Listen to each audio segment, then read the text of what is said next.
Conan, what is best in life? To crush your enemies, see them driven before you, and to hear the lamentation of your women. That is good.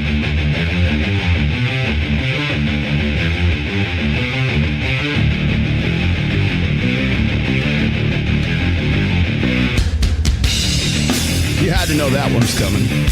Did I give that away? Am I that transparent? Yes. Yes, I am. Oh, boy. Here we go. Yeah, I see the chat's already on fire. Good thing, too, because we're going to get into it. I'm breaking out the flamethrower for today's show. That means everybody gets a bit. Friendly fire. Enemy fire. That's how it works. Live from Reno, Nevada. This is Rational Mail.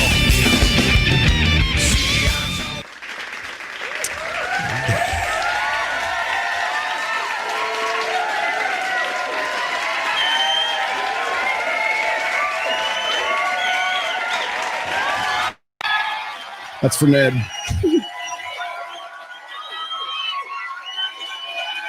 Trying to buy a house. In 1983, I'm an average person looking to buy an average house. I got this average degree, which I got for free, and work an average job. After paying tax and rent, I have, if I save 50% of the remainder, it'll take me 2 years to save up for the 20% deposit. Remember that as we head back to 2023, and I'm still an average person looking to buy an average house, got this average degree, and I have an average job. After paying tax, rent, and HEX, I have, if I save 50% of the remainder, it'll take me 10.5 years to save up for the 20% deposit. It's clear that it's not just lazy, layabout young people sipping lattes that's causing the problem. It would take me 84 years to save up enough money if I skip having a latte every day just for the deposit. I don't have 84 years left. In 40 years, the average house price has increased by 14 times, whereas full-time salaries have only increased by 4.7 times. Another way of looking at it is, houses used to cost 3 times your salary, and now they cost 10 times. All things being equal, you'd have to be making $300,000 a year to benefit from that same 3 times ratio. You might be thinking $90,000, wow, that's high. It is. That's because CEOs and vice chancellors take home millions and inflate the total pool of his income to be. I feel like this is gonna sound bad. I feel like 300,000. I would have to say 127. Probably 150 to $250,000 a year. $500,000. Is that bad? 150, maybe to 250,000 a year would be comfortable for sure. I was just having this conversation with my friend, and she was like, you have to manifest a husband, girl. Ideally, my husband needs to be making like 650,000. So you said you want 500K, but what do you think the median income is for a 30-year-old? 60K? 70K? It is $45,000. Oh my God, really? Yeah. I think it's 250,000. It's 52,000. What? No, it's not. Damn, America. Tell these bitches to go to hell. Difference. Another thing I have a real problem with is the word respect, because there's two different definitions of respect. It's a gendered concept. There's a male form of respect and there's a female form of respect. And you can even go look this up in the dictionary, because there are actually 2 definitions for respect. The first one is merit. What do you do that makes you respectable? So when guys say, well, why should I respect women? What do they do that I should respect them for? Have they created a business? Are they physically, are they impressive? Whatever the challenge is. What makes you respectable? Men know this because men operate in hierarchies. So the guy who is at the top of the hierarchy, he has earned the respect of all the men below him. So it's like you've got the chain of command. You've got the admiral and the captain and down to the private. Same thing in business. You've got the president, the CEO, the CFO, whatever, all down to the janitor. Whoever is at the top of that has more respect by merit. The second definition is everybody is deserving of respect. Everybody deserves a common courtesy. You should respect everybody. Those are literally 2 definitions in the dictionary right now for the term respect. So When women talk about respect, well, everybody deserves respect. That's the more common egalitarian definition of respect. Whereas the merit-based version of respect, what makes you respectable as a man, we apply that generally towards guys, because if the guy is not deserving of respect, then you're kind of like, why am I even dealing with it? Like you were just saying, who are these guys? Why are you hanging out with these people? Those are men, or maybe even women in this case, who are not deserving of respect because they don't do anything that makes them respectable. They're not on that hierarchy. So you have to define, which term are we talking about? Which kind of respect are we talking about? The female egalitarian kind, where everybody gets the participation trophy and we all get, here, you get some respect and you get some respect. Well, I don't mean shitty people get respect too. Like that's what I'm saying. You're going to get the respect you give. So just because you're a CEO or you're the president of the company, you could be a piece of shit person at the end of the day. And there's why should I respect you just because you have that job or you have that title? But people will because he has he's money. Done something that is meritorious. Yeah, Say my name. Better at communication, men or women? Women. Women. Women are better at communication. Women, for sure. If men are worse at communication, why do so many women expect men to read their body language rather than just be direct? Oh my God. I don't know. Are men expected to be mind readers? Yes. Is there a difference between what women say that they want in a relationship and what they actually respond to? Absolutely. If so, how are women better at communication? We're not. But you just said that they were. I lied. Clearly, I'm not communicating well. Duh. What does it matter if you make all the money in the world, but you never find love, romance, you never build friends, family, social life, children? What's it all matter? You know, I've lived a couple different lives in this one life of mine. And the biggest shock to me was, wow, even billionaires have horrible lives because they have all the money in the world, but they never figured out love, dating, romance. They had children with the wrong people. And then I find people who maybe aren't billionaires, who magically get this right, and it's like their life's better than all the people we idolize on social media. So let me just give you the big picture so you understand it. I call my approach and my understanding of dating, mating, romance, the 13th thesis. Let me repeat that, the 13th thesis. Why the 13th? Well, because as I begin to lay things out using the science, using what I learned from different mentors and my own life experience. Dating a girl and you went out on a couple of dates and you found out, or a few dates, say it was going on for a month, and you found out that simultaneous with you dating that girl, she was also dating, and by that I mean sleeping with 5 other people outside of you. Are you not, I want to know. I honestly want to know, do you just see this as a normal sign of the times, or would you be disgusted? Also, would you say to yourself, she doesn't like me that much? You should. You should, because if she liked you that much, she would have got rid of the other 5 and she'd just be doing it with you. Women don't juggle when they really like a guy. There's no juggling involved. Yeah. It's over. Okay, so would you be thinking that too? Like, oh, is she juggling because she doesn't really like me? Or is she so broken that she's so disconnected from her body and her spirit that this is just her way of life now? That's what you should be thinking. One of those 2 options. What you shouldn't be thinking, oh yeah, this is perfectly normal. It's disgusting. That's nasty. It is nasty, right? Isn't it nasty? Who in they square and pursuing their business and walking in they and what they supposed to. Them is not asking your body count. So you saying body count doesn't matter to a real man? Body count matters to dudes who not in the count. Ooh. Oh Lord! No, we didn't. This has been tonight's conversation. That's what I'm saying. I've never met a man who's had the, and ladies, I'm not saying this like y'all easy. I've never met a man who had the ability to actually be with the woman that he wanted. Because most dudes with the women they got access to, not the women they want. I don't know a lot of men who with the women they want, who be worried about who else she.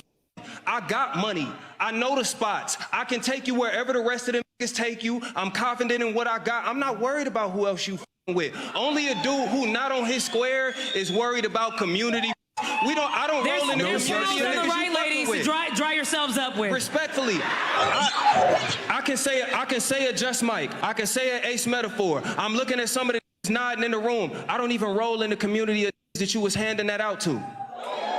I don't. I'm not gonna run into the dudes that you f***ing with. The dudes who happy and want to point the finger like, oh, I f***ed her. That don't shop where I shop. He don't land where I land. Respectfully. We're not the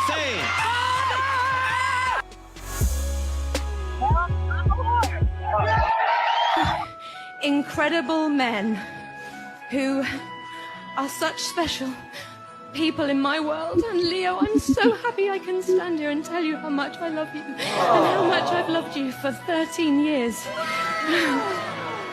I love you with all my heart, I really do. And my husband, Sam, thank you for directing this film, babe.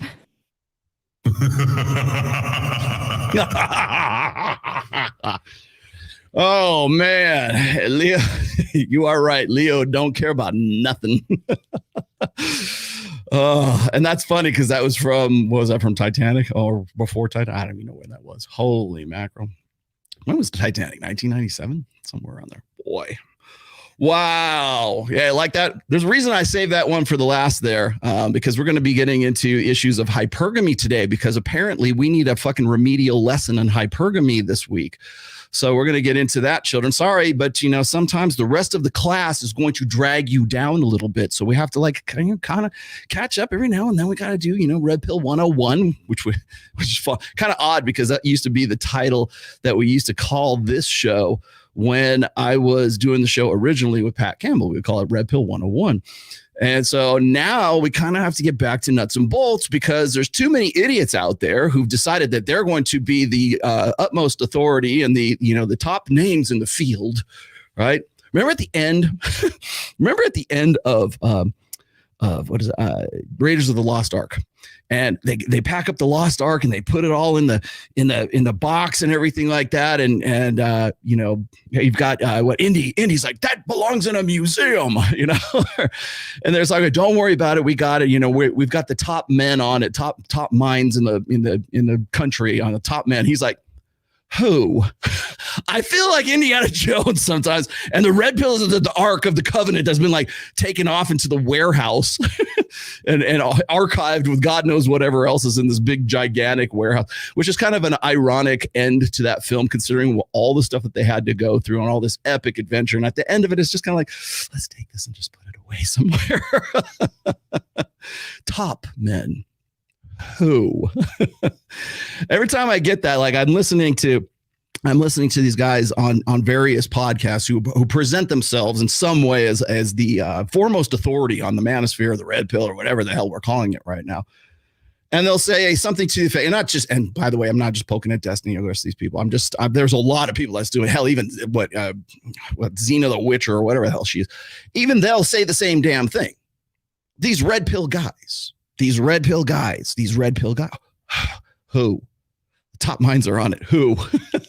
It's like enough to make a man insane. I'll tell you that. How hypergamy is expressed in LGBT couples.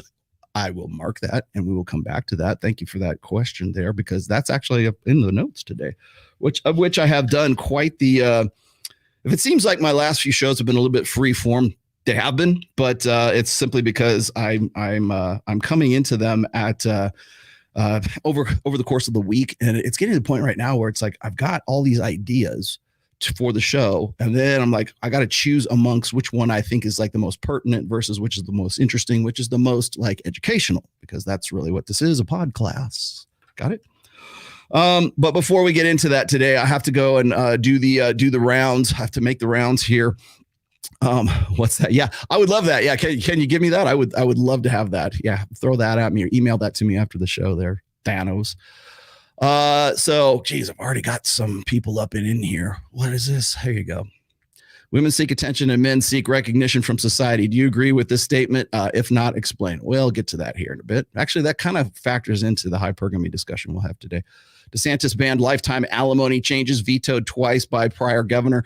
Some tradcons are waking up. No, they're not. All they're doing is basically, remember, anything that has to do with like money, it's not because there was such an uproar and an outcry. It's because they're either losing money somewhere or they could make more money somewhere else. So when we talk about like lifetime alimony and all that, you got to remember alimony. And just since this is a quick hit question, thing about alimony is today's alimony laws were found, like there's been alimony for a long time. I mean, it's been like since the 18th century, actually even probably even before that. But today in the United States, our alimony laws are predicated anyways on 1930s Depression era men leaving their wives and kids and, just basically living flat broke. And so all of the alimony laws, and again, alimony state by state, but depending on the state during the Great Depression, early 30s, alimony laws, that's where what we're dealing with the legacy of those laws still today. So good on DeSantis for that. But again, I can take that with a grain of salt because it's probably a financial decision. This is much needed. I like Troy Francis content, but even recently conflated men wanting hotter, younger with men being hypergamous. We're going to talk about the differences today. What we should be, should we even be calling it hypergamy? I'm going to get back to that today. But before we do, I got a couple announcements. Access Vegas is every single Thursday of this month, except for the last Thursday. So we just did one last Thursday, which I thought was really good. We had Brad Lee on. Brad Lee, I gotta say, it was okay. I give it a B-. I thought it was a good show, but it wasn't our best show. Simply because I think, and I like Brad too, but I just don't think it was his element. I would love to go on his show and maybe have a different conversation, but he just simply is not familiar with what we do. And I think he was really more interested in like sort of the professional side of like what I do and what Mike does and everything else. And Mike has had interviews with Brad before. I thought it was a good show. And even before and after the show, it was a lot of fun, but it's just like in the middle of the show and you're trying to, there's no real frame of reference. So it still came off pretty good. I liked it well enough, but long story short, we are going to be doing every Thursday of the month of July. Well, except for the last one, because we have lots of things to do. My daughter is getting married on August 3rd. And so I've got to take a week. So I'm actually kind of doing I'm doing a series of videos right now so that you guys aren't like left high and dry when I'm sort of doing my thing. And then we also have Babes in Toyland, which is coming up at the end of the month. I'll be at that. We've got a bikini contest that's coming up. The first of the Wet Republic bikini contests just went off last, when was it? Oh, it was Friday, this Friday. And two of the girls who were on Access Vegas were two of the winners. We had Ambry, who was the second girl over from actually the girl that was right to the right of Brad on that show. She took first place. And then my girl, Maya, she took second place. So it was pretty good. So we have that. That's coming up. We've got we have some other announcements. Some of them are confirmed. Some of them are kind of like still to be confirmed, but I'm just going to announce them anyways. We have John Zerka coming in next week. So that's going to be something to look forward to for this Thursday's Access Vegas. We're going to have to be very selective of the women that we have on this show because we're going to get it done in Las Vegas and we're going to do it Las Vegas style. So we got John Zerka coming in. We're going to break the internet. We were supposed to have Mike Rashid on with us as well. Unfortunately, Mike Rashid's mother passed away recently, and I think he made an announcement of this. But so we couldn't schedule him, and my thoughts and prayers goes out to him and his mom. But we will get him later on in the month, probably like middle of the month or like maybe the 20th of July, I think. So he is on the books. I don't know the date to confirm just yet. So we have Zerka coming in. We have Mike Rashid coming in. We also have Adam Lyons, old school pickup artist. Adam Lyons is going to be in this week. We're looking also at Sharp from No Jumper. Now, as you know, I was just on No Jumper this last Monday. And so here's the deal. I made this announcement yesterday on Rule Zero, but I'll make it now again. Rule Zero, by the way, was on Red Pill Thor Markinson's channel. If you want to go check that out, I'm probably going to refer to some of the stuff I talked about on that as well. But anyways, I made this announcement. I went on to the No Jumper podcast and I was on there on Monday. Glenn Lawrence, who's I believe he's in the chat right now, working one of my mods now, but Glenn has just exceeded himself over the course of this last week, and his team, his video team and his production team really, we are upping our production value. Like me personally, but also Access Vegas are really upping our production value. And we've got him and his team that are really sort of to thank for that. So big round of applause goes to Glenn. So I was on No Jumper. Only one went on with Flacco. So just so you guys know, it's just me and Flacco in the whole thing. And we went on for about 2 hours and 20 minutes is what we went for. So we went on that, and we had a really good discussion. Now, I like No Jumper. It was a lot of fun. It was good to be back in my old stomping ground. Like, I am originally from Pasadena, California, so like Glendale, Burbank, all that area, I'm very familiar with that. So it was great to be, sort of back in home territory once again, or like refresh myself. They say you can never go home. So I was there, and I did the show with Flacco. It was great discussion, and I met Sharp. And Sharp is one of the, I guess there's Adam 22, Flacco, and Sharp are, I guess would it be fair to say they're the principal guys? There's other guys there as well. But met him, really hit it off with him. We've had some exchanges, and I'm following on Instagram. We're following each other. And so we're going to get Sharp also on Access Vegas, probably either the 13th or the 20th of July. So we've got some really heavy hitting guests coming up. I think it's going to be these are going to be some really good, especially Zerka is going to be good. I also have to add one more caveat to that. Zerka is going to be on Access Vegas. That's already been established, but he's also going to be doing a debate with Mike Sartain. I am going to moderate. I'll be kind of like what I did with Gary the Numbers Guy. And I'm going to, should I get the clock out? Maybe I will. But I'm going to moderate a debate on whether flat Earth is bullshit or it's not. So we're going to be talking about flat Earth. And this is going to, I believe this is going to be on Mike's show, but we will live stream. We'll live this one. So if he wants to put it on my show, or we're going to just do it on the Access Vegas channel, we're going to be doing a lot more stuff with the Access to Vegas channel. If you haven't subscribed to it, please do. It's the if you go down below the fold in the links down below in the description, just below the fold, go and subscribe to it right now. We actually cut half of the show off on Thursday, and we migrated over to the dedicated channel right now because we're trying to get watch time hours so we can get it up to speed. Because once we can monetize it, then it starts rolling from there.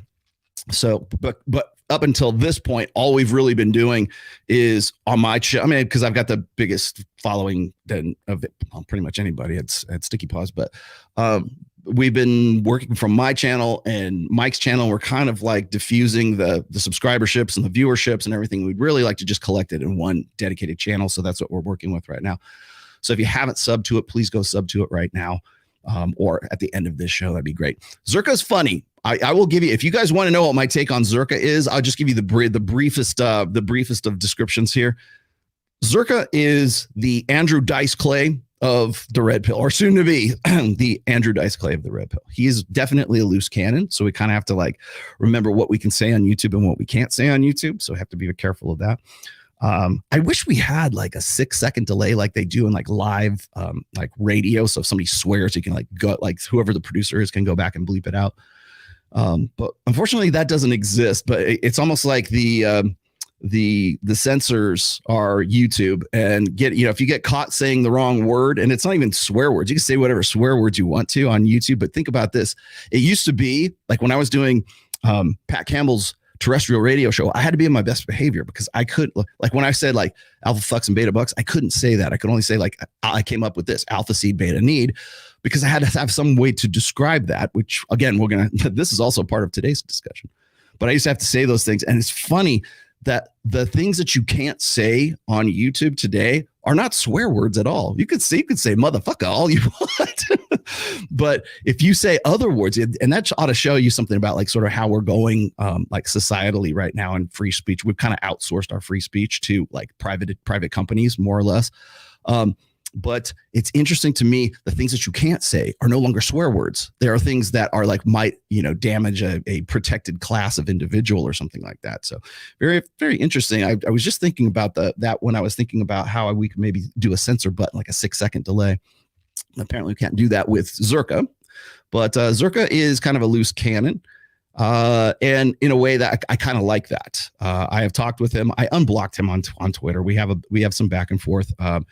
And Mike also has some back and forth with Zerka, so he will be coming in. I think it's going to be very interesting to see Zerka with our girls. Nothing against Fresh and Fit. They got some beautiful ladies there and everything else, but it's sort of like a different, class, different caliber of girl. So it's going to be interesting to see what happens in that. So that's that What else do we have going on? We have, let's see. Let me tell you about No Jumper. No Jumper, I was on there. It's a pre-record. That's why it's not out yet. So people kept asking me. They kept seeing all these stuff on Instagram and wondering where it was. It's not up to me. It's up to the guys at No Jumper who have their hands full right now. Certainly Adam 22. And I met Adam. By the way, when I was there, Destiny was there that morning. We're going to get into that in just a second. MLD was there. Saw MLD looking sharp. He was there.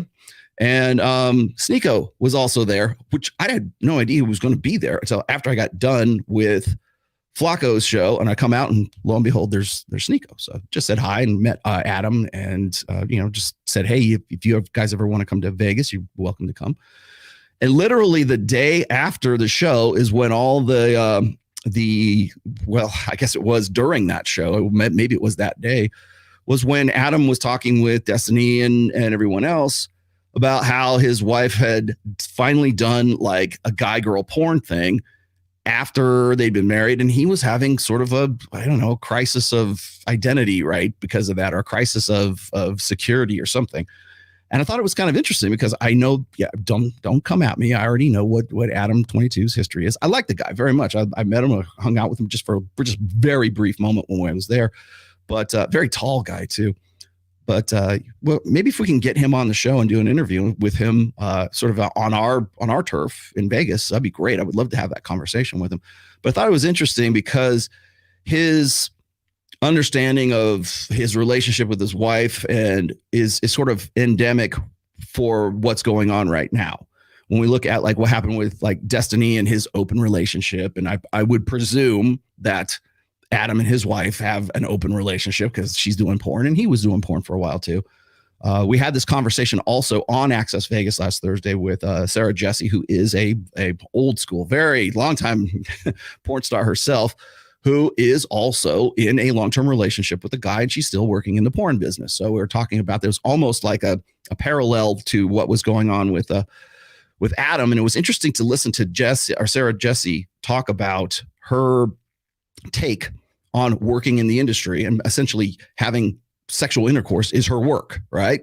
Okay, I'll give it to you. Well, I'm a whore. Okay, you happy now? Okay.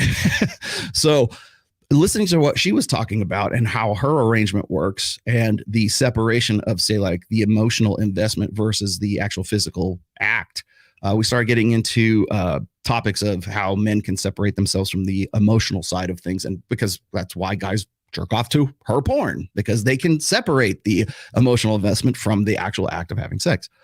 Women, on the other hand, have to be at least conditioned to sort of be comfortable with separating emotion from the actual sex act. Again, we can get back into how, Jordan Peterson wants to talk about, meaningful sex versus, just casual sex, however we want to talk about it. But I thought it was interesting when I was watching Adam 22's discussion with Destiny and the rest. And I thought it was funny, almost ironic that at that point, and yes, I realized she was on Blacked. Thank you. Let's just put that out there for the home. If you're playing the home game, she was on an episode with Black. She was with the black dude. She's a white girl. But I thought it was almost ironic that that Destiny happened to be on that show, or maybe it was like having Destiny on that show that prompted him to want to sort of have that discussion. Now, I thought it was funny because you got Adam, who, seems like a nice enough guy, is really having this sort of crisis of identity. I don't say identity, but having some kind of crisis, right? About how he felt about another guy sort of banging his wife. And here you have Destiny, who's like, what's the big deal? I mean, he's very open and very casual about the whole thing on pretty much every show I've ever seen him on. When it comes to this, when this topic comes up, and of course he thinks everybody's obsessing about it. The only reason they're obsessing about it, Destiny, is because you have thrust yourself, pun intended, into the manosphere. You put yourself out there because apparently you want to be seen in some way, shape, or form, whether it's on Lex Friedman or on Tom Bilyeu's, I hope I'm saying his name right, his most recent 3-hour podcast, that in some way wants to establish you as the foremost authority on the manosphere or the red pill, whatever the hell it is, right? Where we're going to end up calling it at this point. And by the way, the red pill is alive and kicking and will be for quite some time. trust me on this. I have outlasted everybody that came before you and everybody that will come after you. When all this shit was going down in 2016, exactly the same thing. You want to know why I was saying that, by August, the manosphere will be unrecognizable? Why did I say in 2021 on Fresh and Fit? What did he say? I said that is the red pill, is the manosphere going mainstream? And my words were this: I hope not. And I explained to them exactly, verbatim, the reason why I was hoping it wouldn't. I didn't say it wouldn't. I just said I hope it wouldn't, because I'm not for it going mainstream.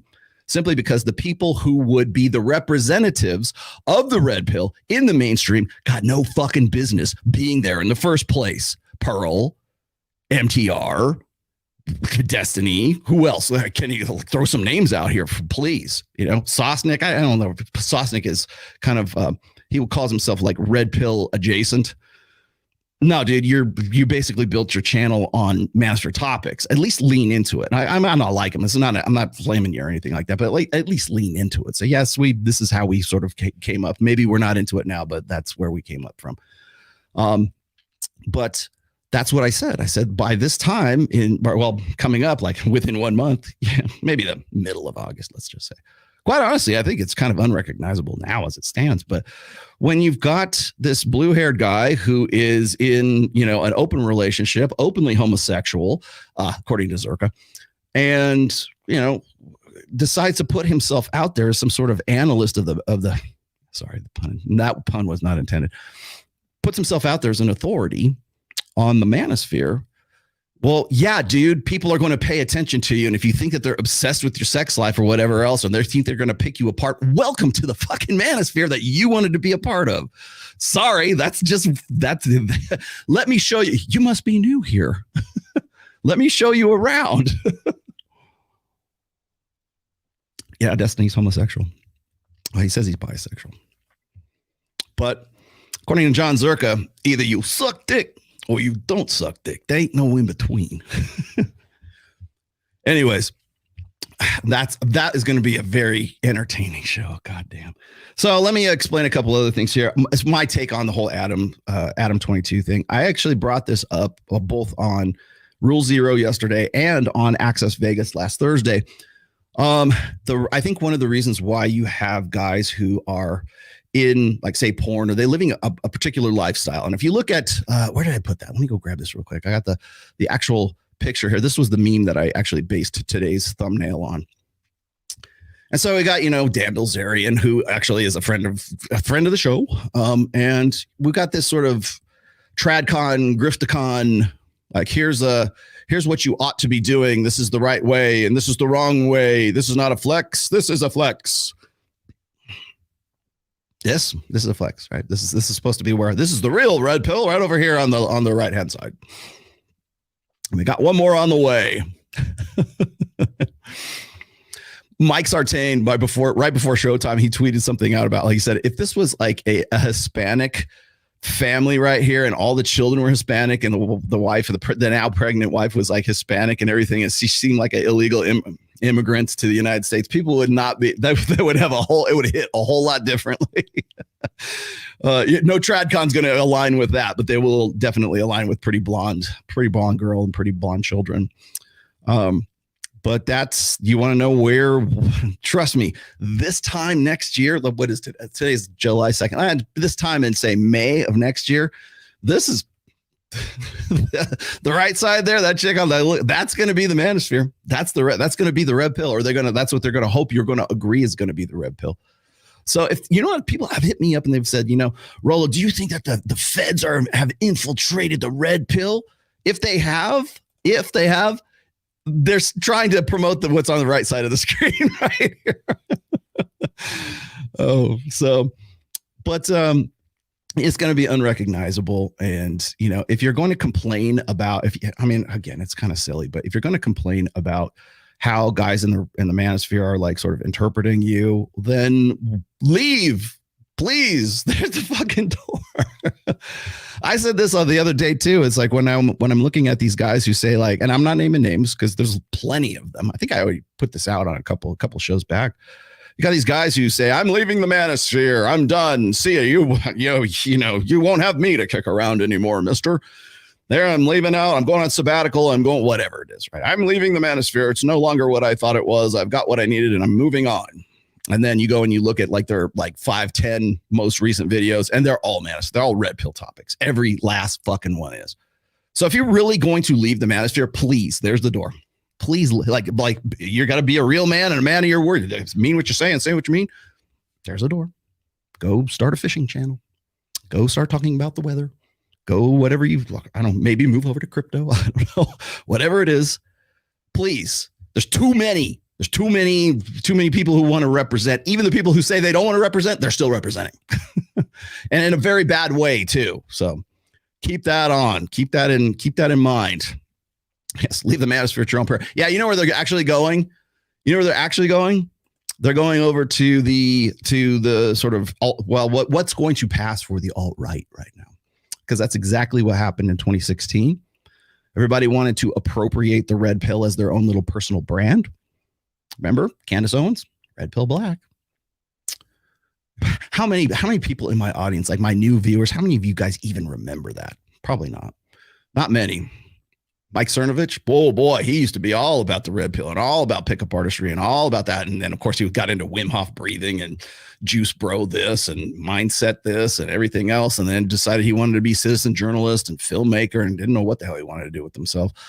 But everybody called him alt-right. And then we got into the freedom of speech, by the way, which was his grift. And by the way, people don't know this. Roosh V, during that time, decided to write free speech isn't free. How do we know Jack Murphy, very, very involved in the red pill community for the longest time, decided to sort of rebrand himself as, a good God-fearing, guns, guts, and glory, good Christian Christian curious version of Jack Murphy, and his claim to fame was Democrat to deplorable, going from the red pill over to the political shtick, right? Who's doing that now? Just take a look around you. Just watch by the end of August, maybe into September. Look who's made a pivot over to the culture war narrative. Just throw that out there. Just keep an eye open. Don't flame anybody. Don't throw tomatoes at them. But just look who's about it and look who is about the next big thing.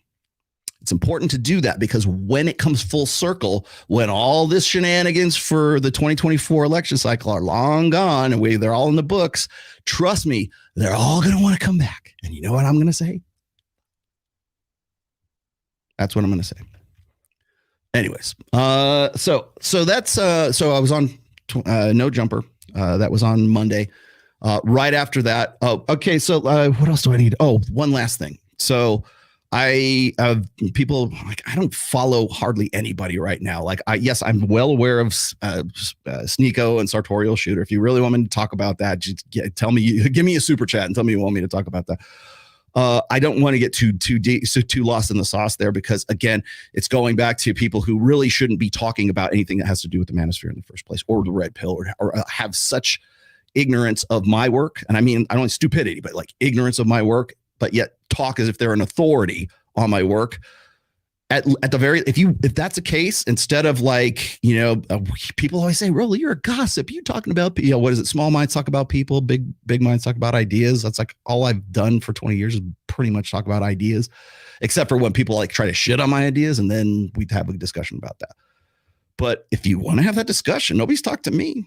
Like what happened? What happened with, real men settle their differences offline. What happened to that? Where'd that narrative go, man? Oh, we didn't have to go and make this public and blah, blah, blah. Where's that now?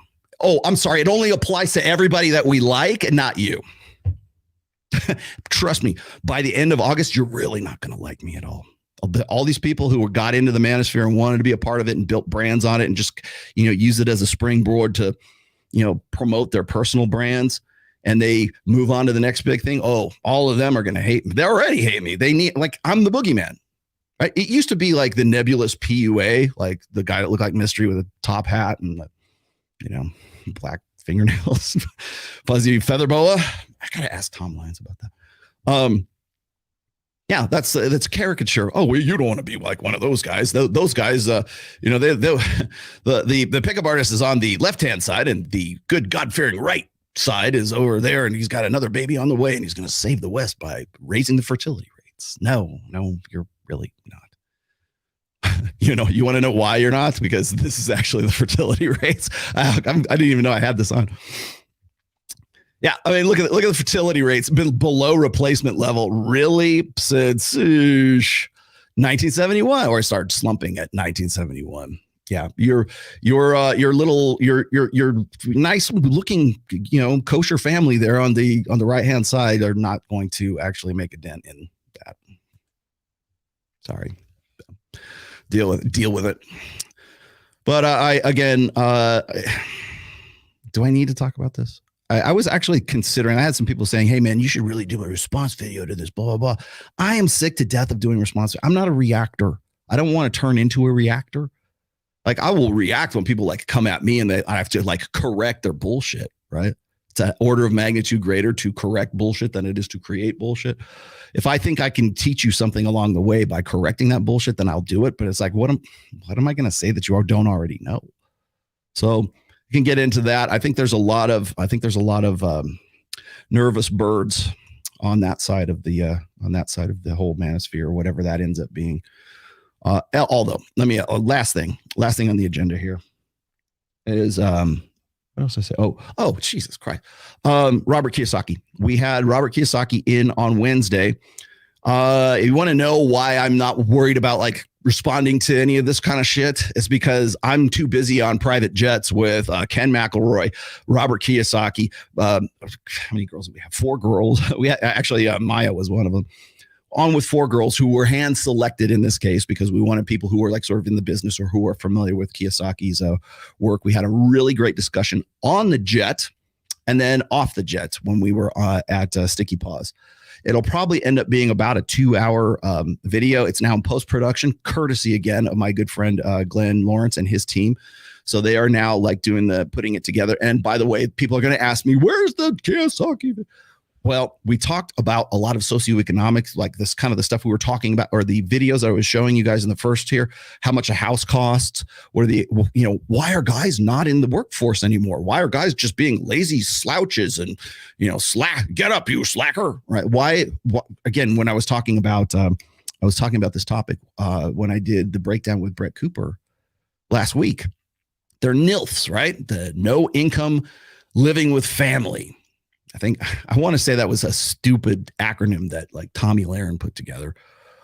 But so we got into that topic and we needed to go, well, how is this affecting dating market? So it was kind of a really nice crossover between sort of red pill topics, but also about socioeconomic topics and, not necessarily geopolitical topics, but like how come the Lost Boys aren't incentivized to get married and to save the West like this? How come they're not incentivized?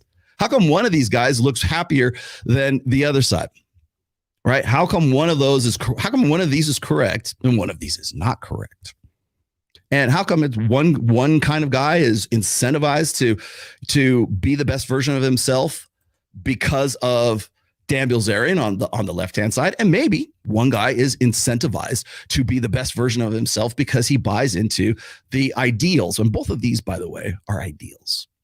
Both of those are idealistic lives. You'll be living the ideal life if you, at the end of your life, look like this or have experienced this. And you know how I am about ideals. You get to go build the life that hopefully you use my tools and you use this equipment and this information, actionable information, and this, these data sets and these to make a good, informed decisions for yourselves. If you want to live either one of these lifestyles, right, you can do so with the red pill. Really, if you buy into Save the West on the right there, you can still people always, well, the red pill's incompatible. No, it's not. In fact, I would argue that if you want to be a part of the sort of like Save the West and increase the fertility rate and everything else, if you want to be a part of that, it is almost more imperative for you to protect yourself with the knowledge of the red pill and being red pill aware, understanding intersexual dynamics. I mean, either one, you have to have that knowledge. But in the case of you're going to take a calculated risk by getting the nice, white blonde family there on the right-hand side, you're taking actually a larger risk doing that than you are with becoming the next version of Dan Bilzerian. Tell me I'm wrong. Fight me. It all comes down to morality. That's basically all it really boils down to. But so Kiyosaki, the conversation with Kiyosaki on the plane and at the thing. By the way, we also had a real great time with him out at Nellie's afterwards, which is a restaurant that's actually owned by one of the Jonas. I think the Jonas Brothers' dad owns it. It's in Vegas. Really nice restaurant. Had some really good discussions. Actually did a lot of networking too. And there's a lot. I can't really talk about it, but hopefully if things sort of pan out, you will see. You want to talk about production value upping? It's gonna go up even more. Kiyosaki's a really good friend of mine. I love talking to him all the time. I probably talk to him about 2 or 3, maybe 4 times a week now. So it was fun. It was adventurous. It was a great show. And then, of course, we did Access Vegas after that. Of course, we're not going to have Kiyosaki on the show. Bradley was on it anyways, but really fun. And the Kiyosaki episode has to go through the Rich Dad organization first before we get approval to put it out there. So we've got to edit it for content, I guess. And then we'll put it out, come out on I think we will probably put it out on the Access Vegas channel just so people will associate that with the Access Vegas. So that is coming out very soon. Mike Sartain was involved in this as well. And Glenn, Lawrence, thank you. Big ups to you guys very much. And last but not least, yes. So I want to address one last thing here. So I get these clips. People always want to throw stuff at me and say, Rollo, did you see this? Like they're talking about you. Okay, now what? Right. I'm now got a little bit of downtime. I can decompress, get back to normal life because I had, going through the no jumper and doing Kiyosaki and the jet thing. And then also, by the way, planning for the next thing of July. On time, I'm a very busy guy. Get some time to decompress, and somebody sends me this clip of like Destiny talking shit about like how he thinks I was scared to see him at No Jumper. Now, here's the gist of that, and let me clarify a few things here. I'm only doing this because it's easy to do this. Clarify a few things here. I knew MLD was going to be at No Jumper. I did not know Sneeko was going to be there. It kind of surprised me that he was there. And then I did know later on, somebody told me, I think it was right after last week, like this time last week after this show, they said, oh, did you know Destiny's going to be out there too? And I'm like, no, and nobody told me that, and nobody said anything. I was like, I don't really care. But he came in the morning. I was in the afternoon. I was in like at 4:00, and I think he was in at 11 a.m. or something. Now I talked to Flacco, DM'd him on Instagram, and I said, hey, I said, be straight with me. Are you going to put Destiny on this show? Now, that is not fear. That is not, I'm not going to do your show if you did. That's not any of that. I want to be prepared. I don't care if you get it. Please do. Please ambush me. If you're going to ambush, you want to know one of the reasons why I have a real problem with Pearl right now is because the ambush was calculated. The ambush was planned. Now, if I had known Fuentes was going to be on there, or what's her name? Isabel Moody. And I forget the other guy. Glenn actually joined me on that. But the only reason Glenn Lawrence came on that show is because I said, get Glenn on here. I said, I see him in the waiting room. Get him on here. But you want to say, oh, Rollo's afraid. He's just, quivering in his boots. No, you know what I was doing? I wanted to make sure that I had printed copies of the medical admissions, or the medical, the ultrasound that I talked about last week for Lauren Southern. I put a printed copy in my back pocket. I also put a printed copy of the protection order that I mentioned also in that same show, so that I would have them in case they wanted to actually throw the ambush at me, and then I would be able to sort of counter that. So please do ambush me. I'm all right. I'm all about it. What I want to know is who's going to be on there. Tell me, give me a heads up at the very least, because I have people out there who's going to tell me anyway. So you might as well. Now, I've said this before, is if you're going to throw things at me, if you're going to ambush me, if you're going to say, hey, Rollo, look, we've got this, white supremacist who's just coming on the show. Hey, we've got this ethno-nationalist that's going to come on the show. They're going to really own you. Expect me to talk about everything you can't say. Remember the censored words that you can't say on YouTube, and expect me to mention every last one of those things. If that's the way you're going to do it. That's the way you're going to pull it, because I go on shows to have a good conversation. I go on shows to have a good exchange so that the people who are watching it can be educated, to do exactly what I'm doing right now, a pod class, so that we can have this exchange of information. If people say, hey, I think you're full of shit, good. I want to know that why you think I'm full of shit. Please tell me. To say, oh, Rollo, you got a greasy ponytail and you're old, and that's not to quote Stefan Molyneux of all people, that's not an argument.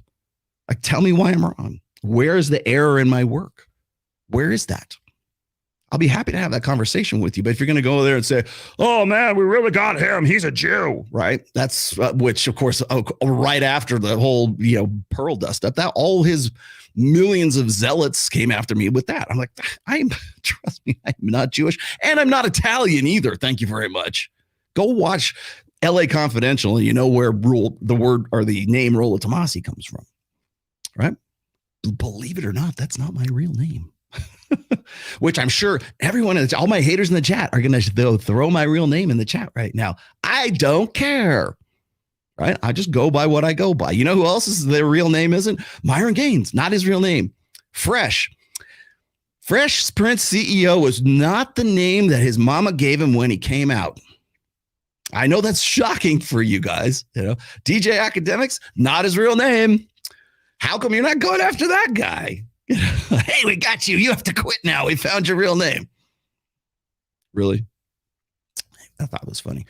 But anyways, the reason why I wanted to know if Destiny was going to be on show was so that I had printed copies. Because people keep saying, oh, well, why would Lauren Southern's ex want to get in touch with Rollo? Who cares? Why? I think he's full of shit. Okay, well, put your money where your mouth is. I got it right here. Now, you will see, I also talked about this on Flacco's show. So when it comes out, it'll be corroborated, right? I was so happy to see him trying to come to throw shit at me, because the interview isn't out yet. And when because I talked about everything I told you right now, I'm saying right now, I said on that interview when he was there, 5 hours before I was there, I said exactly the same thing. I talked about it in the show.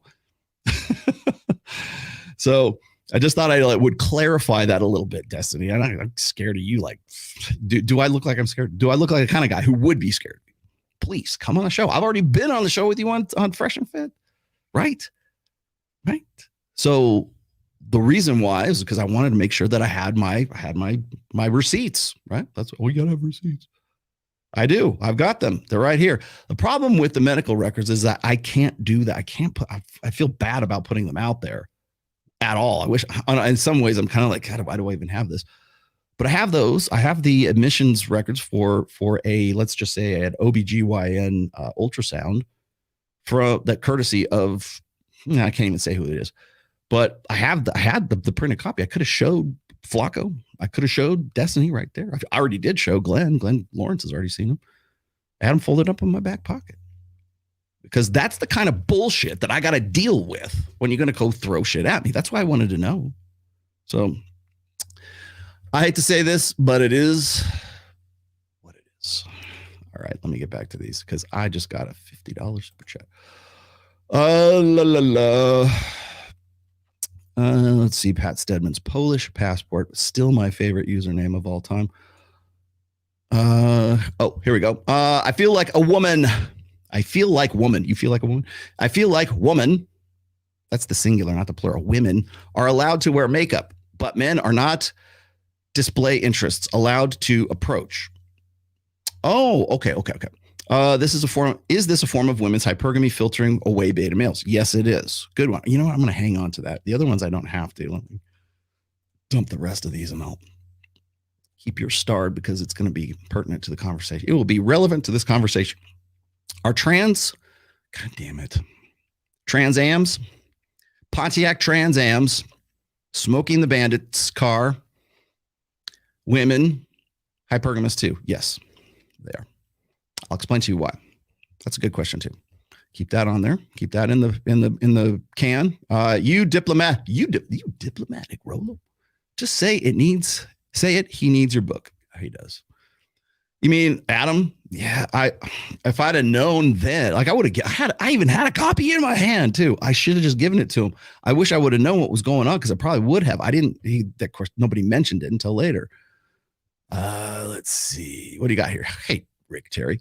I know you say the red pill should remain apolitical. Yes. But do you think there is a market for creators that have done the work and truly understand the red pill, seeing its cultural and political implications? Yes and no. I think I've fielded this question several times, Terry. It's I get guys who will say, well, don't you think that knowing, being red pill aware, right? Knowing, understanding men's nature, women's innate, evolved, evolutionary psychology, knowing their innate natures, that conservatism is more of an accurate idea based on accurate information, right? As an ideology, conservatism is more based on reality than like liberal progressivism. Yes, but it's still fucked up. It's still very much gynocentric. It's still very much all about the feminine imperative, which is why, as I said on last week's show, that when you see conservative pundits talking about the state of men, and of course, they all want to be part of the manosphere as long as it sort of fits into their wheelhouse, as long as it fits into the, well, men need to be better men. And it sounds like a good message until you get they need to be better men because women need them to be better men and women deserve better men. And you owe women a better life and you better take care of your kids, Buster, because that's what a real man does. You better look like this guy on the right side right there. That's your responsibility. That's why men exist. This is your purpose for being, right? You know, it's funny.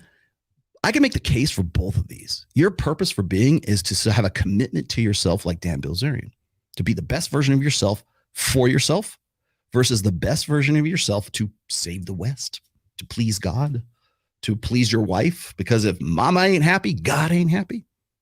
That's out of my fourth book, which nobody seems to want to read, right? Just go listen to it on 7 times speed, like Michael Sartain. Then at least you'll have some sort of peripheral knowledge when we're talking about. But as far but Rick, I don't mean to sort of be flippant with you, but yeah, I mean, could you make the case? Like I forget the guy's name. Glenn will throw it to me in the chat here, but the guy who, I think his name's Joel, not Osteen, but it's like Joel something or other. He's this pastor who wants to talk about biblical masculinity with me. I'm trying to set a day. I wish he would come into Vegas, but I think he's in Texas. And I'm going to see if I can do a standalone, like a special edition of Rational Male. We won't be on Access Vegas. But I want to have that discussion with him because I really enjoyed having those discussions with Dr. Everett Piper back in the day. And we're still having those discussions now. Been doing this for a long time. But I would love to talk about that because I think that there's this want. Excuse me. I definitely understand the want to sort of force fit the red pill into this conservative ideological, compartment, this nice little package. The problem is that it just like anything else, it's like pick and pull. Like, oh, I like that part. I don't like the part where you guys talk about fucking random hoes. I don't like the part where it's spinning plates. The Bible says it's one man, one woman. It doesn't, but it does and it doesn't, right? It's whatever like sort of ideal fits into their ideological mold. They'll pick those parts out and they'll put it in there. That's the problem. Okay, so let me clarify here. If we're going to say liberal progressivism, leftists versus right, alt-right, whatever, conservative, God, guts and glory, guns and glory, that side, which one does it align mostly with? For now, I would say it's red pill adjacent. Conservatism is red pill adjacent, right? The way I described this before was when I saw Destiny, MLD, and I don't know, the moral majority on the other side of the table on whatever podcast about a month, 6 weeks ago. And I'm looking at this, I go, this is the state of the manosphere right now. You've got the moral majority, I can't say the word, but the moral guy, the moralists on one side, Bible study, be a man for Jesus, right? And then you've got Destiny and his wife on the other side. And smack dab in the middle, you've got MLT. He's just like, okay, just watching this exchange back and forth. And sitting right next to him is that poor little autistic girl with Tourette's. That's the manosphere, more or less. You got the manosphere, the red pill guru right in the center is just watching this exchange go back and forth. You got your little sidekick who's like this autistic little girl. And then the left and the right are going at it. And then they're just like, yeah, well, the red pill. And you know what? They can both collectively agree on the red pill is the devil. You red devils. Thanks for that, though. What's this? Smooth the hustler. I bet Cucks 22 Datty after her BBC experience. Okay, great. You think Cuxtony or Cucks 22? Okay, please English, use it. Red pill. Okay, so since you're my first, you get this. There you go. All right, Pearl isn't stupid. She knows that by going to all these people who obviously hate on the red pill and will want to take her down, take down the red pill, or take her down, take the red pill down, right? You can't take the red pill down. It will live. I trust Rollo above all his blogs. Thank you very much. I am not a cult leader. Please, he is the Messiah. His blogs alone prove this. Thank you. Yeah, well, it's not like I don't have let's see, 12 years. God, I'm coming up on 13 years, because in August the blog will be 13 years old. I didn't even think about that.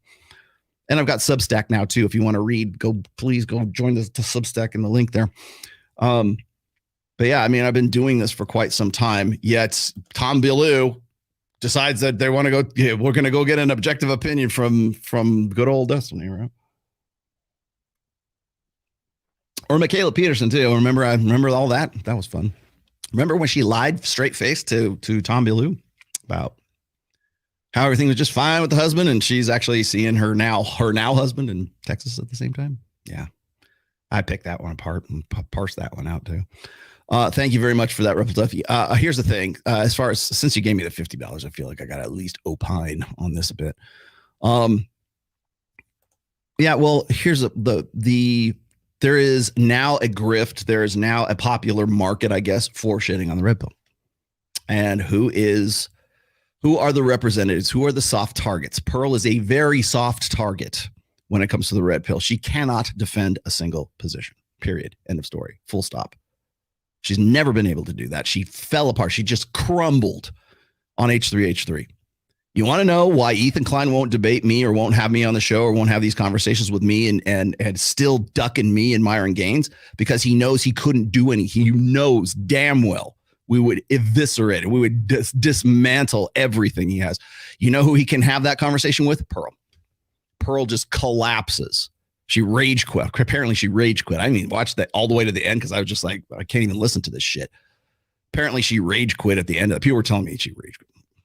What's a rage quit? Sorry, I got to go now. I told you I had a hard out. Oh yeah, like that. By the way, the rage quit is now a tactic you're going to see employed by YouTube blood sport aficionados, right? If you say, okay, well, we're going to go for 90 minutes, and they start going like 2 hours, and you say, hey man, I got to get out of here. It's 2 hours. I got a flight to catch or something like that. Well, if you were really about it, you would just take the next flight out. You would just leave. You wouldn't leave. There's almost this want for you to like pick up and leave, whether like by keeping you over. I mean, that will end. It's like almost like a filibuster tactic. So, but Pearl is in no way. She's one of the people who I sort of predicted happening back in March of 2021. I said exactly this. I said, you know what? I hope the red pill does not go mainstream. Because when the red pill is underground, for lack of a better term, when the red pill is not mainstream, that's when people get the most benefit out of it. Because it's like there's no pretense, there's no bullshit, there's no, I guess pretense. There's no. Oh, we're just doing this to do. We're doing this because we're into it, not because we're like making a grift out of it. Now everybody sees it. It's a very successful grift because why it is? Because everybody has a relationship, or they want to have a relationship, or they want to fuck, or they're not fucking and they do want to fuck, or they are fucking and they want to tell you how they're fucking, right? Everybody has a take when it comes to intersexual dynamics. I'm not saying it's the right take, but everybody sure as shit wants to talk about it. So yeah, it's always going to be popular, as you were saying. And once again, just to leave this alone, I said this before, like as far back as 2018, even maybe even further than that. Like I've said, if you take away Rollo Tomassi, you take away Rich Cooper, you take away Rhinestone, you take away Rule Zero, you take away every Myron and Fresh, you just erase them from the board right now. The red pill still goes on. The manosphere still exists. You know why? Not because we are out here like promoting throwing red pills in your mouth, No, it's because people, it's unignorable now. It's so unignorable. Patrick Bet-David is talking about it. It's so unignorable. People who had no business being in the manosphere at all are now talking about it.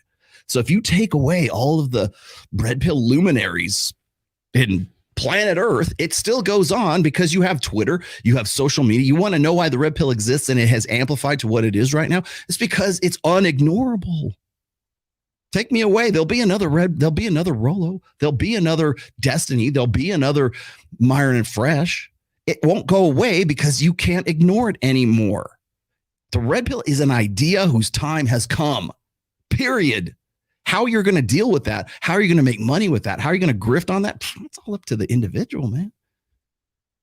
I write books, more or less. I'm still an author. I make the most money being an author. Hawking books out. That's what authors do. We sell books. Yes. You caught me. Of course we do. Used car salesman. Well, we sell a lot of used cars too. I can't believe it. Those guys, what are they going to do? No jumper, was no jumper good faith or hippies? Good faith. I want to say, let me say from the get-go, it was good faith. And I really enjoyed my time with Flacco. And I hung out with him. I was talking with him afterwards, before and afterwards. That's a great facility they have there too. They're tight, man. They've got security. They'll wand you down and everything. Make sure you're kosher. Yeah, it was a really good experience. It was better than I expected. Because I was kind of like, is this really my wheelhouse? But it was a lot of fun. And to his credit, let me tell you something. It was refreshing because Flacco knew what the fuck he was talking about before he came on the show. He did. He was like, hey, okay, you got a book. And he knew I had 5 books. I had to explain that to Michaela Peterson, of all people. I had to explain that to so many different people who know nothing. They just want you on the show so they can shit all over you or try to find a chink in the armor, right? Meanwhile, they're like, well, so you're just the author of The Rational Male. That's it, huh? Even Dr. Phil only thought I had 1 book. Even his people didn't know I have 5 books. But it was good. It was a great show. So yes, it was good faith. Viral shorts. Rollo, are you ever going to do an interview, not a debate, with Undead Chronic? It will be an interesting conversation. No, it won't. Because pretty much anything that's going to come out of his mouth has already been rehashed from MGTOW dictionary. I don't know. What am I going to say that he doesn't already know? Like, what benefit is that going to be? I'll do it. If Undead Chronic wants to come to Las Vegas to Sticky Paws, sit across the table, I'll have that conversation. But I'm not going on a panel show. I'm not going on StreamYard. I'm not going on Zoom. Sure as the fuck I'm not going on Zoom. Yeah. I mean, if he wants to have the conversation, he wants to come to Vegas, please do. The only person who has taken me up on that so far, that challenge, has been Gary the Numbers Guy, of all people. So please do come on out. I'll be happy to have the conversation. Let me get rid of you. Hang on 1 second. Here we go. Please, can you bring Marty Hazelton and Gadsod on the show? I am working on Gadsod. I don't know that Marty would come on. I would love Marty, please. I would love more than anything. I would love you to come on. If I could work that out, I would. I wonder if I could. I still have, let's see, when's the last time I emailed Gadsod? It must have been like 6-7 months ago. But I would very much like to have Gadsod on for sure. If I could, I will do it. Rollo, if you think Pearl is bad, Roma Army is Pearl on crack. I am aware. And meth. She's raised $6 grand fighting for men's rights. Yeah, well, we'll see how that goes. $6 grand. What, for herself? Red pill is the new age for men. Is the new age for men? I disagree entirely. And the reason why I disagree is because if there's a mission statement, like people were asking me this over the weekend, right? Well, I think it was Flacco actually who was asking me this. Said, Rollo, what is the red pill, right? And so, you've heard me say this: to give an elevator pitch for the red pill is impossible, because there's so much that's attached to intersexual dynamics. There's clearly, right? There's politics, there's religion, there's trads, there's leftists, there's just gender identity, there's intersexual dynamics, there's money, OnlyFans, right? There's so much sociology, anthropology, psychology, so many ologies and isms that are attached to it. If there is a mission statement amongst all of that, I'll just again reiterate, and this is a quoting Gad Saad. I think the mission statement of the red pill should be this: you have an obligation to objective reality. You have an obligation to objective truth, to tell the objective truth, to find out what the objective truth is, and to relate it. That's what it is. That's why it's not the new age. That's why it's not feminine. It sounds like feminism. You know why people say that? They want to conflate. Well, the red pill is just feminism for men, man. Let's all go away now. Let's hope everybody, because they're feminists. No, we're not. Because what we talk about is based on empirical data. It's what's based on objective truth, objective reality. The problem that people have with it is it holds up a mirror that people don't want to look into. So if you're going to sit there and your ego investments are your new age, whatever it is, your ego investments are in feminism. However, you want to know people subjectively define feminism these days, whatever that happens to be. It's about equality, it's about women's rights. Did you guys see the last, I wish I had it on tap, but did you see the last episode or the second part 2 of my show with Dr. Phil? There was a part there where I was the only one getting them too. Surprise, surprise. But I was getting all these questions from the audience. And I think I'd said this before, as like when that happened during that show, which was shot, by the way, November of last year. I had this one girl who came up and she says, men are weak today. I can't find a good man, blah, blah, blah. And so that, of course, shocked Dr. Phil. And that's what I kind of got into the superfluous thing. And by the way, there's plenty of people who are doing breakdowns of it. Why haven't I done it yet? Because I got to wait.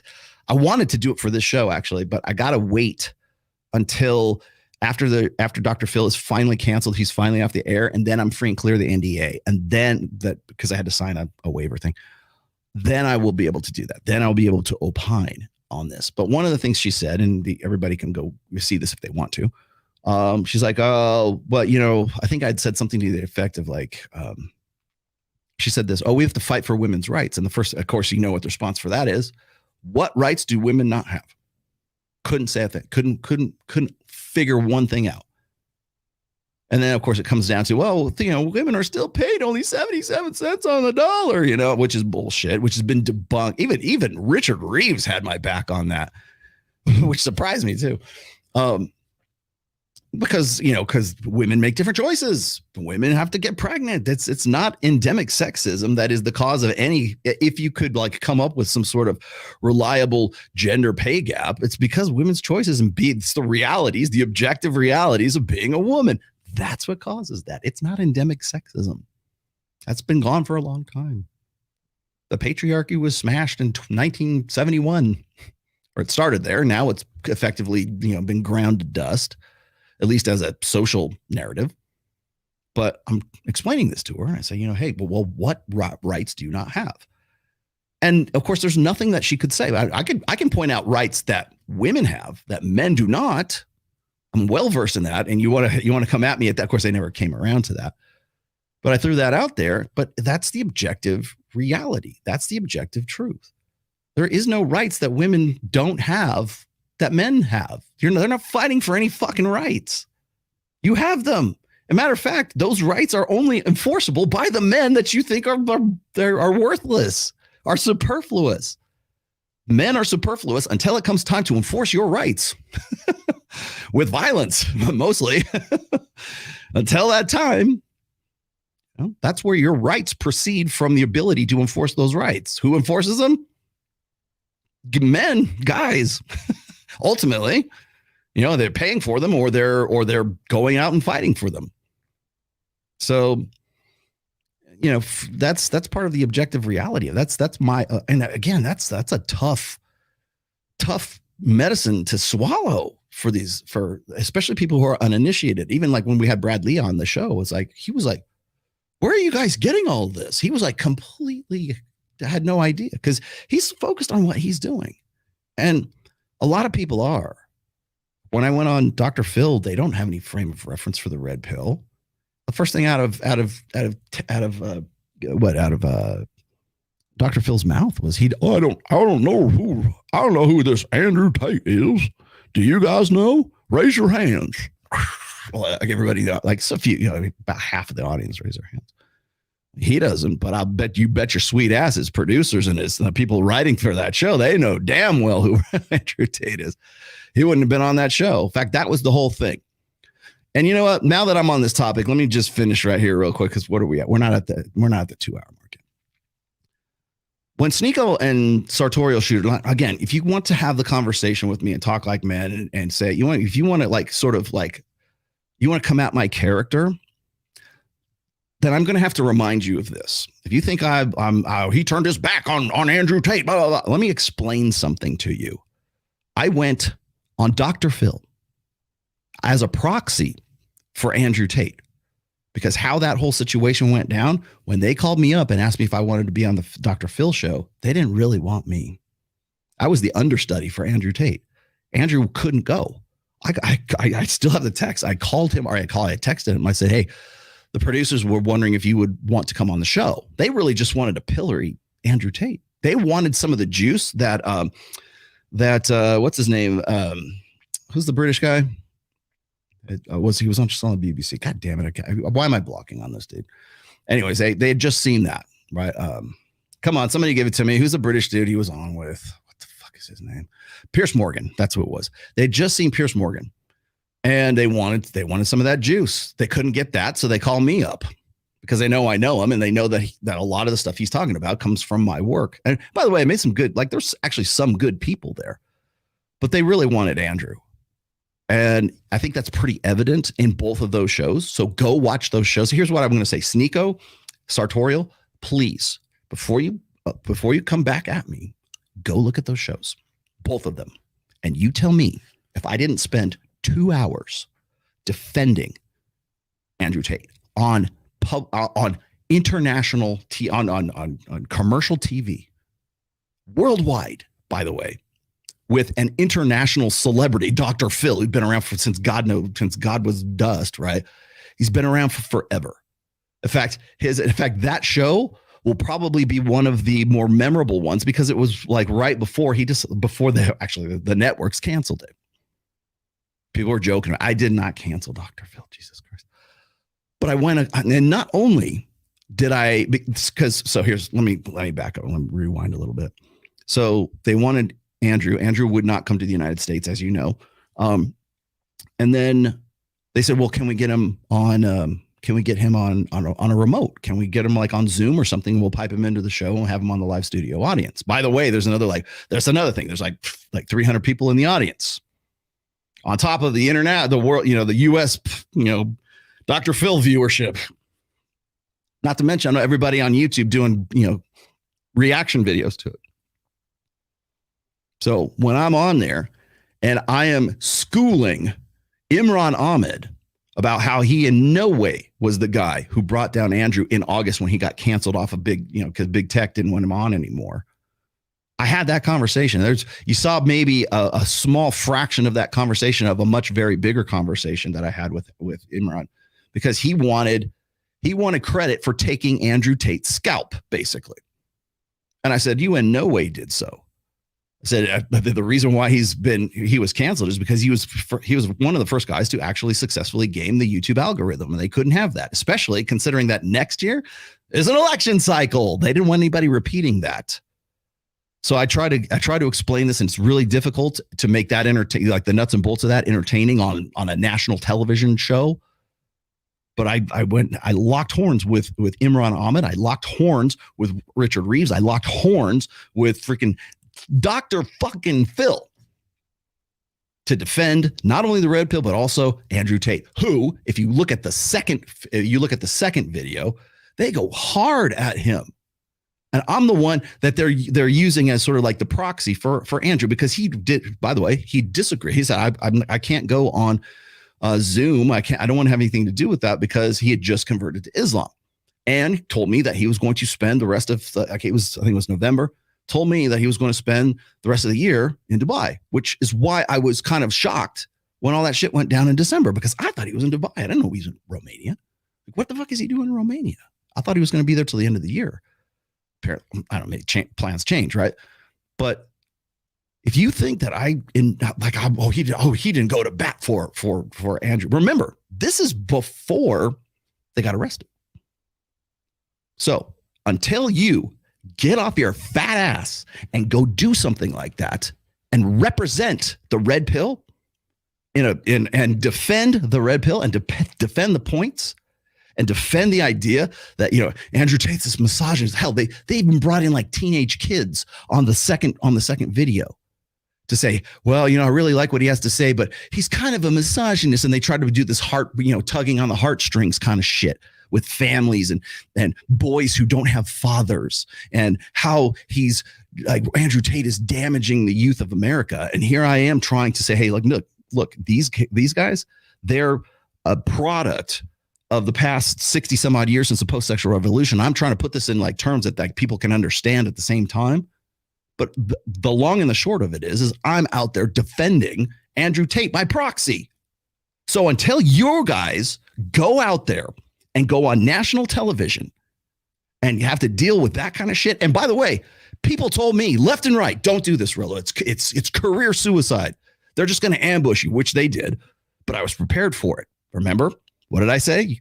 Ambush is one thing, but if you're prepared for that ambush, if you know you have to prepare in advance. You have to play. It's chess, right? Andrew Tate. It's chess. You have to play 7 plays ahead of your opponent.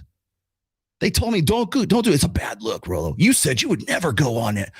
The same people who came at me for going on Andrew Tate or for going on Dr. Phil told me, don't do it. It's career suicide. I did. It wasn't career suicide. In fact, it was one of the best things I've ever done in this Rollo Tomassi capacity, rational male capacity. Did I make a whole shit ton of money off of it? No. Book sales, about the same. I didn't see any like spike or anything afterwards. But I did it. How many Destinies are doing shit like that? How many Sneakos are doing shit like that? How many sartorial shooters guys are doing shit like that?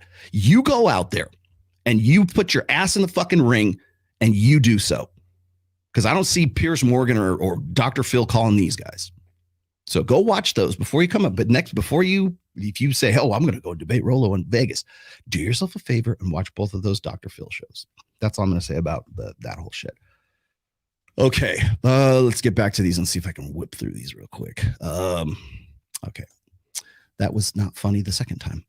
Hypothetical, would giving men default custody and having a woman forfeit spousal support, a la ancient Rome standards? You mean the law of Hammurabi? No, sorry, lex talionis, an eye for an eye. I know Latin. Lower divorce rates and prop up marriage, or is the impulse for hypergamy too strong? Let's hang on to that one. That's a really good one too. Is this actually the real Ryan Stone? I think it might be. Super chat just to tell Undead Chronic to eat a dick. You heard it here. There you go. Ryan Stone says, eat a dick. Okay, there.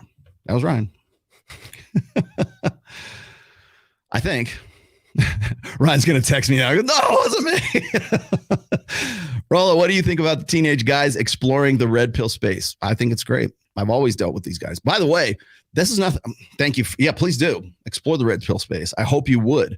We used to have, and it's still there actually, on So Suave, there's a teenage forum there.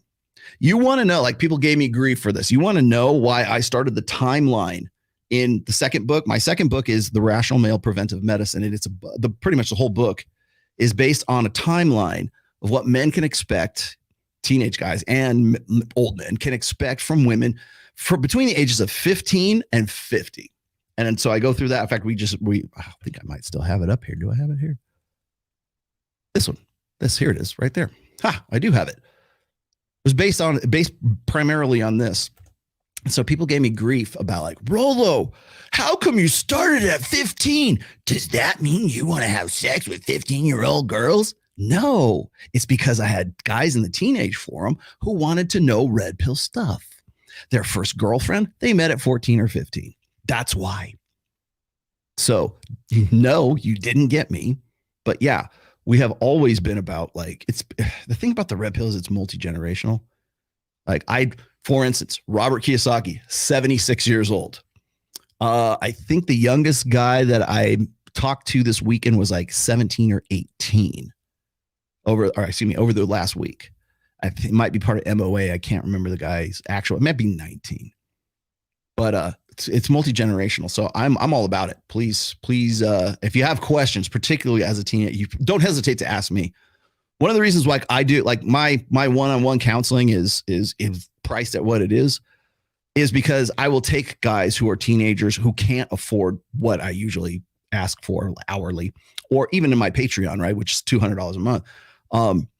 Even when I'm doing that, if a teenage guy says, "Hey, I'm going through some shit, can I talk to you for half an hour?" I'll do it for free. I'll do it pro bono, because I figure the guys who are paying me like for their one-on-one, they're paying it forward to like the 17-year-old who can't pay for it. So yeah, please do. If you have questions, I'm all ears. Do you see a red pill revolution coming, or will the globalists who successfully find a way to keep it from spreading? No, what they will do is what globalists, like who? And don't say the elves. Okay. First of all, who are the globalists? Klaus Schwab is going to keep you from reading the Rational Mail. Oh no. I can't have that. Do you see the no. I'll tell you what will happen though. He won't. The globalists don't need to. What they'll do is what they do with everything. They will co-opt it. They will assimilate it, like the Borg. Resistance is futile. They assimilate. That's what pretty much like corporate interests. But if you want to talk about like geopolitical ideologues and politicians and people who have money, if you want to call them globalists, whatever the fuck you like, I'm a globalist. Okay. You're a globalist too. If you're watching me from Johannesburg, South Africa, you're a globalist. Welcome to the global world. Welcome to the global sexual marketplace. You're a globalist technically. I mean, by definition, but are you like the Illuminati with puppet master, Svengali puppet master? No, they'll do what they've always done, which is assimilate culture and then turn it into what they want it to be. It's mold your words and by the way, it's the long game too. It's not something that just happens overnight. It's assuming parts of culture and then using those really cool things to sort of sell their message, which is exactly what's happening. So the real red pill, guys, is what's going on over on the right side of that's this right here. This is globalists assimilating the red pill. That's what that is. Just because you happen to agree with that ideology doesn't make it any less globalist, doesn't make it any less manipulative, doesn't make it any less,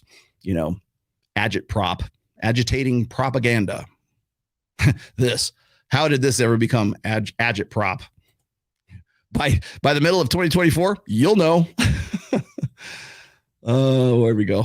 Oh, Pat Stedman's Polish passport surprised by a two channels based in Mexico that popped up in my feed. Okay. High viewership count near 500,000. Don't be impressed by viewers. Well, by subs anyway. You mean subs or you mean viewership? Ripoffs of F&F and Kevin Samuels. But the girls' views on body count, etc., sound like American Passport Bros is a cope. Okay, well, thanks for that. I was not aware. Can you, Pat? Will you mind like putting the link in the chat so like we can like follow up on that? But like those channels, anyways. Again, it's just assimilation. How can we co-opt the red pill to sell to sell Coca-Cola, to sell Pepsi? Do women today think they are oppressed because now they are in predominantly male professions? Probably. There's probably some truth to that, such as engineering, actually more like HR, more like corporate America. There's very few women that are actually in engineering, but there are women in traditionally gender, like male gendered workspaces. And then they can't compete with men, but don't understand what the competition is. Well, here's the useful thing, Tom, is that women will always have the out of sexism, because feminism over the course of the last, well, since let's just say the late 60s, right? Militant feminism. I'm not going back to the suffragettes or any of that crap, okay? Because really feminism, there's no waves of feminism. There's only one feminism, and it's been the same shit. It's just been like different flavors of it over the course of like going on close to like 150, 200 years. And the militant feminism of like the late 60s and early 70s has sort of taught women that they can have it all. Remember those posters? Of course you don't. Our Bodies, Ourselves, Gloria Steinem, Betty Friedan, The Feminine Mystique. You know, if people say, well, Rollo, why are you reading this subversive shit? Well, I had to do that. When you want a story, here's a Rollo story. When I was at UNR and I was, completing my degrees, the capstone classes that I used to have to take back then. A capstone is like one class that satisfies a lot of different requirements. But you had to decide which topic and which subjects you wanted to see or to be about, right? Now, I am a father. I'm playing in a band. I have a full-time job, and I'm doing a side hustle at the same time. And I'm going I'm trying to finish up my education at the same time. And I was you think I'm busy now. I was very busy back then. And I was taking this. I had to take a women in literature course, which is very much the humanities, very much feminist, very much so. I actually enjoyed that course because it's kind of like know your enemy, know what this is how feminists think. It's helped me immeasurably as a writer and as understanding like how, like when they talk about intersectional feminism, when Brie Larson starts talking about that on International Women's Day and Miss Marvel is about to come out and she starts talking about intersectional feminism. I have a frame of reference. I've already studied that in college, and I know what you're going to say. I resisted the hive mind at that, but it was good that I took those classes, right? And I quite enjoyed myself because we had some really heated discussions in there. Because I'm first of all, I'm the only dude in the class besides one homosexual guy. I'm the only heterosexual guy, married, with kid, working, busting my ass, and I'm taking this class because it satisfies a humanities, it satisfies a cultural diversity, and then a Western tradition or whatever, like the requirements for. It satisfied 3 different requirements. And when you are going to night school and you're trying to finish up your degree, you will take the most efficient classes you possibly can. So I'm taking women in literature because it satisfies all of those requirements. There's only one other class at the time that satisfied those requirements. You know what it was? Holocaust studies. That's what it was. That's how seriously, that's the comparison that they want to say, that women have suffered so much that these classes are equitable. Holocaust studies and women in literature. They both satisfy the exact same requirements in college. And I was, even then, like I was not the same Rollo Tomassi then that I am right now. Even then I was like raising an eyebrow, like, really? That's how serious they think the equitability of women's like sort of victimhood over the course of the millennia. Let my people go, right? And it will always be useful because, and I'll finish with this, feminism has never been about equality. It's only ever been about retribution and restitution for perceived wrongs over the course of thousands and thousands of years. We were your property. We could have known businesses and go to school and do all the things we wanted to do. Well, women today think that women back in, turn of the century or like, the 1800s, 1700s, 1600s, they think that they would think exactly like they do right now. Those ladies, God, they would all want to have OnlyFans right now. But the long and the short of it is that, so feminism has never been based on equality. It's always been based on retribution and restitution. That's why to achieve equality, and this is a tenet of militant feminism of the early 70s, is that to achieve equality, they had to actively disadvantage men to achieve equality. And really they didn't. All they needed was the pill. But that's one thing. The other thing is that feminism is also fundamentally based on a paradox on cognitive dissonance, right? Because that, and it's two fallacies. Okay, the first fallacy is that women are victims and that they are oppressed and that they are historically been, property and chains. They're victims, basically. You want to know why the victimization and victimology is so pervasive for women, so seductive. It's that you can sell lots of products based on female victimhood. The reason for that is because feminism teaches women that they are not only are they victims, but they're also superheroes. They can do anything. So victim of endemic systemic sexism and patriarchy, and also Captain Marvel. They can do anything. What is it? When Beyonce is there, she's got big old feminist, glowing sign in the back of her when she's at the Oscars or the Grammys or whatever it is.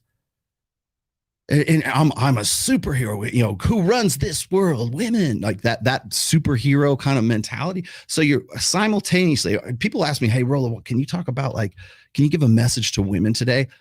Ladies, if you're watching this today, if you're watching the rerun of this today, whatever, if you're in the live audience right now, you're being sold on a paradox. You're being sold on cognitive dissonance. You are simultaneously a victim, but you are also at the same time, you're Miss Marvel. You're Captain Marvel. You're a superhero. You can do anything. You could be an astronaut. You can be on OnlyFans and still have a husband. You can still have babies and be the CFO of a major American corporation. You can have it all. You're a superhero. You're a woman of the day. You don't need no man. You want a man, but you're independent. You're strong and independent. You're a superhero. Everything's in your advantage. You go out there and kick ass, girl. But you're also a victim. You're all, watch out, because you can't go walk across a dark parking lot at night because, we're going to fear for our lives. I heard that over the weekend too.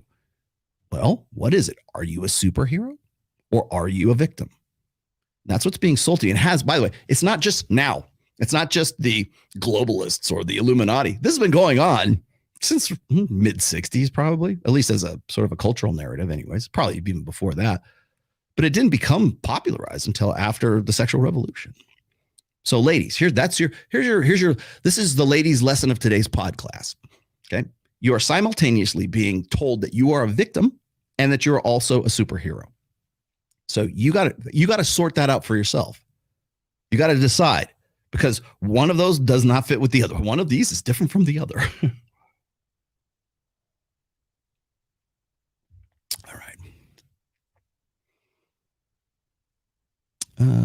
But let me see if I can follow up on this. Hypothetical: would giving men default custody have a woman forfeit spousal ancient Rome? So it's like tooth for tooth and eye for an eye. I think maybe that's what you're talking about. I brought this up recently. Actually, you know what? Let me just come back to that, because I got something close to that in my notes here. Rollo, you are very good at chess, while Andrew Tate keeps playing checkers, making horrible moves. I'm not a mind reader. I like Andrew. I like Tristan. I always have. The last time I did a show with them was in December of 2021. Last time I had any kind of like text exchange with Andrew was on Christmas morning of last year, of 2022.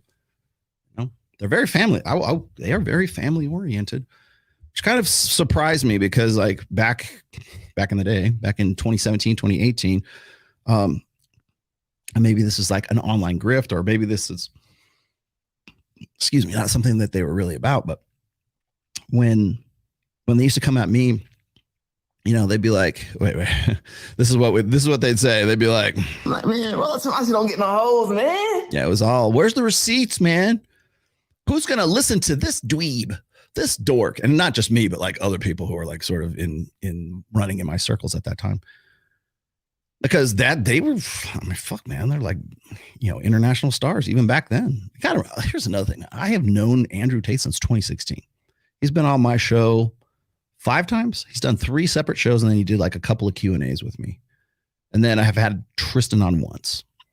And then I also did a show. Well, of course I did Fresh and Fit back in December of 2021. Of the people who are coming at me and who sort of surround, Tate today, they were not in existence. They weren't even a fart in the wind back in 2016. Nobody knew. And again, this is not me like trying to flex on these guys saying, well, I know them longer. I'll tell you this, even though I have known them longer, I still couldn't answer your question. I still couldn't say like what I couldn't predict that what he's thinking. I think actually he does play chess very well. But again, I don't pretend to know the mind of Andrew Tate. I also told Dr. Phil, I said, I'm not here to be an Andrew Tate apologist, which is the reason why I said that is because by the time we got 10 minutes into that show, it was very clear that this was the trial of Andrew Tate. And I was the one playing the proxy for Andrew at that time. I mean, it became very clear to me when Imran Ahmed came at me, supposedly the guy who took Tate's scalp back in August of last year when he got canceled off of YouTube and his social medias and stuff like that. He wanted to say that his organization was responsible for that, which was he was absolutely talking out his ass. And I knew it. And he knew that I knew it. And he tried to like sidestep it and dance around it the whole time. But, you know, how old was Sneeko in 2016? Was he in middle school? I mean, I'm glad you're all tight and everything. You want to, I think both of them have converted to Islam. I guess that's the pivot now. You know, Roosh converted to Eastern Orthodox Christianity. Well, why not? It's par for the course. That's part of the script. Would you like me to read the script to you? I think I'll pull that out. So yeah, I don't pretend to know the mind of Andrew Tate. Brandon Hunter. I always liked the dynamic with the shows of just you and Ryan. Want me to do it again? I like having him on here. I'm glad you like it because my live stream drops to like 700.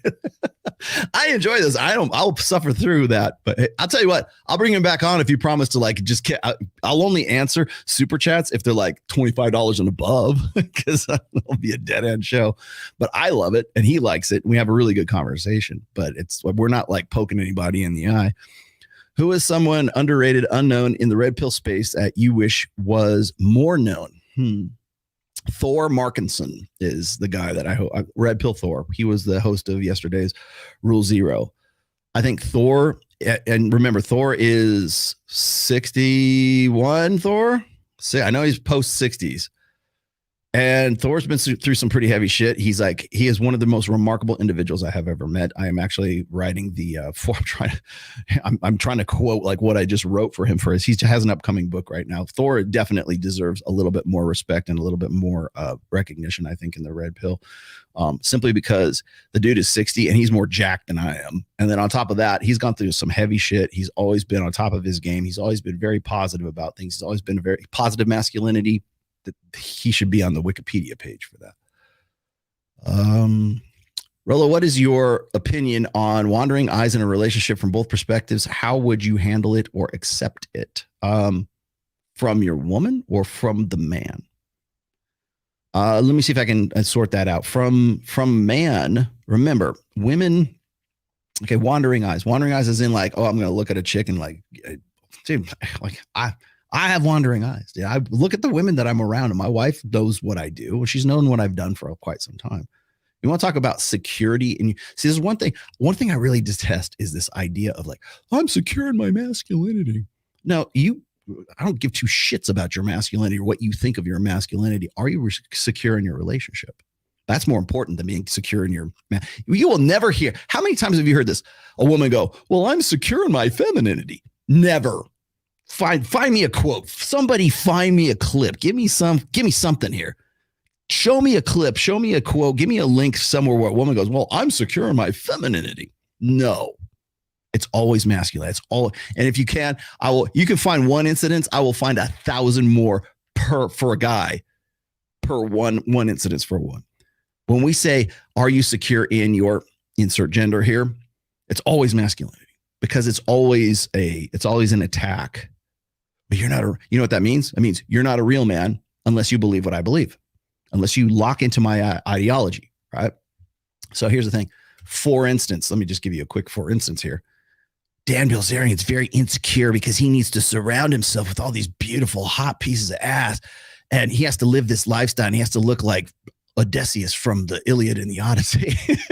He has to look like this because he's really insecure inside, and he's really weak. You know, if he would just take off his mask of masculinity and be vulnerable, then you would see that he's really an insecure baby man child or something like that. But the guy with the pregnancy test that says yes, and he's got his whole family together, that dude's secure in his masculinity because he doesn't care what you say. He's going to save the West by getting the fertility rate up above replacement level. See how easy I can throw that out there? Security in your masculinity is a container word. That's why when I listened to Adam 22 was talking about, I don't know how secure, like, am I insecure in my masculinity that I feel jealousy or I feel like weird that this guy's railing my wife on Blacked or whatever it is, Brazzers. Should I feel bad? Why do I feel? Should I feel this way? Destiny, tell me, should I feel this way? Destiny, you're secure in your masculinity. Please tell me that I'm okay.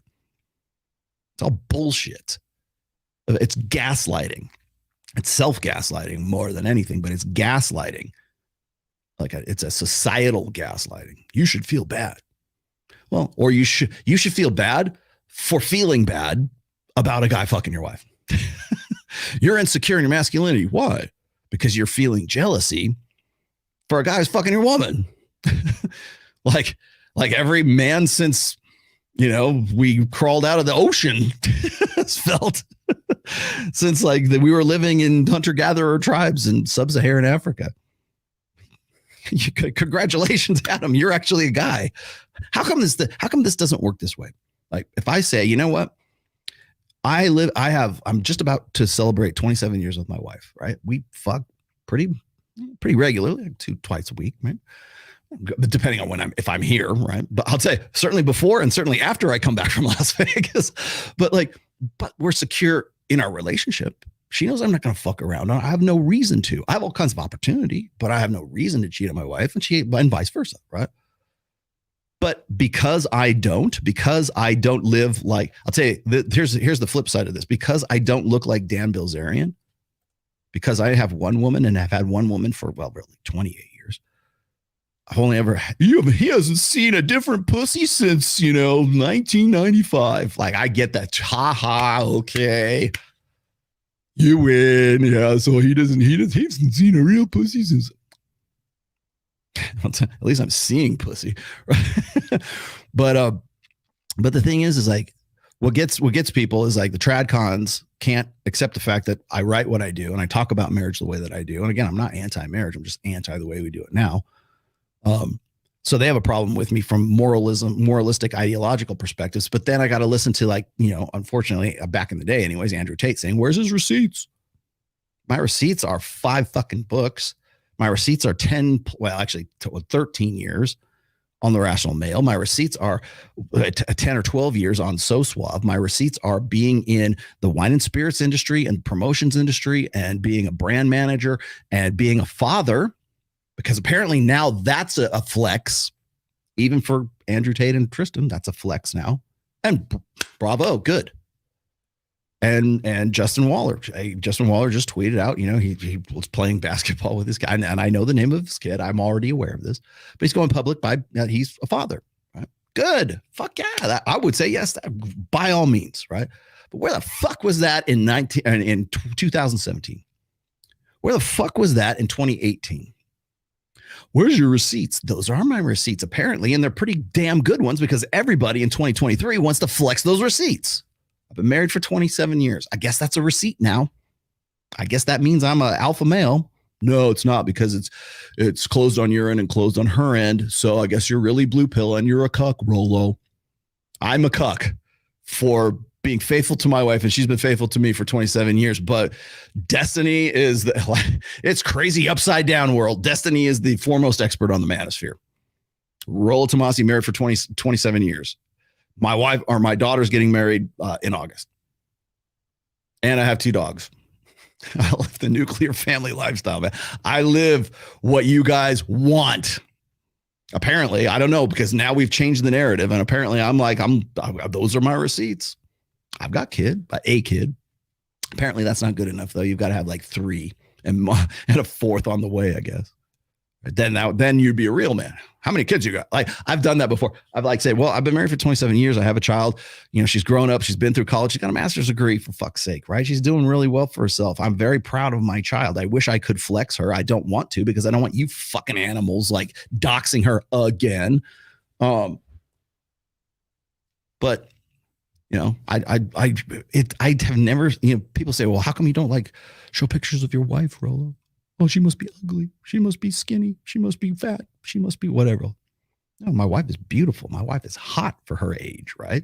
She's hot for like 90% of the women in the United States. At least 75, at the very least, 75% of the women in the United States. And here's your clip, guys. Here you go. Here you go, haters. I'm going to give it to you right now, right? My wife is at least in shape. My wife is at least above average, because the average woman today looks like a fucking beach ball.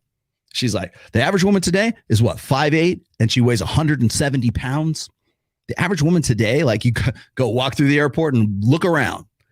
The average woman today looks like a beach ball.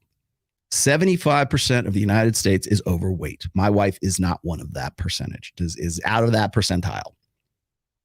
Okay. 40% of women today are by the CDC, morbidly obese. My wife is out of that cohort too. Can you say that about your girl? Can you say that about your wife? Can you say that about your girlfriend? Can you say that about your girlfriend in the future? So I'm just pointing out statistics here. So you're going to come at me for like receipts and all this other stuff. Apparently I'm fucking on top of the world. I've been doing this for a long time, man. A lot longer than Matt Walsh. A lot longer than what's his name? Ben Shapiro. I've been married longer than Candace Owens. She's got a kid now though. But then when I pull that out and I go, I have a wife and kid and blah blah blah. They go, how many kids do you have? 1. Oh, you're a failure. You need to have at least 4, to save the West. We got to get that, replacement level fertility up. Those are rookie numbers. Got to get those numbers up. Okay. So what you're saying is basically I need to go fuck any of these hot chicks on Access Vegas and put a baby in them so that I have like a male heir. Is that what you want? I'm going to divorce my wife because some scumbag on the manosphere said, you know what? You're not really red pill unless you do that, because that's what people have said. Make up your fucking mind. Oh, God. Let's see. So as far as wandering eyes, again, it's about men are going to look. Women are going to look too, by the way. Do you think like all those women who got all hot and bothered for 50 Shades of Grey, do you think they were having like emotional affairs with Christian Grey? You think all the women who went to go see Jason Momoa in Aquaman, do you think they were all big DC Comics fans and they realized, hey man, finally you got Aquaman? No. I don't even want to think about what my 20s would have been like had I known all this at 15. Better late than never. Thanks for doing your work, doing the Lord's work. Wait, you know what? You said doing the Lord's work? Oh, yes, I am. Ryan Sullivan, everyone trying to justify their decisions to others. People can't go on with life and be happy or learn to become happy. Remember, you will never become happy. Happiness is not a destination. Happiness is not a sustainable condition. Happiness is an emotion that is meant to move you from one state to another state. Okay. So if you're like, I agree with the first part of that, can't go on with life and be happy. Yeah, because doing something that makes you happy, that's happiness, but you're not going to, there's no pussy at the end of the rainbow. If I have understood the summary of what you've said about modern women, I think it is, we are as good as our options. Women are, or men are? Or you mean as loyal as your options? At least get the quote. Only way a woman acts right is if she's insecure. Yeah, by varying degrees. I would say, like, Rick, that's a very astute observation. I give you bravo. You know what? Here, you can have one of these two. And for a $1.99 super chat, that's actually pretty profound. Now, I'll tell you what. Woman only acts right. Like, first of all, what's act right? Acts right is, does she defer to you? Does she look up to you? Does she admire you? Does she like bake you cookies, make your lunch, write you little love notes like all the rest of these trad cons think is a flex? I think I would be a little weirded out if my wife started like, here, honey, I'm writing. I was like, what's that? The overly invested girlfriend meme. What was it? The obsessed girlfriend meme. I woke up and just watched you sleep. That scares the shit out of me too, by the way. It's like you'd be sleeping and everything. And I'd be freaked out if my wife is like, I'm just watching you breathe. Get away. But no, it's I think if my wife has started putting like little love notes in my lunch, I'd be like, what's wrong? Is something wrong? Did somebody die? Are you trying to sell me on something? Did you do something wrong? It's almost like getting flowers for your girl because it's like you did something wrong and she don't know what it is and you got her flowers, like she's like butter her up. That's what that would seem like to me. I'd be scared. Let's see. Yeah. So let me see if I can follow up the insecurity part. I don't necessarily know if I would use the term insecurity. Okay. I think that for a good, healthy relationship, people are like, what's your key to what's your advice, Rollo, for a healthy relationship? Well, I don't do advice, but I will say this, that the healthiest relationships, like statistically speaking, and from psychological perspectives and from my reading and my understanding of this, first of all, it's based on polarity. You have to have your own identity and she has to have her identity. And preferably that identity that she has admires your identity. Women cannot look up to me. I'm saying a quote that I came up with that everybody is throwing out right now. A woman cannot look up to a man who is her equal. You have to be better than your wife, your girlfriend. You have to have a world into which she wants to enter into. That's the basis of frame, right? So, boy, I'm going to give you guys some good game advice here, maybe. Such as it is. Let's not call it advice. Let's call it observations. Here's some data. Women have a instinctual need to look up to a guy, to look for a dominant man, to look for a guy who can protect, provide, and be parentally invested. Right? That's the beta buck side of hypergamy. Alpha fucks, beta bucks. They're the long-term security side and the short-term sexual side. Short-term sexual genetic benefits versus long-term security benefits, protection, provisioning, and parental investment. And when that woman is, I think it was Mystery. Yeah, it was Mystery who said this. Gosh, I should go dig that up. I know there's a video for this. He said this at one point. He said, and I put this, by the way, in the player's handbook. I quoted him.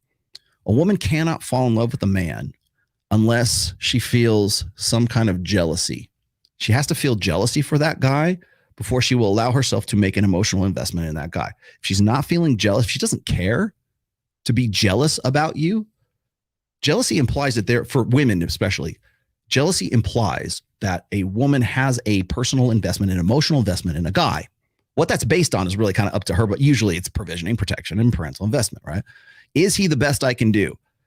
Even while she's trying to figure that out, if you look like better than all of her other options, then yeah, the answer to that is pretty much yes, at least in this context. In the now it is. So she has to feel a little bit of jealousy before she can actually fall in love with you, meaning she has to be fearful to some degree, dread, right? Passive dread. I'm not saying active dread. She has to be fearful of losing you, losing the investment of you. That's why when guys get into like when I say, what is it? The iron rule of Tomassi, number 3. If a woman, like any woman who makes you wait for sex, the sex is never worth the wait. Well, why does Rollo say that? Does he want us to fuck random bitches? No, because that rule is not about go out and hedonistically fuck anything on 2 legs. It's about determining genuine desire. Because if that woman does not have 100% interest level in you, if that woman does not have genuine burning desire, thank you, Fresh, for bringing that one up. Own your soul. If she doesn't have a direct influence or an interest in you that is so intense that she feels jealousy if it seems like some other bitch is trying to get you, then something is in there that's mitigating that. And the sex that you're going to, I put it in sexual terms, but the sex or the reward that you're going to get is going to be a mitigated reward. Maybe I don't know if I make myself clear on this well enough, but like a woman has to feel some sort, you want to call insecurity dread or jealousy or anxiety. We've talked about the competition anxiety or an urgency. If a woman is not feeling those for you, she's never going to get to this. She has to go through those stages or one of those stages before she can emotionally invest in you with what we call love. Right? She has to want to be with you. She has to have the genuine desire to want to fuck you. She has to have the genuine desire to want to fall in love with you. And that is based on what? It's based on hypergamy. You either got to be the best, hottest piece of, you got to be the hot guy in the foam cannon party, or you've got to be the guy who, and preferably both of these, but the guy who is the best that she can do with long-term security, provisioning, protection, and parental investment. And if you can be both of those, and you can answer the hypergamous doubt question, which is he the best I can do? She's got to feel some sort of jealousy or some sort of fear of losing you, some sort of dread. And it can't be something that you generate yourself. It has to be something that's third party, or it has to be initiated by her imagination or by something that's confirmed for her in the environment. Social proof, pre-selection. You want to pre-selection, Mike Sartain talks about pre-selection all the time. And how it's a very useful form of game is pre-selection. And he's right. I think it's very important. I don't think it's the only thing. I don't think he would say it's the only thing either. But pre-selection is based on what? It's based on other people being the guy that other men want to be and other women want to fuck. Other men want to be social proof. Other women want to fuck pre-selection. And so if a woman is not saying, other guys want to be this dude, they look up to him, they respect him, they admire him, they think he's a swell fucking guy, right? They want him in the foxhole next to him in a crisis situation. They depend on him. He's a good dude. He's pro-social. He doesn't necessarily have to be extroverted, but maybe he's outgoing enough to make friends. He's well liked. He's well respected. He's established. He loves his mama, whatever. But he's also a hot guy. He's also goes to the gym, works out. He looks good and kind of like the guy I want to fuck with. That's one set of criteria. The other set of criteria is, do other bitches want to fuck this guy?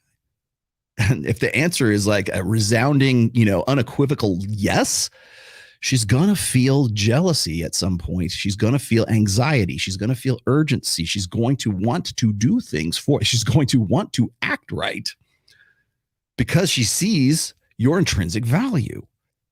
And that's really the basis, I think, or it should be anyways, it should be the basis of shows like Whatever Podcast. Brian, if you're watching, pay attention. It should be the basis, certainly, of Access Vegas. It should be the basis of Fresh and Fit. Any show that is holding women accountable, one of the things I think it should be a prerequisite or requirement of those shows is to, at least, if you're going to hold women accountable, do them the favor of telling them why they're in error for why they think. And the easiest way I've found to do this is to use, say, the delusional calculator. What is it? This is the kind of guy you want to get, put in, okay, I want a guy who's 6'1". We just saw, right? All those girls in that previous video, he's got to have $500,000 at least, or $300,000. And I think what's ironic is the video that I put on before that, where the guy was discussing the differences between buying a house in 1983 versus buying a house in 2023. And you look at the inflation differential. You want to know why those MILFs are living at home and everything? It's because they're fucked. And you want to know why women want to fuck these guys? They don't want to have anything to do with them, because those women are still basing their desire, or they're basing what is going to be an acceptable, eligible bachelor based on 1983 dynamics, based on I want the guy who can do all this. I want the guy who's successful and can do all this great shit. In 1985, Back to the Future. In 2023, that's the mismatch. The genetic mismatch is definitely the economic mismatch. Our ideals for ideal relationship are rooted in the 20th century. That's old order way of thinking. So when women say, "Oh, I want a guy who makes $500,000, he's got to have this," they're not thinking about housing prices. They're just thinking of lifestyle, because women don't marry a man; they marry a lifestyle. It's the marriage situation. But If you want a woman to act right, you've got to be at least one step above her in sexual market value. Preferably two. Actually, the healthiest relationship is when that guy's about 1.5 to 2 steps above her. And in some cases, like for instance, a guy could be, she's a 6, right? Well, she's a 7. No, let's give her some credit. She's a 7, and the guy's a 7.5, or maybe an 8, or maybe he's a 7 too, but he brings a lot to the table, and so she's going to stick with him and see if she can build a life with him. As she ages, maybe she drops to a 6.5, and so now that differential makes her act differently. So when men say, well, when I got married, she looked like this, and oh man, she was so into it, and now I lost frame. They think they lost frame when in fact they didn't lose frame. It's because their woman lost value. And so they're like, now I have done so much for myself. I'm finally hitting my stride at 36, 37, 38 years old, and she's like not what she used to be, kind of thing. Now, hopefully the guy gets wife goggles, or maybe he has some sort of other investment. You want to know why women want to trap guys with babies? It's because women want to trap guys with babies because they know that their sexual market value is decaying. Keep that guy around. It's an insurance policy. I hate that it is, but today having children is an insurance policy. The guy on this side of the picture right here in the pregnancy test, you could say, oh, this is a flex. No, that's her insurance policy. Because that's insurance to keep you around. And if you believe it, that's even that much better. If you gaslit yourself into thinking that that's a flex by doing what everybody since, I don't know, we crawled out of the ocean has been doing. Okay, it's a flex. And I'll tell you, we'll come back to why that's a flex here. But I got to really, we're all, okay, so we're at the 2-hour mark now. I got to get busy. Let's see. But thank you for that. That was actually a pretty decent aside. Next time I'm in Vegas, let's skip the 40K. I'll teach you how to play Battletech. I already know how to play Battletech, my friend. In fact, I've got quite a collection of Battletech stuff. How can I introduce red pill guys to the ideas to guys in tabletop gaming specs? Here's my advice. I don't give advice, but in this case I will. Don't. Just don't do it. Simply because most of I hate to say, well, I shouldn't say that. There's some guys I know, actually they probably might even be in the chat right now. There's a few guys that I know from my old gaming group from back in Orlando, back in Florida, who follow me as Rollo Tomassi. They knew who I was in Rollo. Like I used to be, I don't say I was co-host, but I was certainly a frequent guest on this podcast called 40K Radio. And I used to do way back in like the 2008, 2009. Some of those guys still follow me today. My take on that is you be very, very careful because game stores, role-playing like traditional role-playing games, are very wokesy. Even like, it depends on the game really. Like Battletech guys, they might be old enough to like, you could probably talk to them about like, one of the things I like about, like strategic war games, whether it's 40K or Battletech or even like historicals and stuff like that, is it's guys doing something together. Remember what I told you before? Like, it's like, don't start a rational male book group and we're going to sit here and read the book. Right? Don't do that. Read the book. Yes. Talk about the book, but do it while you're fishing. Do it while you're playing 40K. Do it while if you already have a pre-established kind of conversation with the guy, then by all means go for it. But whatever you do not be an evangelist for the red pill at any game store that I frequent, man, because they will kick you out just for like saying, hey, all that stuff about gender pay gaps, that's all bullshit. Like, I'm sorry, sir, you have to leave the game store right now. Game store is like my freaking happy place, man. It's kind of like, for me, going to a really like a mom and pop game store, not like a franchise, but like a really, I like Warhammer stores too, but like, I mean, like an old school one. Kind of reminds me of being in a church or like a library or something like that. I don't know. All right. What else? Talking about feminism. Did you read Occult Feminism by Rachel Wilson? No, I did not. She goes into a lot of things you have always talked about and points to somebody. Was it you who told me about this critical thinker? Somebody has mentioned this before. And points to even earlier times in history, way before the suffragettes. Great read book so far. Okay. It is Occult Feminism. I'll check it out. I have to be a little bit, I got to take that with a grain of salt because mysticism, astrology, tarot cards. You don't say it right, Rollo. Tori. By the way, I made Tori. I brought Tori back in as a mod. She's a mod on Access Vegas now, but I could just hear her accent ringing in my ear. You say it wrong, Rollo. All that stuff, that mysticism stuff, is soft power. Anything that's metaphysical, any like women are forces of nature. They're the Oracle of Delphi, right? They're the mystical druids of the forest and stuff. Occult feminism, right?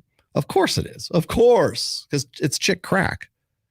Yeah, what I would love to, I think I might actually have to read this now. When I get done on the show, I'll go and get the Audible of it because I got a long car ride apparently on the 5th. But you want to know why occult, or chick crack, or the occult, or religion, or superstition, or energies, chakras, all, sun your bunghole, appeals to women is because it's innate. Well, first of all, it's innate to solipsism. And the other thing is that it is it's secret power. It's soft power. It's covert power. I think that's what it said. I think that's how Robert Greene defined it. For women, women's access, like men conquer worlds and conquer countries and stuff like that, and women conquer men. How do they do it? By gaslighting men into thinking that they can read the bones or the chicken entrails, or that they have some sort of hidden mystical, like, you don't know how we create babies. You'll still hear it today too, by the way. How dare these, there. How dare you? How dare you talk shit about, how dare you be a misogynist? Because those are the women who gave you life. That give you life thing, that's a natural response for women, is like, how dare you say the things that you say, Rollo, about women? Your mother gave life to you. We're the life givers of the planet Earth, of Mother Earth, of Gaia, Mother Earth. We're the life givers. That magic. And by the way, what is it? I want to say it's Asimov who said this, like, any sufficiently advanced technology is indistinguishable from magic. Also, any sufficiently misunderstood, like, biodynamic or whatever else is also, we got to figure out some way to explain it. Must be the gods, must be throwing the bones. Men will never understand women. They're mysterious forces of nature because they can give life. And you better believe in it, because if you don't, boy, the gods are going to throw lightning bolts at Hera or Aphrodite or God, who knows, right? It's going to throw lightning bolts at you, or like your wife's going to have a miscarriage. Why? Because you're a misogynist. And that's where, you're attempting with the primal forces of nature. That's why women love the occult. That's why it's, what is it like? So as above, so below.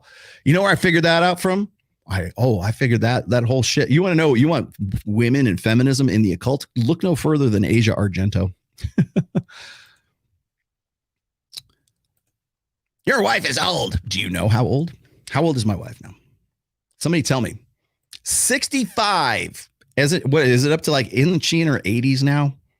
Every time somebody says your wife is old, his wife is like 90. Like, we probably are there now. Rollo's wife is 90. Do you think that men who choose not to get a college degree are a bigger disadvantage in terms of dating women than a man who does? Dating or marrying? Those are two different distinctions right there.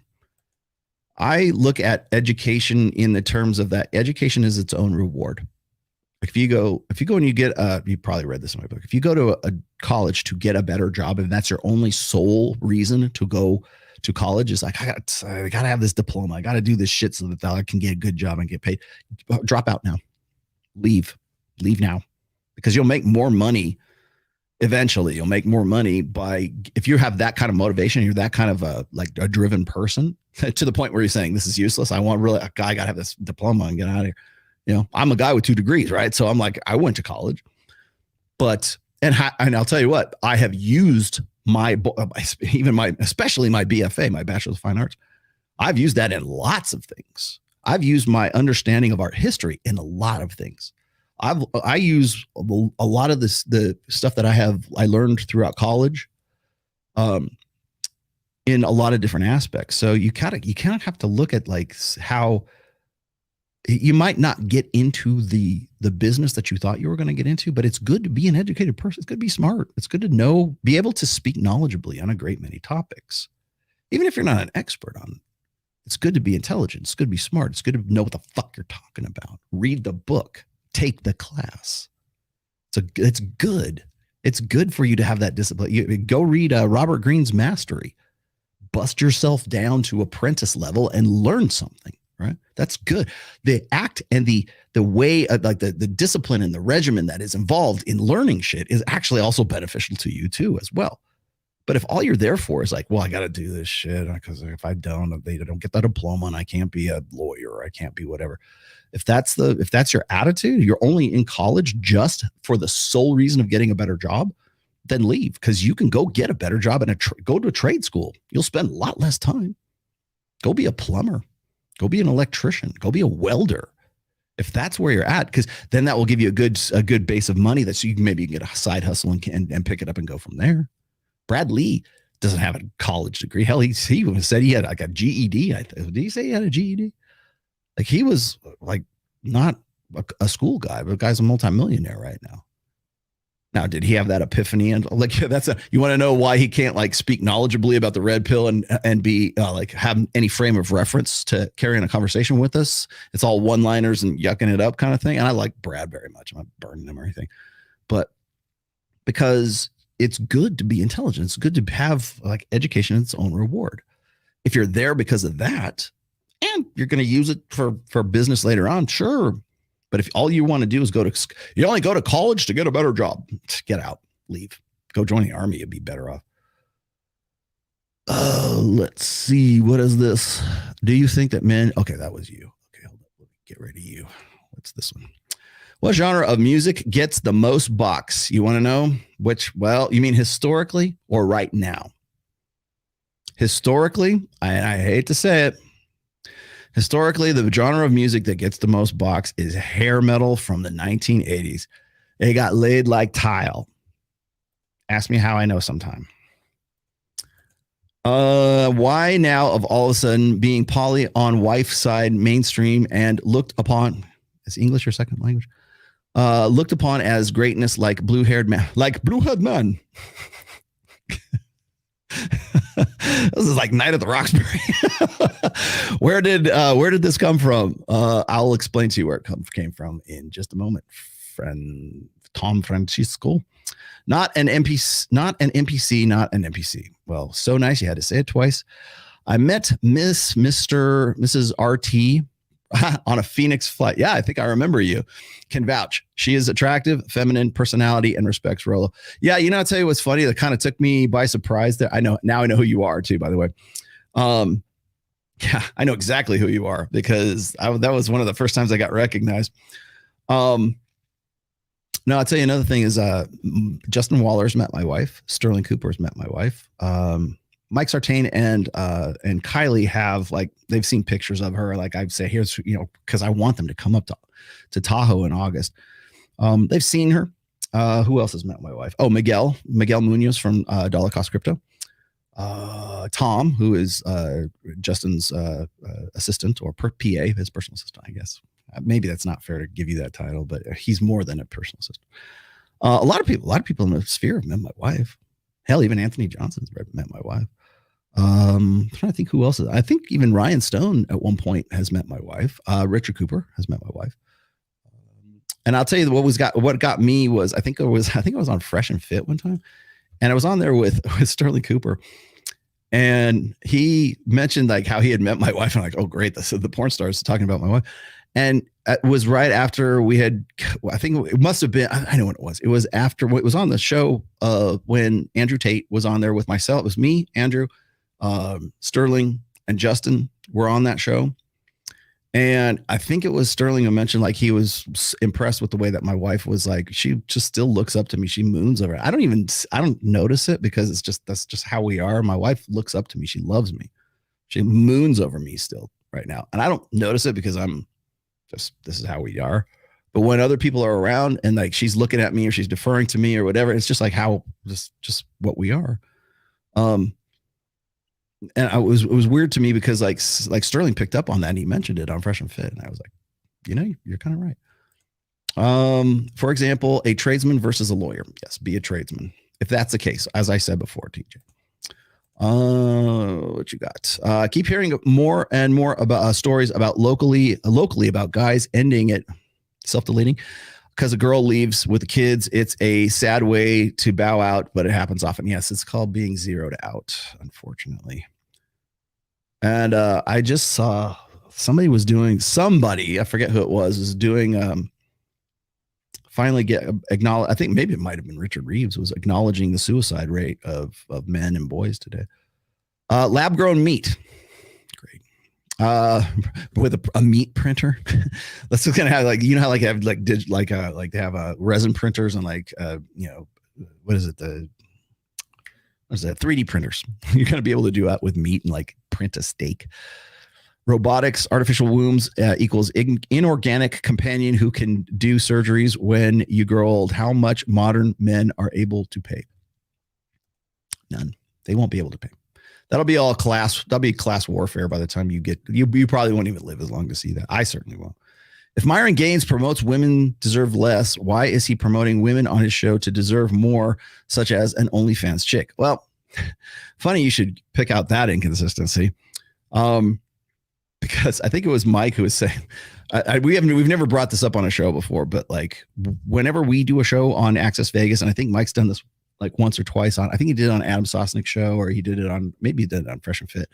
There was this girl that we knew last time we were in, is it December? Or no, it was January. I think it was December or January. We were in Miami, and it was me and Mike. I think it was like one of the first or second times we were on Fresh and Fit.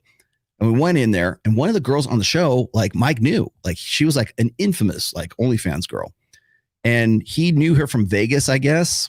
And he asked her later on. He said, like, how many OnlyFans subs did you have before you went on Fresh and Fit, and how many did you have after? And now we repeat this experiment with our girls, and then she gave him screenshots, right? And she had something like, I think she said something like an extra like 500 new subs as a result of going on Fresh and Fit or something like that. And you got to remember that those are like $9.99. Like the base price is like $10 a month. You got 500 new subs. What does that come out to? You're looking at a sizable amount of money as a result of going and spending 2-4 hours on Myron and Fresh. So do they deserve less? Yeah, but they're profiting handsomely off of you telling them that they deserve less. Just finished the 48 Laws of Power. Good for you. Oh, you know what? You get one of these. The parallels of Marie Antoinette's story, living in a bubble, in Law 43, yeah, and modern women is eye-opening. Yeah, you know what? If you like that, go. I don't usually suggest this book, but sometimes I do. Go look at The Art of Seduction. That's I think that was the second book. If you like that, you will really like the comparisons to modern day women in Art of Seduction. Great book. Wanted to share. Usually watch next day since I have a Japanese lesson when you're live. Thanks. Well, I guess you don't now. Thanks for watching, man. I appreciate you. Okay, Glenn Lawrence. I need a sound drop for you. I'm giving him grief because I had to sit in his hot ass car because the damn truck has no air conditioning, and it is 106 degrees in Las Vegas right now. People are like, hey, Rollo must be tanning. He looks so tan on the show. No, I spent half an hour in a truck with no freaking with the windows down because it's so bloody hot in there. You'll get tan real quick. The Bible says, honor your father because he gave you life. So your mom birthed you, but your daddy gave you life. Ho. Okay. Ho. Wait. Well, there. Well, I'm a whore. There you go. Bye, Glenn. Chakras from the original Indian concept where it said the chastity of a woman is the most powerful force. Sure. Yeah. You know why? Because it's so rare. 304s are into yoga only. Well, it depends on the kind of yoga. Hot yoga? Bikram yoga? One of these days I'm going to I swear to God, I am going to go to India, and I want to have what's her name? Deepika Barjwan on here, but like I want to go just like meet her. Maybe she can like show me India. I want to go to the Taj Mahal. Mrs. Tomassi is a hottie with a body. I seen her recent pics. Thank you very much. You're too kind. I'll tell her you said so. Here's your money. Are you planning on going to the CME in October? I have not been invited. I don't know. I might not. I haven't been invited, so I don't know. I know Miguel Munoz will be there. Kevin Savo is going to be there. I'm trying to think who else I know that's there. There's a lot of people, a lot of heavy hitters. I'll give it to Donovan. He has got some people coming, but I'm not on the guest list just yet, so we'll see. I can't say yes. I can't say no. Ryan or Rollo, which one is better to learn for the new guys? Ryan or Rollo? Probably me. I love you, Ryan, but I don't know what your bedside manner with the younger generation might not be what mine is. PUA game or red pill? Your book on religion is great, by the way. Well, thank you. Again, PUA is dead. There's no such thing as PUA anymore. There's game, but there's no like PUA. If your idea of PUA is mystery from 2005 from the game, it's time to update your software. And that doesn't go just for you. It goes for everybody. First super chat. It's on your channel. Oh, thank you. Since you the OG, the old guy. Thank you. I'm not the top G. I'm the OG. Been listening since first show on FNF. Really? Why do haters ignore your work but critique it through insults, intentional misrepresentation? No, it's called confident ignorance, Stephen B. Because if you knew anything about my work, you would know, you would realize what a self-own your critiques really are. Because like I've said before, it's like top men, who, right? The red pill guys, who? The red pill always says X. Who? Me? Myron? Who's always, and who are you listening to? And how many of these people have you listened to come up with this generalization that the entirety of everybody, anyone in the sphere is talking about red pill or intersexual dynamics, all think this? Who? Tell me who the fuck you're talking about. Who? I'm going to say that too, man. People come up to me and go, well, you red pill guys, blah, blah, blah, blah, blah. It's real easy to go on Lex Friedman. It's really easy to go on Tom Bilyeu. It's really easy to go on Chris Williamson and go, those red pill guys say X. Who are you talking about? And how many of them? How many are doing that to the point where you go, you know what? I have this objective assessment now. I've listened to enough of these guys that I know that this is what the message is. Who are you fucking talking about? That's what I want to know. Rollo, I'm in my late 40s and get paid 6 figures a year to learn things and make stuff work. Oh, cool. I don't have a bachelor's degree. All right. Well, again, learning this, you don't have to have a degree to be a student of life. If you do what you love, you will never work a day in your life. Yes. You know why? Why is that, children? Because we're happy in the doing. Do it. I enjoy doing a great many things. I have this indefatigable, there's your vocabulary word. I have this indefatigable desire to learn stuff, but also to do stuff. I'm a very creative individual. People just I don't know if people really kind of appreciate that, because you only see me like talking to ratchet hoes or going on like listening to the latest gossip or bullshit that people want to talk shit about me on. Like, I'm very creative. Thank you. Oh, yeah. Well, oh, sorry. Wrong drop, but that'll work. Thank you very much for Ned appreciates you, my friend. Dude, they're different bands. They are. If I had to take one or the other, I'm going to take Dave, because I grew up with Dave.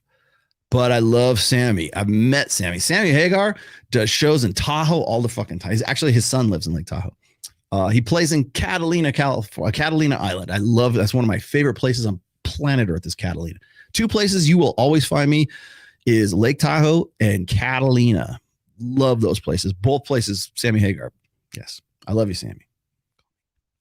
Come on, my show. Sammy, if you're ever in Vegas, Sammy's coming to Reno pretty soon. I wonder if I could go get like meet and greets. But I like Dave too. Dave they're 2 different bands. They're both good, but they're 2 different bands. But if I have to take one or the other, I'll take Dave. For nostalgia reasons. Shah Jahan deleted the husband. Shah Jahan. Okay.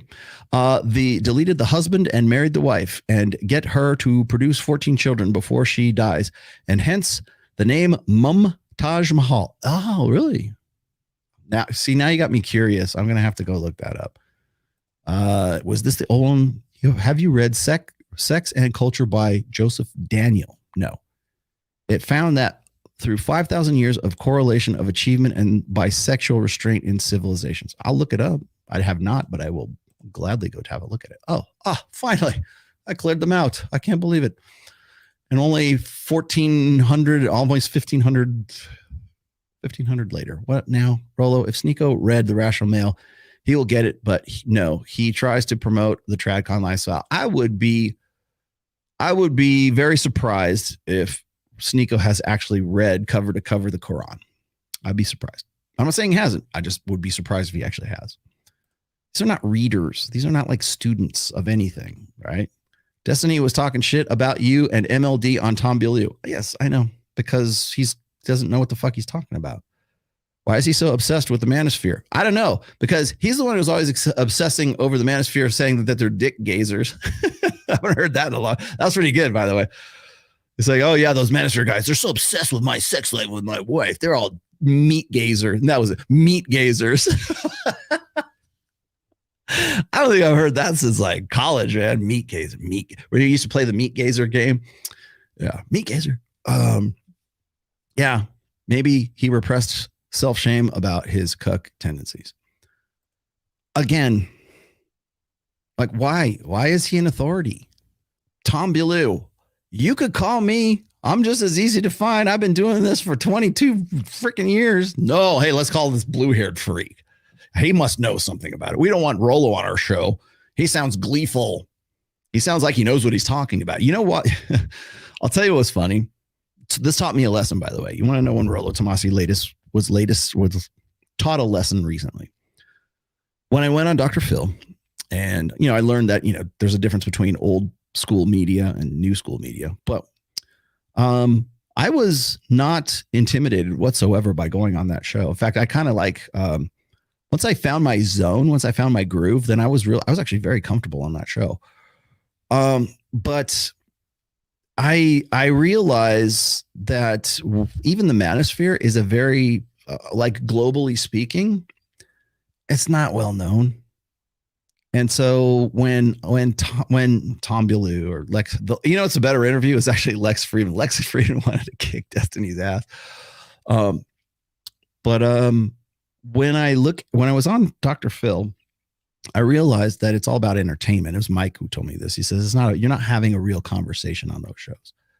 And honestly, I don't think anybody who follows me or is really into the manosphere has been doing this for any amount of time.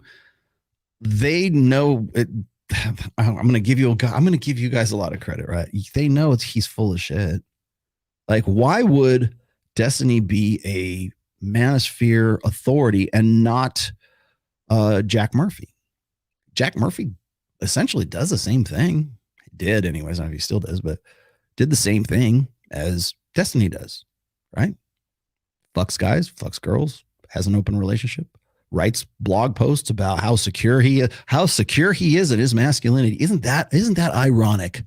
2015, Jack Murphy writes the infamous cuck article that poor Sydney Watson knew nothing about, and has the infamous, fuck you, heartfelt, that moment. People probably don't even remember that right now. That was like about a year and a half ago. That whole thing, the beard, the skunk beard. Do you know why that's the international sign for cuckoldry? Well, if somebody's a cuck, they'll like Photoshop the beard on. Why is that? Because it's Jack Murphy was the infamous cuck, right? Now, granted, he was like living a dual lifestyle, trying to promote himself as if he's some sort of like conservative, bastion of conservative ideology. And turns out he's pretty weird in the sack, but he's promoting himself. And he did in 2015. If you read that article, he promotes himself as being secure in his masculinity. How a surprising, that's even said, I think it's the title of our article, a surprising source of masculine security or some shit like that. Well, like Adam 22, why not get Jack Murphy on? He's got more experience than Destiny in all this, apparently. He felt really weird about it. Well, maybe he can teach you how to feel more secure and having women, or having, guys on Brazzers fuck your wife. Maybe he can help you with those feelings of jealousy. Get over those feelings of jealousy. Condition yourself past your innate jealousy. Why not talk to him? Well, hell, why, for that matter, go talk to Diana Fleischman and Dr. Jeff Miller. They're evangelists for the poly lifestyle. I remember if you go back through my backlog of tweets and you look up like at Rational Male, and then you put like poly or polyamory or polygyny, whatever, poly, whatever. But I have tweets going back as far as I think 2018. And I remember doing shows with Pat Campbell. I wrote several articles on this. They're still on the Rational Mail right now. And I was saying the problem with poly. In fact, I've got a video here called the problem with poly. And the problem with poly, I was always, you got Jeff Miller, who is a very reputable, and by any other metric, I have nothing but professional respect for the guy, except for the fact that he takes all of his knowledge of evolutionary psychology and tries to force fit his lifestyle of polyamory, whatever, polygyny, polyamory. Okay, I think polyamory because I think they can both fuck whoever they want. But he's married to Diana Fleischman, also a behavioral psychologist. I knew her before I knew him because she was a behavioral psychologist, and that was my area of education when I was getting my psychology degree, behaviorism, because they didn't have Evo Psych back then, or they had it, but it wasn't like classes that I could actually take, at least where I was at. But I remember her, and there's plenty of podcasts of the two of them like going on and banging the gong. Sorry, bad pun. Banging the gong about how great poly is, but it's not for everybody. You have to be one of the intellectuals who can sort of condition and sublimate your jealousy instinct so that so she can get fucked and you can go fuck other people too. And that anything can become normal. So you're going to go, and you're going to go, whether it's Jack Murphy, Jeff Miller, or Destiny for that matter, and they're going to be the people that Chris Williamson is going to go interview, or Tom Beaulieu, or Lex. I don't know if Lex Friedman's ever interviewed them. Michaela Peterson interviewed at least two of those people I know. But why are you the foremost authority on it? Well, it's because you put yourself out there, and people like the blue hair, right? They like the cuck beard. They like the controversy. It's not about education. This show is about education. Those shows are about red meat. Destiny is a simp enforcer, plain and simple. Got it. Tom knew you by name. He's a secret red pill guy. You think so? Well, then why the fuck ain't he calling me? Oh, Rollo said he wanted you to call me. Must be jealous. No, I don't give two flying fucks. Do you know who else knows my name? Chris Williamson. Certainly Jack Murphy. People know. You know where to find me. You know where I am. Say my name. You know where to find me. Come and get it. What's going to be interesting is I was just having this conversation with Mike. What's that? Frame and game seem to cost a large degree of honesty, integrity, and direction. Why?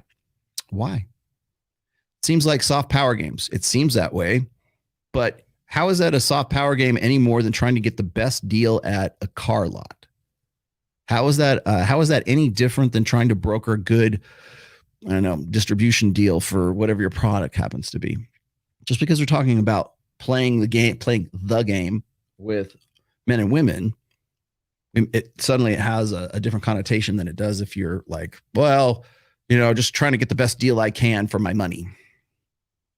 I mean, the math is still the same. It seems like soft power games. Sure it does. Of course it does, because it is soft power games. Everything in this life is about sex. It's sex, except for sex. Sex is about power. Self-respect has an opportunity cost. Yeah. Unless you can, what self-respect is bullshit. It's meaningless. Yep, I said it. Self-respect is meaningless. What has meaning, what has value is if other people respect you. Commanding respect, not demanding respect, commanding respect. Having respectability. That is the difference. Self-respect. Do you not think that some of the worst people in the world, do you not think that Jack Murphy would say, I got self-respect. I respect myself. I hear this all the time. It's a constant drone. Whenever I do, how would you open, like on Twitter, people will say, I wouldn't. I have more respect for myself than to go and try to approach a girl who looks like that. Look, she's got a septum piercing, or she's got a tattoo in the wrong place, or, she's got a belly ring. She got a tramp stamp. I have more respect for myself. Well, I'm glad you do. Self-respect is more often a cope. I mean, I'm not saying you shouldn't have respect for yourself. You should. But really what that means is like having the ability to say no. If that's self-respect, I'll tell you what, that's not just self-respect. Other people should respect you for that too. Not putting up with bullshit.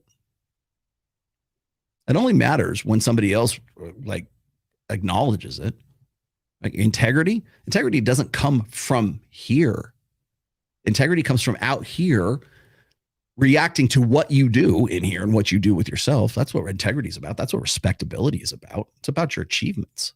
It's about what you're doing. Hell, you guys saw that. I did the clip. I talked about this just on Thursday, the difference between female respect and male respect. Male respect is a hierarchy. What do you do that makes you respectable? People will throw shit at me all day long because they think that I'm just like preaching some hedonistic lifestyle. Fuck anything on two legs, spin more plates. Because they don't understand. They don't read the book. If they did, they would read all 5 chapters of plate theory and they would understand, oh, okay, now I get it. But if all they ever hear about is, as Rollo said, you should just fuck everything. Those guys just want to get their dick wet. That doesn't have, there's no respectability to that. Doesn't fit into my ideology. You know, where the respectability, like, so I'm not respectable because they erroneously think that I say something that I don't. They were educated and they were they weren't ignorant about it, confidently so. Then they might have a different opinion of like whether I'm respectable or not. I've been doing this for a long time. Maybe longevity. Does longevity and earn you respect? Does integrity? Integrity is in sticking to, like, staying. I've never changed my fucking tune. I've never pivoted to politics or social issues, or I started a fishing channel as much as I would like to.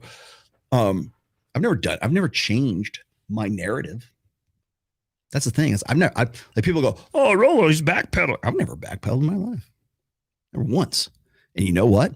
When all these motherfuckers come back after the 2024 election cycle, you know who'll be doing the same thing? This guy. And you know who won't get the call? This guy. Kevin Costner. The Kevin Costner? What is the beef between you and Fick Nuentes? I don't have a beef with him. That's a problem. He has a beef with me. He's a clout chaser. Well, what's my grip? What's my beef with Nick? Nothing. My beef is with Pearl. See, what was funny is like that whole thing, that whole dust up with Nick Fuentes. Like, you want to know why Pearl got called a racist and everything else? It's because Nick Fuentes was on his show. I didn't have a problem with Nick at all. The very fact that the words Nick Fuentes came from my mouth, all these guys, you're a Jew. He's part of the tribe. Really, me? I've worked with lots of Jews. I have a lot of respect for the people that I work with, but like, I am in no way like part of. I'm not Hasidic. I love my Jewish brothers. I love Rabbi Kaba, who helped me out with the Ask a Jew portion of my 4th book. He still is a good friend and like just floats me articles now and then. I have no problem with that. Right? I don't know what your problem is with that. I think it's 2020. By my watch, it says we're in 2023 and we're still having these conversations. That's why I didn't have a problem with Nick. It's just the very fact that I mentioned Nick's name was enough for people to go, whoa, what are you? He has a problem with Nick. That's what I tell you, man. The political side of the spectrum, like I became familiar with this when I went on Elijah Schaefer's show. You Are Here, which is no longer the now defunct You Are Here. And then when he was with the Blaze and Sydney Watson, because I remember looking at the chat after like those shows, after I would do those shows, and it was just like the elves this and like parentheses around everything. And boy, they did not want to hear that. Like, especially when I talk about how there is no Illuminati, there is no puppet masters, the Jeffrey Epstein Island going, Moloch worshiping, baby eating, Illuminati, Svengali puppet masters, dark, smoking men in silhouettes in the darkened room. They're humans just like you and me. They're not devils. They're not demons. They're not aliens. They're human beings they shit, they fuck, they do the same. They have the same motivations that you or I do. Even if there is like some evil cabal of whatever, they're still human beings. They're not lizard people wearing a human suit. Please go back and watch V. Remember V? Go watch V. You'll get off much quicker than you will with Rollo Tomassi, because their motivations are still motivated on how the machine works. How many times do I have to tell you this, children? Hello there, children. How's it going? Okay. That's why they have a problem with me. And the only reason I even became aware of him is because Pearl stupidly had him on twice. And it wasn't the fact that she had him on. It's the fact that she got run up the flagpole by like God knows how many different reactor videos. And then goes, I didn't know who he was. No, you goddamn well knew who he was. He was just on Kanye West. It was with Kanye West and Milo Yiannopoulos on Tim Pool. They infamously walked off when they started talking about who's in charge, the JQ, like all that shit. Don't remember that? That's funny. It was it still is to this day, the #1 most watched show on Tim Pool. It had the highest level or highest number of live views of any show of Tim Pool, including Steven Crowder's show. I didn't know who he was. Get the fuck out of here. And if you didn't, you bloody well should have known who he was. But then you go, I don't know why they're calling me racist. I don't know any of this stuff. Blah, blah, blah. Remember what I said? Women are either superheroes or they're victims. There's the victim right there. Here's my pussy card, right? I'm going to play the victim right now. I didn't know. Had him on twice. And then threw him on the show where she went nonchalantly. So, don't worry, Ro. I want to talk to you about your infamous vasectomy tweet. She wanted first dibs, and I was trying to reach. I was trying to like extend an olive branch. I was trying to be cool. I was trying to be a nice guy. I was trying to and I'm a sucker. I'm Charlie Brown, and she was freaking Lucy pulling that football away. Did that for about 4. I'm not going to tell you who, but like people said, hey man, why don't you reach out? She's, she loves your stuff. She loves your work. Why do you call her a hack? Blah, blah, blah, blah, blah. And I even on this show, I said, hey, maybe she doesn't buy her subs. I don't really think it's important these days because subs are just a vanity metric anyways. But if you want me to go and say, hey, I don't know that she does, but whatever, maybe she does, maybe she doesn't. I don't know. But I tried to be cool. And you know what? I got fucked for it because she's a shit person. Her personality wise, she's a shit person. Quote me on that. Make a clip of this. Pearl, you are a shit person. You fuck people over. And then you go, I don't know. I didn't know it was happening. Let's see. You have me on a Zoom call and it's me and you. I'm talking about the tweet and everything else. And prior to that, it's like 5 minutes before we go on, she's like, I'm going to take some phone calls. Is that okay? Sure. No, there wasn't phone calls. It was Nick Fuentes and Isabel Moody.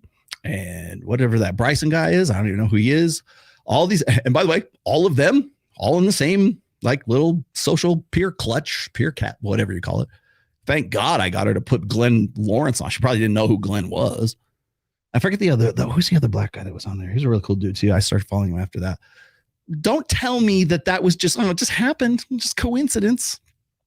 Really? After all that bullshit? Oh, are you going to tell me you didn't know he was there? You didn't know who he was? I didn't know he's going to show up. Luck of the draw. And then I had, and I see Icy's I see you in my private chat, Icy. But then Icy tells me that like she and like some of the people who were like follow me on Fresh and Fit, I want to say maybe Big Mo, were all these people who like were following me were in the chat, and they were saying that anytime they would like tweet something or they would put a comment in the chat, anything that was positive about me, they would time them out. I'm like, that's calculated. You are a shit person. Fuck you. Heartfelt. I want nothing to do with you. Stop trying to get in my good graces. Stop trying to go through other people. I want nothing to do with you. Please go die somewhere. All right. Biggest fish you ever caught. A Goliath grouper, actually. It's like the size of a Volkswagen Bug. I've caught it. And by the way, that's like a 15, 20-minute fight. Goliath grouper is actually the biggest fish I've ever caught. Let's see. What else? So anyway, long story short, I don't have a problem with Nick Fuentes. He now has a problem with me. Oh, and by the way, hold on. Hi, Rollo. Happy 4th weekend. Thank you. I agree. Can you explain why all bad that happens to a woman is explained via victim situation, but men is man up? Thanks. Okay, I will. Actually, I'm going to leave that starred because I will come back to that.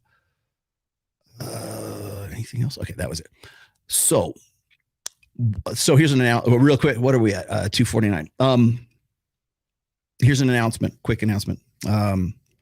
There's also going to be another debate, not just Zerka and Mike with on Flat Earth, which is going to be entertaining as fuck. But I think I wanted to do this so bad I can't, because it's the first week of August, and that's when my daughter's getting married August 3rd. So I'm like out of commission from like probably the last few days of July all the way for like probably the first like week of certainly week and a half of August, because I'm going to take some time to write. I've got to have some, I will still have material. I'm going to do live streams from Lake Tahoe because I've got a really nice place to do it. I made sure that I've got this house sort of like locked down. It's like I rented it for the entire month. It's in the Keys. It's beautiful. I spent a lot of money on this. But I'm going to do a lot of content while I'm up in Tahoe. I'm going to do live streams from this place as well. So I would love to be able to do this, but I believe it's the first week of August. Mike Sartain is going to be on Adam Sosnick's show, and he will be debating Nick Fuentes. So all you Nick freaks, you're going to get you're going to give us something, Rollo. I can't give it to you. Sorry. I got prior commitments. I would love to. I wish I could, but it's the same week that my daughter's wedding is on. But Mike Sartain is going to go head to head with Nick Fuentes. I can hardly wait.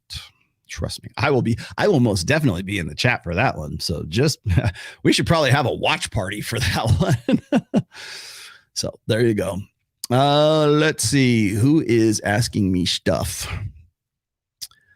No, I will not be unblocking Xena anytime soon. She can go fuck herself.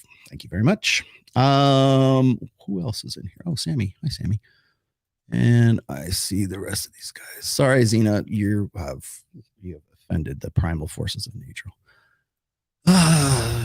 You're just a grifter like everybody else. So what can I do?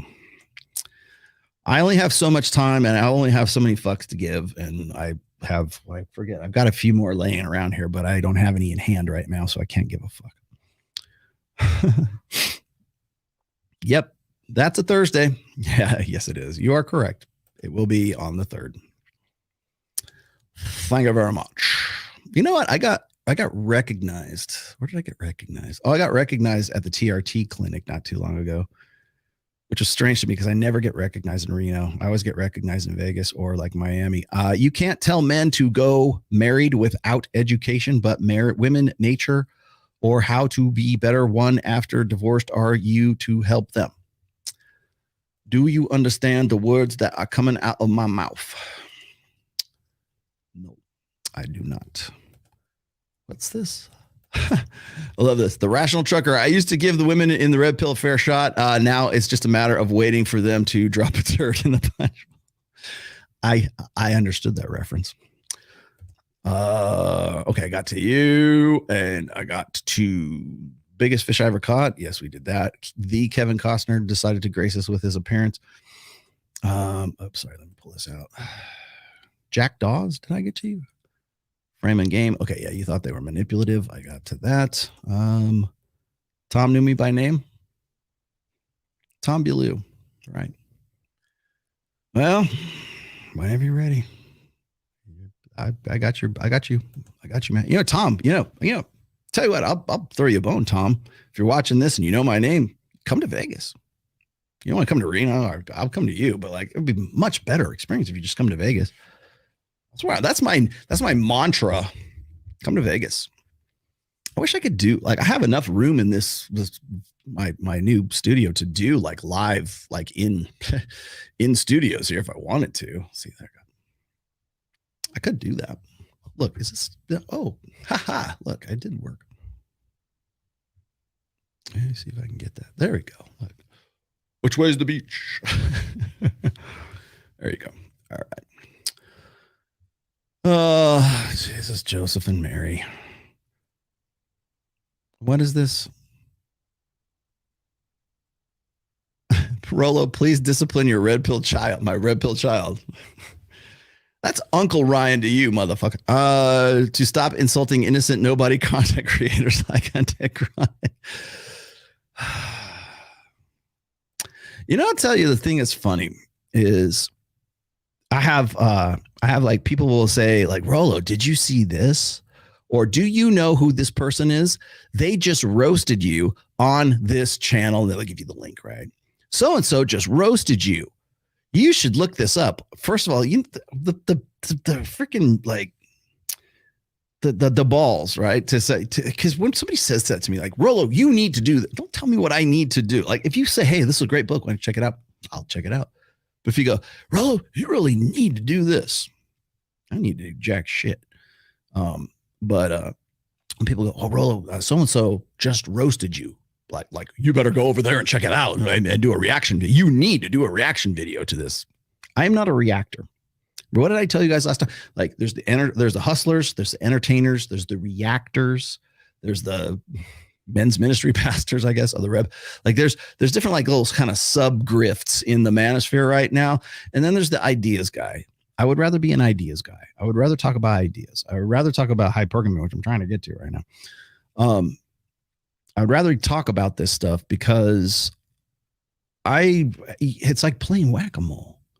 There's trust me, by the time this show is over, there's probably 3 reaction videos already done to this show. Well, Rollo said this. He thinks Nick Fuentes is a fuckwit. Nothing I can do about that. I would much rather talk about ideas and you know what, where I will be at the end of the 2024 election cycle, right here talking about ideas. I don't change my tune. I don't change my grift. I don't pivot to anything. God, can you imagine me trying to pivot out of the red? I'm not really red pill. I left the manosphere years ago. There ain't no exit. There is most definitely no going back. Right. So, in LTR, besides holding frame, the biggest issue with women is that they simply don't take accountability. It's like kryptonite to them. Well, only when they're forced to. When there's no way out for taking accountability. And even when they do take accountability, they always have the fallback of being a victim. Victimology. Why is that? Would you like me to tell you why women fall back on victimology? Oh, maybe. Okay. Yeah. Like this. Destiny was talking shit about you. You better get over there and get to it now. Like, I'm sorry, I'm a little busy with Robert Kiyosaki and this private jet over here, but I'll be sure to go and hunt that shit down later. Got other things to do, man. If I can I'm creating content so reactors can give me shit for it. I'm busy doing that and losing money doing it. You better get over there now. No, I don't want to. I want to get over there now. If Sneeko read The Rational Male, God, I think the world would. If somebody told me that Sneeko and Fresh actually read, like with their eyeballs, read The Rational Male, I think I would probably like keel over. At least Fresh, I can say, has like the experience of hanging out with me and being on shows with me long enough to like sort of like get what I'm talking about. Like Sneeko's never going to have that. And I like Sneeko. That's the thing, is I want to like the guy. I saw him at I think maybe that's why he was a little kind of like looking at me sideways, but because I was at No Jumper and I'm like, hey, what's up, man? You know, because we talked some good shit after the Destiny Sneeko debate. He wanted to have me on. I wish I could have done it because honestly, God, I think he has potential. I do potential, but he needs to get amongst the right people to actually maximize and optimize that potential. He has a potential, but he's around guys who just in no way have his best interests at mind. Rollo, you are a bastion of certainty and an evolving entity at the same time. Well, yes, I am. You've mastered ways in your craft your competitors never can. Thank you. I love the eludication. I love the alliteration of this one. I was trying for the right one. Yeah, I'll give you this one. There you go. All right. Okay. Now, let's get started here. Now that we're 3 hours in, I apologize. Too much shit going on. I wanted to talk about a little bit about hypergamy, but we're going to also, I want to kind of get back to basics here, because I am asked constantly, and we're going to get to these here. I'm asked constantly these days, especially by people who promote this kind of stuff. Like, where to go? This. Like, a real man does this. And I have been having back and forth conversations with, I don't want to say they're haters, but they're kind of like, they're haters, but they want to at least, to their credit, at least they want to have an educated conversation about this stuff. And so like when I hear like people say, well, Rollo, hypergamy's been disproved. No, it hasn't. What are you talking about? Like, let's break this thing down. I did a talk. Can we talk? I did a talk in 2017 at the 21 convention that I'm still proud of today. I mean, I don't like who I did it for, but I'm very proud of the talk. Everything I do, I'm pretty much, hey, that was a good job. I'm my own worst critic, really, but this was a good one. My very first talk at the 21 convention was I tried to do a TED style talk. In my head, it sounded like a TED style talk. It probably doesn't. Nowadays, it probably doesn't. But it was about hypergamy, because that's what everybody, especially now, but more so then, would associate with me, was the word hypergamy. And matter of fact, it's not true anymore. But like, if you were to go to Google from 2017 till maybe 2020, and you typed in hypergamy, my face would come up. I was like the second or third return next to Wikipedia and like the dictionary. And then there was Rollo Tomassi's version of hypergamy, right? And people always give me this grief. They will be like, Rollo, you don't have a degree. How do you get to redefine hypergamy? I'm like, because I speak English and I'm a human being, and that's what we do. When I was talking about respect in that clip prior to all this, I was saying, I pointed out anyways, that respect has two definitions. You can go look right now. Go Google respect and get the definition. There'll be two entries in the definition. One is merit-based. What do you do that's respectable? And then there is the egalitarian. Everybody deserves respect. The female-based version of it, right? So somewhere along the way, respect was defined with two definitions: the egalitarian version and the hierarchical version. So why is it strange that I would say, you know what? I think hypergamy needs to be expanded. And I've been trying to do that. Even Jordan fucking Peterson actually used the term hypergamy in the context that I do, which is alpha fucks and beta bucks. Now, in the TED talk that I did, it was entitled Hypergamy Micro to Macro. And I talked about ovulatory shift, Marty Hazelton. I got into all the nuts and bolts. I got into the biomechanics from what I had studied up to that point, which was 2017. Much more educated even now. We're still talking, like 5, almost 6 years ago. And I still think it was probably one of the best, even though it's on Anthony's freaking channel. Go check it out sometime. I still think it was pretty good. I talked about like women's menstrual cycles and what you can expect. And again, I'm not saying this is sentence. These are not holy tablets I'm bringing down from the mount. This is how women are. This is like, it's all still hypothetical, theoretical, whatever it is.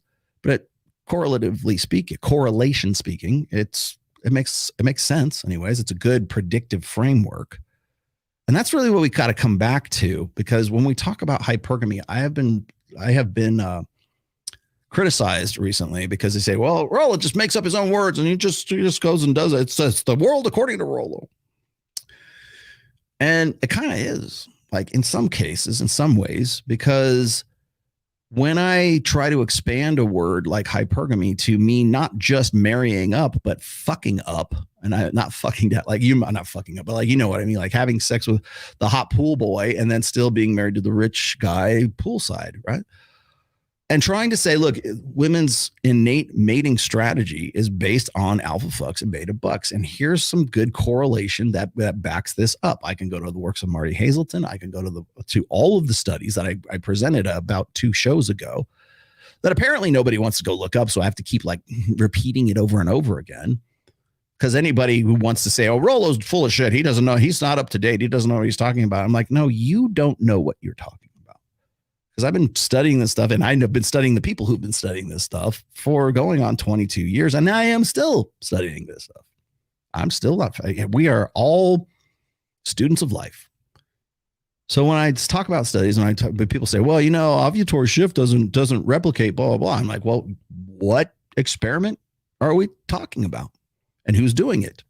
And how's it being done? And what are the standards? What's it? Because one thing I learned when I was in college for behavioral psychology, when I had to study after study after study, research after research. And by the way, we had the internet back then. It was great, but some stuff wasn't online, and you had to actually go and physically look the shit up in the library sometimes and read this stuff. And I'm not saying, oh, it's so long ago. I'm just saying that it just wasn't available at that time. It hadn't been transferred over. So I learned how to read research papers. I learned how to do that. I learned the difference between a qualitative study and a quantitative study. Learn how to do that. And you want formal education. Boy, I went to college and I learned how to do something. I'm bravo, Rollo. And you know what? At the time, I wasn't getting paid to do that. I didn't think I was going to get a better job. It was just a personal interest. Right now, I'm glad I did. But when I look at that stuff and I come back, I'm like, okay, well, which one are we talking about? Now, recently, I think it was Rolf Dengen was talking about some recent trial of replication for facial masculinity studies. And they say, well, it doesn't replicate. Well, who's doing the replication? Let's go. Okay, let's go from the beginning and start this over. And you know what? You know who's not going to do that? The average person. The average person doesn't care what if the study and they'll read the conclusion. They might read the abstract and then they read the conclusion. Oh, okay. Studies say that, you know, monkeys are on the moon, right? Pigs can fly. Oh, really? Oh, looks like the experts are right. I guess we better just go back to what we're doing. No, people don't usually form an opinion or form a personal belief based on like peer-reviewed meta studies over the course of 25 years that are independently financed from a reputable, you know, state to private university. And they're not familiar with any of the researchers. They don't know any of the shit that goes on. They don't know the politics that goes on. They don't know what gets funded because it's popular and it's not. They don't know any of the shit that goes on whatsoever. They just read the abstract, if that, or they have somebody read it to them and read a conclusion. And they go, oh, looks like this has been disproved. And we have to actually dig in. And it takes a lot of interest. Like you got to be a wonk about it, like me, when it comes to this stuff anyways. You have to know that stuff. You want to know why people like get really overly detailed about like geopolitical things, or they get overly detailed about like socioeconomics and stuff. Like I would not pretend to tell George Gammon anything whatsoever about, you know, the Fed or geopolitics as it refers to like the economy.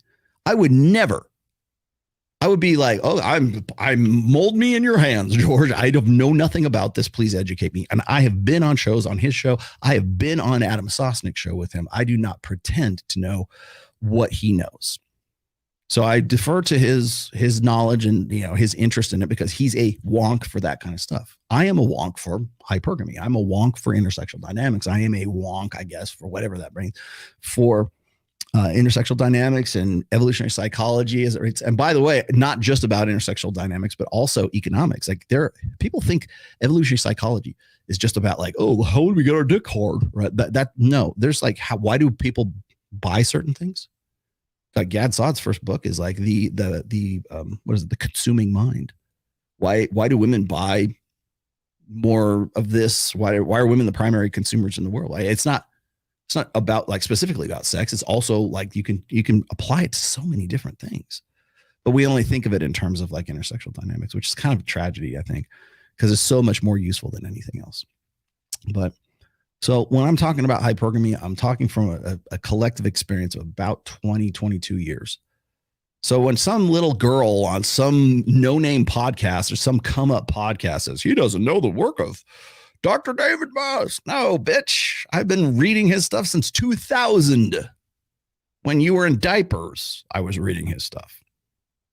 So what next? Where do we go from here?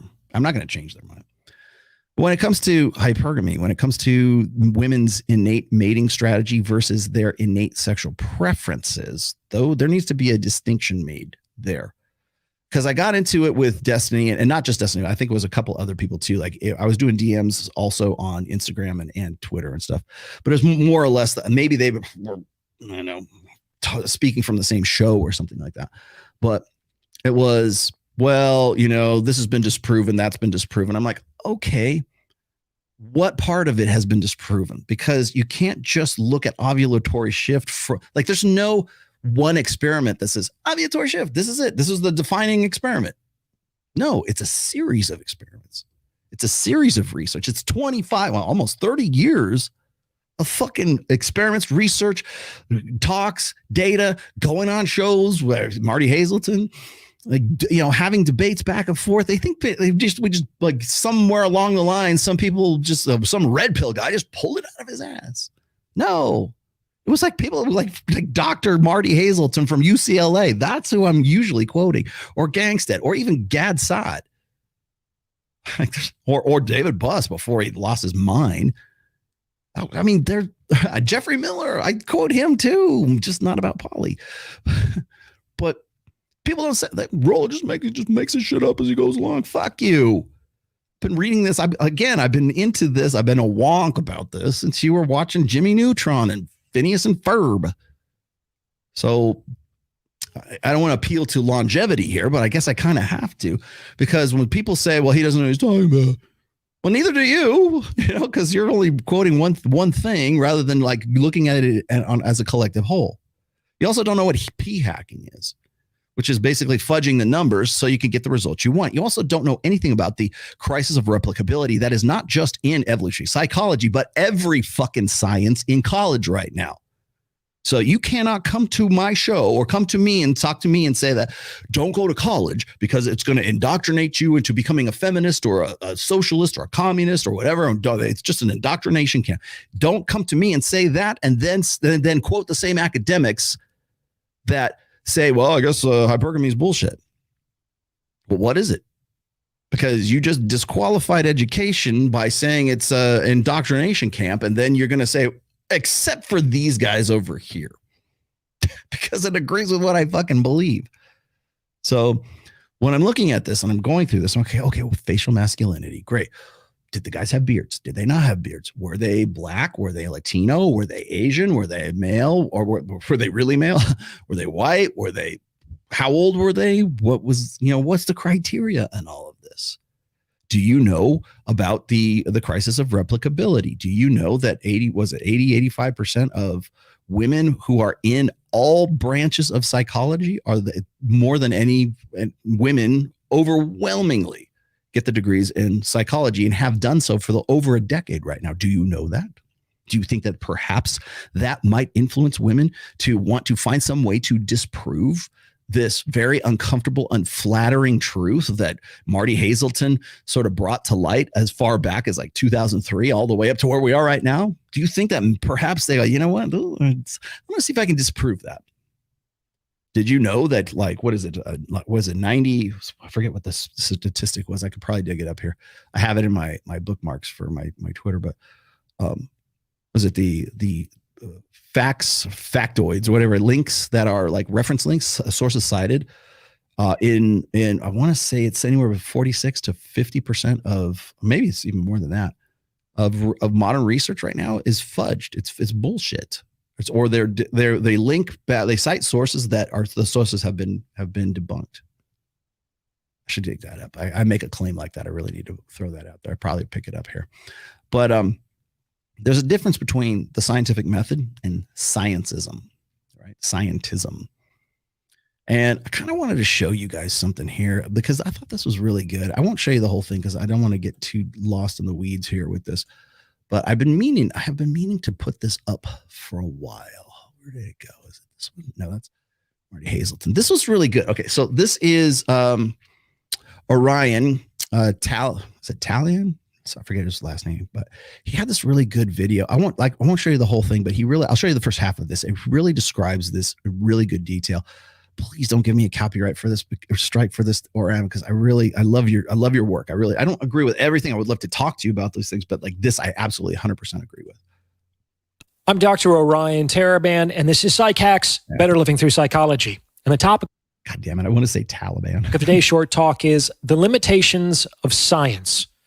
So I'm going to be approaching this theme through the lens of this channel. As you may have noticed, I don't often talk about psychological research. I've done a few episodes in which I've discussed some interesting articles, and I've linked those episodes to the articles in question.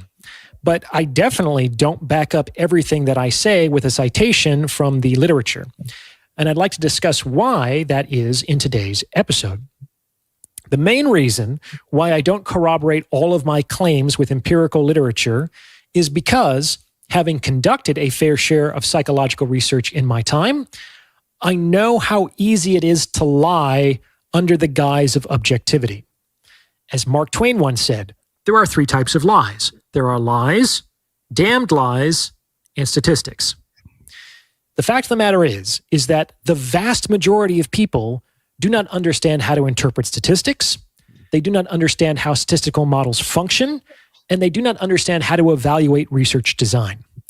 And without these 3 understandings, the average person is in absolutely no position to evaluate the strength of a given study. And that is because such a person cannot evaluate the biases in the model, the limitations of the analysis, and the assumptions inherent in the design.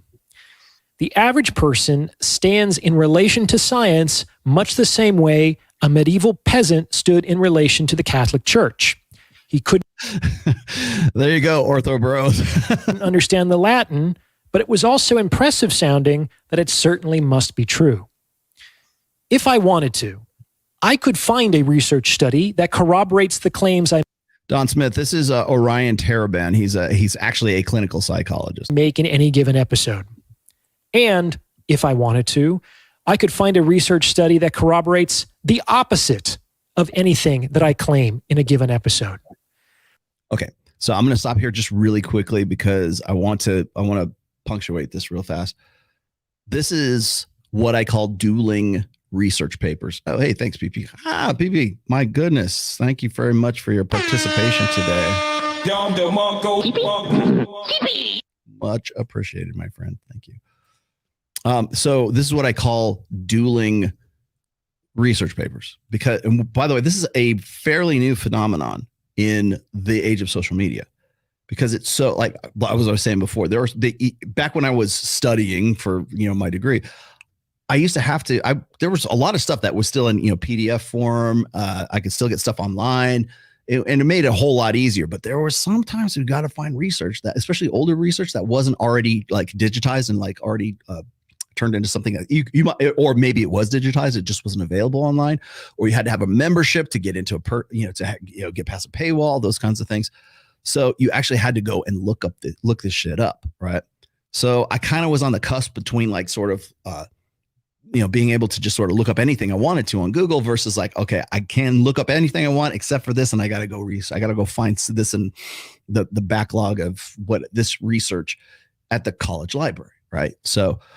But right now, we don't really worry about that anymore. We have what's called dueling research. So, for instance, I can show you 20, literally, I think I showed like the Destiny not too long ago, 15 of probably about 30 or 40 different studies, research experiments by, Gangstad and Hazelton and trying to think who else. I won't say Hector Garcia, but there's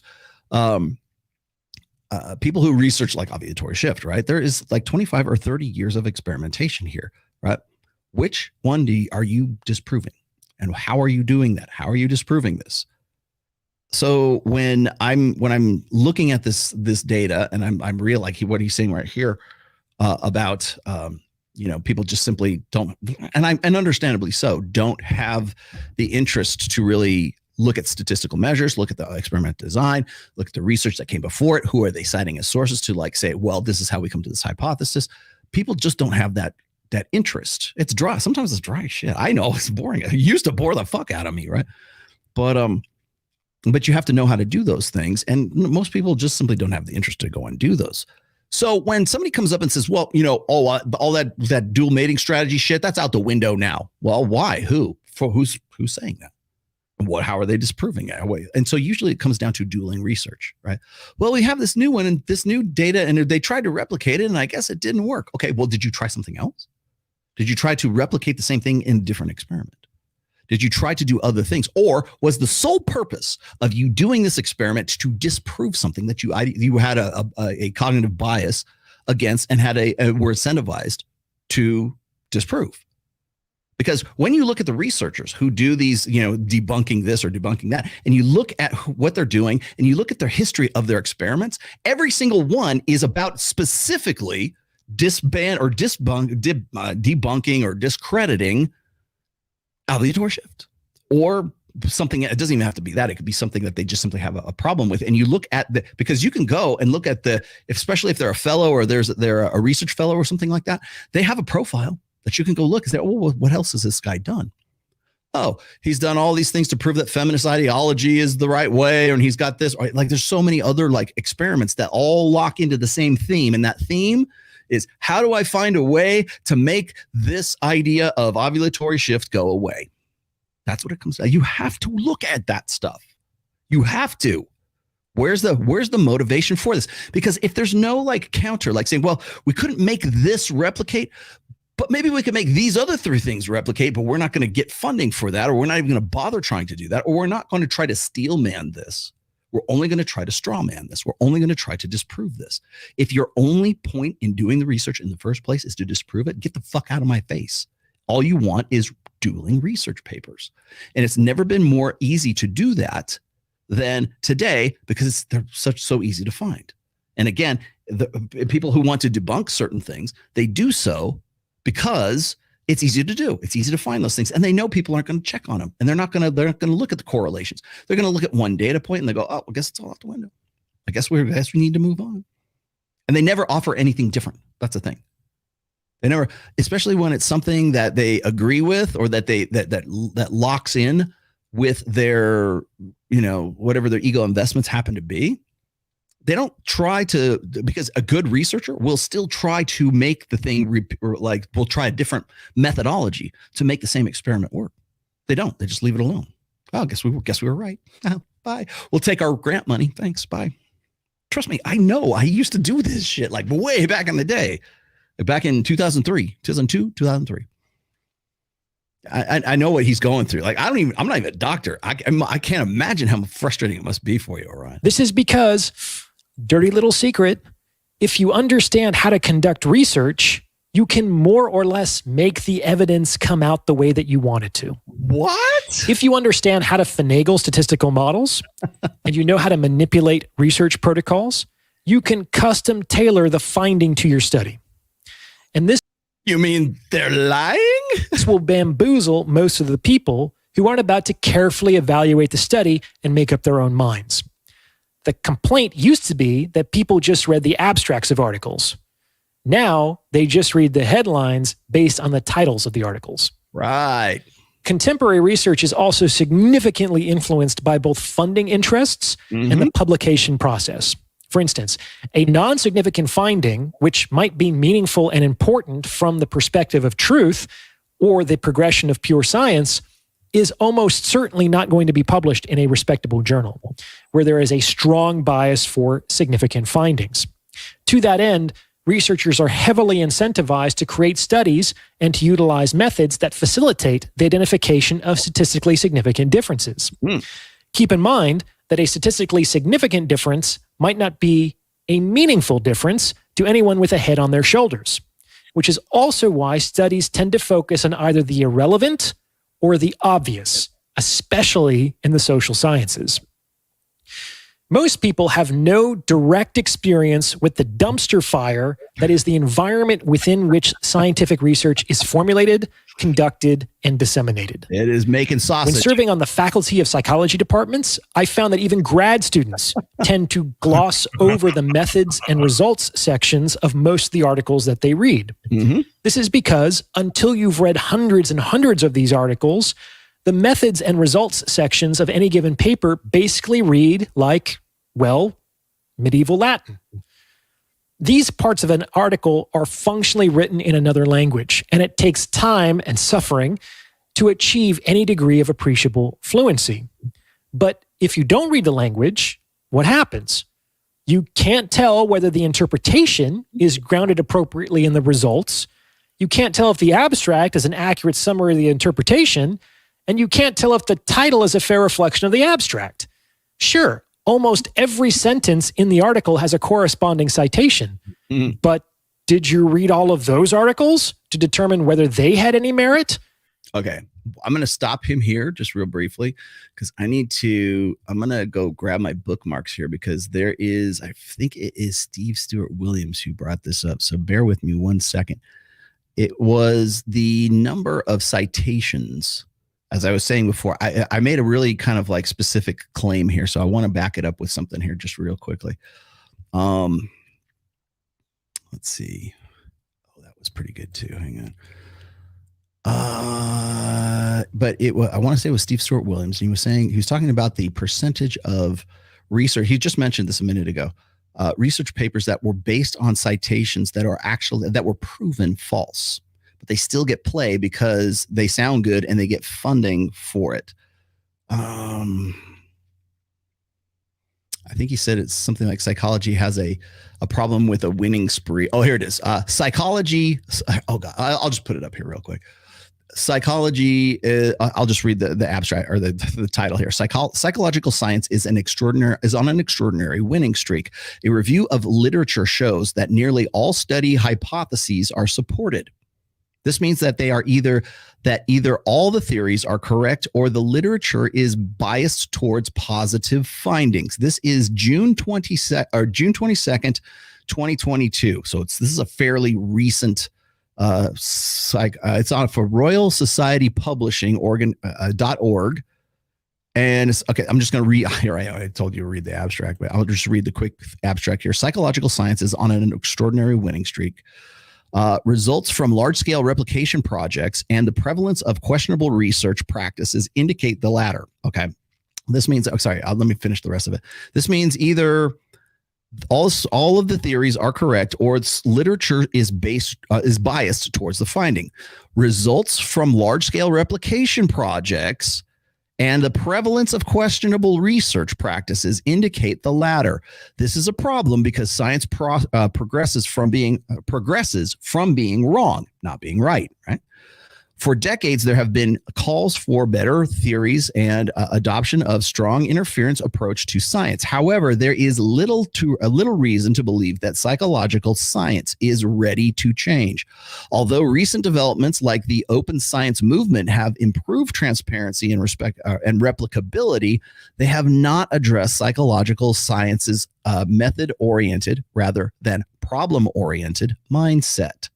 Psychological science still does not embrace the scientific method, developing theories, conducting critical tests of those theories, detecting contradictory results, well, what is exactly what I was saying, and revising or disposing of the theories accordingly. Okay, so and then it describes what goes on in this article.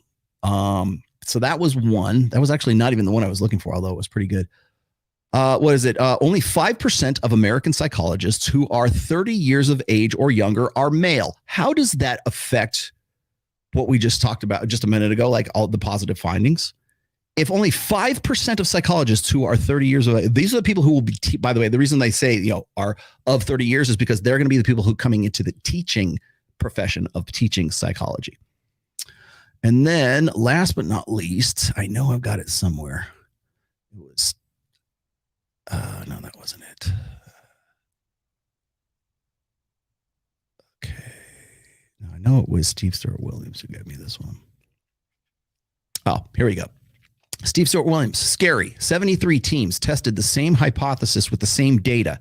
Some found negative results, some found positive results, some nada. No effect or expertise or confirmation bias, quote unquote, idiosyncratic researcher variability is a threat to the reliability of scientific findings. This is what's going on. As he was saying, when he mentioned the dumpster fire, that is modern research, psychological research, this is what is happening. So when people say, oh, that's debunked, or that's been, what has been debunked? Did they try to find a null result? Did they just leave it at a positive result? Did they just leave it at a negative result? And did they try to do what was called confounding research? Meaning like, if it didn't work this way, try it in another way. Did they do that? Probably not. Most of this is taken on faith. Faith in a scholarship and objectivity that I'm afraid may not be warranted. Now, before I go any further, if you're liking what you're hearing, then please consider sending this episode to someone who might benefit from its message, because it's word of mouth referrals like this that really help to make the channel grow.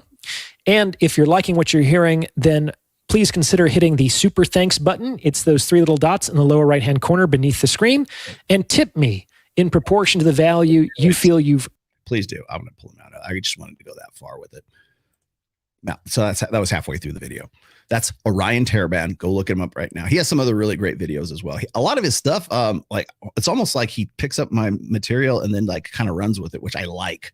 But go check out Orion Taraban. I wanted to point that out because you're going to like, especially now when people are trying to find, oh, well, that's been disproven, blah, blah, blah. I gave him all these studies, blah, blah, blah. And I give you studies back. And I ask questions about the studies that you think disprove these things. Because I'm looking at almost 30 plus years of research on ovulatory shift that have to do with sexual limitation, the sweaty t-shirt experiment, facial masculinity was one. Yes. And by the way, doing actual physical tests. Is this woman in her, what phase of the ovulatory cycle is this woman in? What is her, hormone, how does her hormones work? Or you'll see a lot of people like have quoted this recently, which is, when women, because people hate the birth control pill, right? They hate it for like, because it makes women fat and moody and bitchy and blah, blah, blah, whatever. However you want to hate the birth control pill, whether it's ideologically, morally, or like physiologically, whatever. But you will see these studies, and there's several of them right now because people threw them my way, and they're like, well, when a woman is on hormonal birth control and she goes off of it, her sexual preferences change. She wants to get the hot guy in the foam cannon party. Whereas when she's on it, because this is the theory, anyways. There are confounders to this, by the way. I've got the opposite, the null result of this. But the fact that they're doing this research should be telling. Okay, they'll take women who are on the pill, and they'll take women who are on the pill and they go off the pill to have a baby. And how attracted are they to their man? Or they have these women who they do these surveys of women who have experienced sort of this lack of sexual desire for the man that they married, who they were attracted to when they were on hormonal birth control. And then they get off of it and they want to fuck Jason Momoa. Or they have different sexual preferences because, of course, what the theory is that hormonal birth control tricks the female body into thinking that it's pregnant. If it's doing that all the time, what happens is you're only in the luteal. The belief is that you're only in the luteal phase. Now that has been disproven, but I've got Rolf Dengren had a really good link to this too. It's been disproven that it can lower libido or raise libido, but the research that I have right now, that the way I understand this, is that it doesn't like destroy an ovulatory shift. It just compresses it, brings it back down, because the most reported result is that women become more horny, right? Their libido goes up when they go off the pill, which would be a woman's natural cycle is sort of reestablishing itself. But so when I have, and granted, this is all anecdotal, but when we have asked the girls on Access Vegas, hey, have you ever been on the pill? And have you ever found that you wanted to fuck a different guy because you were on the pill once and then you went off of it and you found another guy attractive? And women would overwhelmingly say yes, or else they would say, no, but I was more horny afterwards. My libido went up, or I looked at sex differently because I was on hormonal birth control and now I'm not. I had the Norplant. I think it was Kylie was talking to me. Take the Norplant thing out, and now suddenly you have a different perspective, or a different I say sexual preference, but a different mating preference, right? Women suddenly they want a guy who's got masculine traits or whatever in their proliferative phase. The very fact that they're doing my point is not whether those are like valid or invalid. What I'm saying is the fact that they're doing those experiments in the first place tells me that there is an interest enough to fund those experiments and to broadcast and publish the results. Right. The problem with that is that all it does is prove hypergamy. So if, for instance, you are on a normal cycle and you would find one man attractive, arousing, masculine, you're like, oh, fuck this guy, right? Or urgency of fucking this guy, like you're in an ovulatory phase. And maybe it's not necessarily like, maybe it's not facial masculinity, but it could be dominance characteristics. There's other characteristics you can test for. Maybe women don't like guys with beards. Maybe they do. Maybe they like guys with scruff. Who knows? Who knows if those guys were fat? Because the likelihood is they probably were fat. Are they attractive? Are they arousing? Well, what is stereotypically arousing? Because what did I say before? 75% of the U.S. population is overweight. Men, by the way, 35% of men in that cohort are morbidly obese. So we've got to take them out of the equation to begin with. We've got to take fat guys out of the equation. Now, the other thing is, are these women also overweight, or what's their self-esteem state? What is their physical state? What is their life state? Right? Are they aroused? Do they feel like they can be aroused? How many of them were single? How many of them were married? How many of them got out of a bad relationship just recently? We don't know that shit. There's lots of other variables that go along with that. So if you're just going to test for like facial masculinity, okay, you might even be right. Let's just give it to you. You're right. Oh, it's disproven, even though it's like under very questionable circumstances. Even if it's true, that doesn't invalidate ovulatory shift, because there's so many other aspects to it that can be tested for that nobody wants to touch. In fact, those aspects have been replicated, but nobody's going to tell you that except for this guy, and nobody listens to what the fuck I say. But I'm going to read a couple of these things to you here so we can talk about how hypergamy stems from the micro to the macro. So when I was doing that, this is the Rollo Tomassi theory on hypergamy, okay? When women go through ovulatory shift, it's in their proliferative phase, which is in the first, like, say, 14 days of their menstrual cycle. Really, the first 12 days, I guess, because you have to go through it. That's when women are more proceptive to having sex with guys who are more masculine, more dominant. They want to fuck Justin Waller and Jason Momoa and guys who are like look like they're yoked and they're arousing. And there's, I was drunk, he was cute, and one thing led to another at the club at Zook, and boy, that was a great experience. I don't usually do these things. I broke my rules for this alpha, but I usually make betas jump through hoops. Okay. Then there is the ovulatory, like right around the day 13 or 14. That's when the egg drops. Then after that is what's called the luteal phase. I'm not going to, I've done these shows before. I just want to like give you the sort of brief rundown of this whole thing. In that phase, we go through a nesting phase. We go through, that's when you get that's when betas, you call, oh, I can't believe he fucked me. You become the phone friend.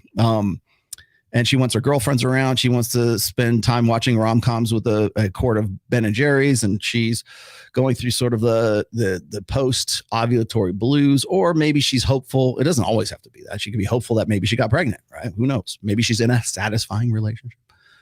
But I should also point out that we often, like, people who want to debunk ovulatory shift don't know enough about it to speak knowledgeably enough to say it's debunked.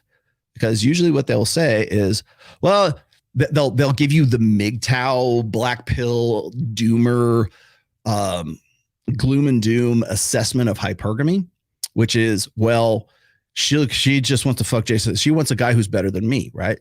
I'm not the best she can do. It's the hypergamous doubt question. Is he the best I can do? Men who think that hypergamy is a straitjacket will always think that it's a death sentence. Like, well, I'll never measure up, so why bother? I guess I'm done.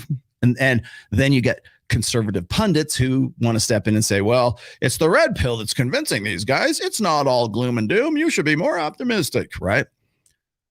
Well, those guys are already like despondent before the red pill ever existed. So just let's go with that for a moment.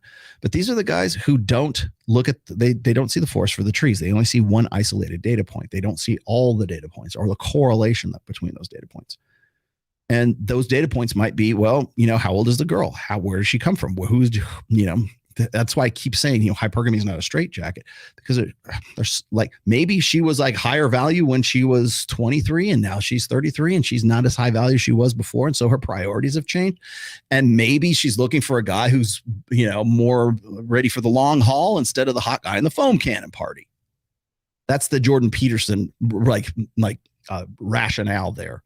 Well, girls want to go out with the bad boy and they want to get with a criminal and hyperstophilia and all this. They want to get with the guy who's a bad boy, but and the bad boy is the dark triad guy who's just there to lick the ice cream and like fiendishly manipulate these girls into doing their bidding and fucking them and, ejaculate and evacuate, right? It's always the guy's fault, right? Right, Jordan? But then when she suddenly hits 33, but those girls are young and naive. When the woman gets older, she becomes more responsible and she really wants to get with the guy who's ready for the long haul. And she's not deceived by the guys who deceived her when she was, so crazy in her college years, just kind of like Rollo has been saying for forever. No. So that's the fundamental link between ovulatory shift relies on a woman's menstrual cycle. That's why when guys say, well, whenever somebody tells you this, whenever a guy tells you this, women are far more sexual than men are. No, they're not. That is a physical impossibility. With men, we're steeped in 12 to 17 times the amount of serum testosterone than women are. There is no earthly way, physical way, unless you're taking like anabolic steroids, ladies, to feel the same level of testosterone that men do and the same libido level. Like our sexuality is always on. Women's sexuality is cyclic. So you've got like the day 1 through day 12. That's a proliferative phase. That's when women are quote unquote proceptive. That's mean they want to go fuck, right? And then after that is the luteal phase. That's when the egg flushes itself out. She has her period. She goes through PMS. And PMS is of course the pushing away of all the beta males that like she drew in right afterwards, theoretically speaking. And then the cycle repeats itself, right? Well, how does that affect a woman's preferred mating preferences? Alpha fucks, beta bucks. The dualistic mating strategy, the dualistic mating preferences, because we now have to make a distinction here. This is what I was saying at the beginning of the show. Perhaps we need a new word. Because if you just say hypergamy, especially right now, everyone who wants to be on the right side of this picture right here will tell you that hypergamy has nothing to do with alpha fucks. It has only to do with soon to be 4 kids, a nice little blonde haired, blue eyed, uber mentioned, wife and kids. And you should save the West. That's what it boils down to. Because if alpha fucks is part of women's innate sexual strategy, innate sexual preference, innate sexuality, period, end of story. If that exists, if women's visceral sexual side nature exists, she wants the best genetic benefits she can get when she's 23 in the foam cannon party, then all of that stuff on the other side has to account for that. All of the things, I want a virgin bride and she's got to go to church on Sundays and she's got to bake me cookies and make apple pie and have like nice blonde babies for me. All that out the fucking window, because that girl who's right there in that picture, she's fucking guys at Zook. She's having sex with guys in the foam cannon party. She's going down to Wet Republic and Tao to get her. She has an OnlyFans. Here's the plot twist. That girl right there with the kids. It's like niche porn. Really, that's what it is. If you think about like tradcon, like even like a good marriage, like I have, like that's niche porn. A committed long-term relationship where it's closed on my end and closed on her end. That's niche porn for that mindset anyways. But if you want to know why tradcons have a problem with the red pill, that's it. If you want to know why a guy like Destiny has a problem with hypergamy and the red, because it goes against his investments in emotionalism. Shouldn't we all? We're all above this. We've all raised ourselves above our animal nature. No, you haven't. That's why you like to fuck guys and fuck girls. Why would you be married? Why would you have it? Well, that's the thing that like dumbfounds me. Like with Adam 22 or Destiny or even Jack Murphy or anybody really who has a quote unquote open relationship. Why? Why would you not just play the field? Why would you want to be married? Why would you even want to have some sort of semblance of traditional marriage? I asked the same question, right? When gay marriage, same-sex marriage was legalized. I wrote essays about this. I said, why? Because people say, well, why does it affect you? It doesn't. It affects the nature of the contract, the implicit tacit contract between men and women. Because that's all marriage really is. Because if my wife says, you know what, it's not cheating if you go and fuck these girls. So it's okay. You got a hall pass, right? If that's the stipulations of my arrangement with my wife, then I'm not cheating and I haven't broken the contract that is our marriage contract, because that's what we both say, okay, is that cool? Yeah, it's cool. That's why Lila Rose could not understand for the life of her how Justin Waller could square the circle of the fact that he's got a baby mama and he loves her to death. She is his queen, but the king likes his concubines too. And he's high enough value that he can do that. Monetarily wise, good look for alpha fucks and beta bucks. He is the best of those, all that put together. And it's unfathomable for a Lila Rose to understand the logic or understand how that works itself out, closed on her end or his girl's end and open on his end. I'm not saying it's right or it's wrong. I'm just saying that's the arrangement that they have. Now, if it's open on her end and open on your end, do you have a marriage? Do you have a contract? Do you have any kind of hey, okay, you're going to go fuck them. I'm going to fuck this girl over here. And then we'll come back and we'll just compare notes and we'll have waffles in the morning and I'll mow the lawn. We'll just live this life of domestic bliss. Like we're just living like husband and wife, although we just go fuck whoever we want on the weekend. I made this comparison on Rule 0 yesterday because, by the way, I don't know if you know this or not. Me and Ryan Stone, we're going to get married. Yes, we're going to get married because it's not homosexual marriage. It's same-sex marriage. That's a very important distinction because I could literally, well, if he was a U.S. citizen, maybe I'll have to import him as my bride, right? But I'm heterosexual. Ryan is heterosexual. But we could still get married, same sex. And the stipulations of our marriage would be this, right? Hey, you can go fuck as many girls as you want, and I can go fuck as many girls as I want, but we're still married and we still get marriage benefits in the eyes of the state. Nobody cares. That's all it's about.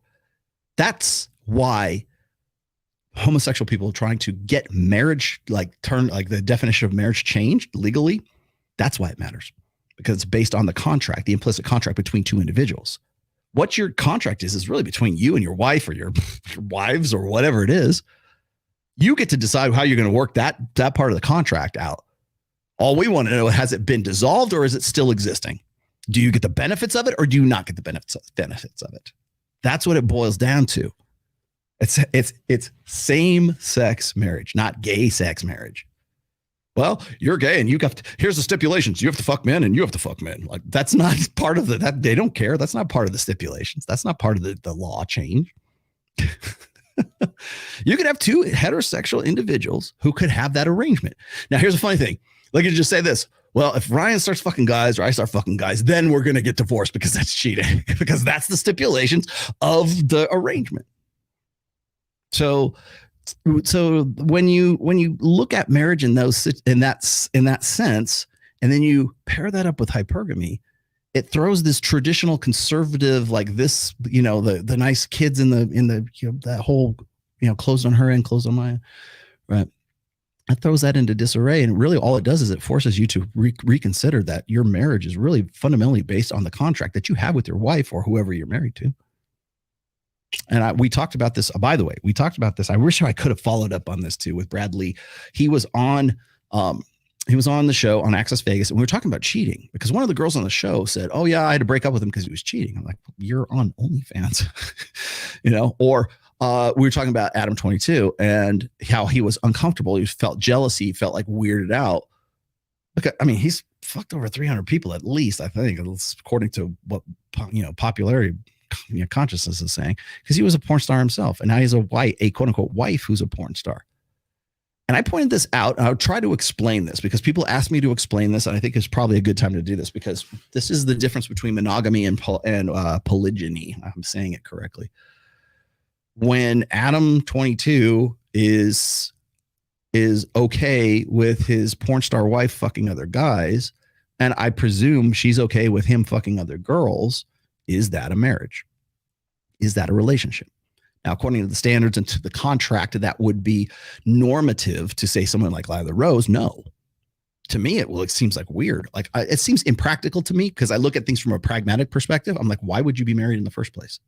Why, if you can have, like, if you're still like a high value guy, because I know he makes a lot of money. He's good looking. He's definitely tall. He's a porn star, right? He could certainly pull tail if he wanted to. Why would you want to get married? I'm still like dumbfounded, like why a guy like a Justin Waller, who is in a relationship and has kids and can still get strange on the side, why would you want to do that? Isn't not impractical. What is the drive? What is the want for the baby mama and the normalcy of having a family life, Sunday through Thursday, and then Friday and Saturday, you're like, game on, game on. Why would you not just be married or just be single? I'm not saying one's better than the other or whatever. I mean, you can make that judgment call all you want. I will give you my judgment call if you like, but for the sake of this conversation, I'm just going to try to be impartial. It seems impractical to have the liabilities and responsibilities of even if you don't have kids, having a main. Why? What is it about you that needs the main? Especially if you can have any chick you want. Well, the problem with this is that the implicit understanding of hypergamy and how it works, alpha fucks, beta bucks, comes down to what is men and women's innate natures in their sexual methodologies, right? So, for instance, I was just asked a little while ago. Let me see if I can still dig this up. I have this here. Here we go. Are Pontiac Trans Am women hypergamous too? Yes, because they are women. It's part of their wiring. That's part of an evolved nature of the sexual nature of women. Sometimes it's unflattering. So, like, even women who claim to be men or would like you to play along with the fact that their gender is actually male as opposed to female. For instance, oh God, I don't even want to mention this name. I'm just saying women because you guys know who I'm talking about. A woman who goes through the surgery, goes through everything else, is still fundamentally, biologically female. Whether that she's been conditioned to believe that gender is just a social construct and it doesn't matter. I just feel like I'm. Well, why do you feel that way? Is it because you've been conditioned to think that way, or is it because you actually have there's something out of whack with your endocrinology or your endocrine system? Is it a social thing? Is it a socially constructed belief in gender, or is it for instance, like the Dylan Mulvaney thing? That has got to be a bit. It's got to be a hose job, right? Because the guy pretends to be female, tends to be younger than he actually is, and then yet says, "But I actually like women." Recently, I'm just reporting the news here, man. Says pretty much that. I'm like, yeah, because his neural wiring is still that of a male. If you go in, like I said, I've shown you the fMRI scans of men's brains and women's brains and how the synapses are wired. So, are women, trans women, are they if they are biologically female and they want to pretend like they are male, are they still subject to hypergamy? Yes. Are men who pretend to be female because they are Pontiac Trans Ams, Smokey and the Bandit, are they subject to hypergamy? No, because they're essentially gay and boring. I brought that up, by the way. If you want a real laugh, go look for the section. There's got to be a clip of it somewhere. I will get in real trouble for this. But at one point in Access Vegas, we were talking about exactly this topic, right? Of that I was asked here in the super chat. And I said, you're not actually a Pontiac Trans Am. You're just gay and boring, because it's not enough to be gay anymore. You have to be special. You have to be gay and something else. That's why we need 70. What are we up to? 72 different genders. I'm a demi boy. No, you're not. You're gay and boring. That's what you are. I don't care if you're gay. Just be interesting and don't do it. Like, do something that makes you interesting, and don't expect people to play along with your bullshit. Don't expect me to speak your language and pander to your psychosis, because I'm not doing you any favors by doing it. I am helping you by not using your pronouns. I'm looking out for you by not doing that, by not pandering. At least you'll know that. So getting back to the point, as far as hypergamy is concerned, and how marriage is aligned, you have to remember that the difference between monogamy and polygyny are really kind of how we're trying to figure out marriage right now. And by the way, I should point this out. I'm going to read this to you guys just real quick, because this is the definition of, where'd it go? No, not hypergamy. I've got it right here. No, not that one either. Pull that out. Not that one either. I love this. Brains, brawn, and beauty. The complementary role of intelligence and physical aggression in attracting sexual partners. Great. You want proof of hypergamy? Look no further than that. Where did I put that? Oh, I don't have to. I have it actually. Sorry. I have it in my overlays. Here it is. Is this the one? I think this is one. Oh, here we go. Okay, what is the difference between polygamy and polygyny? Polygamy, and by the way, it took me all of 0.41 seconds to get this returned, okay? Polygamy refers to a person, male or female, being married to two or more people at the same time. Polygyny refers to a man in particular being married to two or more women at the same time, okay? Notice the operative in both of those is what, children? Married. Remember, polygyny, married to more than one woman, and polygamy is men or women being married to two or more people at the same time. So you can be a polygamist and be homosexual, because I don't write the rules. I just work here, man. So those are the words. So if we're going to split hairs and say hypergamy is only about marriage, it's only about marrying up socioeconomically, and there's lots and lots of articles that disprove hypergamy, but only from the perspective that women are marrying up or have some sort of tendency to marry up and out of their socioeconomic class. You know why? Because more and more women are finding it more and more difficult to find men to marry out of their socioeconomic class. So therefore, looks like hypergamy is on the downswing, Rollo. You lose. Yes, if you just define hypergamy by marriage. Same thing with polygyny or polygamy. Right? Those all are related to what? One institution, marriage. If you're going to say hypergamy and you're going to stick strictly to the old school definition of what hypergamy is, then yeah, you might be right. Hypergamy is on the downswing. God, sorry, guys. Sorry, doomers. Looks like hypergamy doesn't work for you anymore. No, it does, because we're using a different definition. So I got ran up the flagpole for this by saying, like, I think it was, I was having a debate with Destiny. And he said something about, and by the way, Destiny is the king of like pulling shit out of context, creating like a subtweet. He like subtweets his subcontracts his own freaking tweets, you know? So he'll go through it. I'll be having this great conversation. We'll have this back and forth. And it looks like there's maybe something. I have hope that it's going to turn into something. He'll take that, quote it and put it in another tweet, start another thread, and I look like an idiot because it's pulled out of context. I'm like, come on, man, you're better than this. You're not that dumb. You're not dumb. You're not dumb at all. But you're better. You should be above this blue hair guy. But so I'm talking about this, and he's like, well, Rollo, show me some studies. And I've already pointed this out on another show. I said, so show me some studies that back up hypergamy. I'm fine here. I've got 30 fucking years of studies from Gangstad, Hazelton, I forget the other guy, Steven something or other, David Buss. I mean, there's like, where would you like to begin? Like trying to get me on something. You're like, well, none of those studies prove that women fuck one guy because he's got because he's the pool boy. They don't fuck the hot guy in the foam cannon party, and at the same time they fuck the guy who is making a six-figure income. beta bucks. Like there's no studies that prove that women go fuck the pool boy or the alpha fucks and the beta bucks at the same time. No, of course there's not. They're not going to be able to pull for that because that's not what it's about, you dumbass.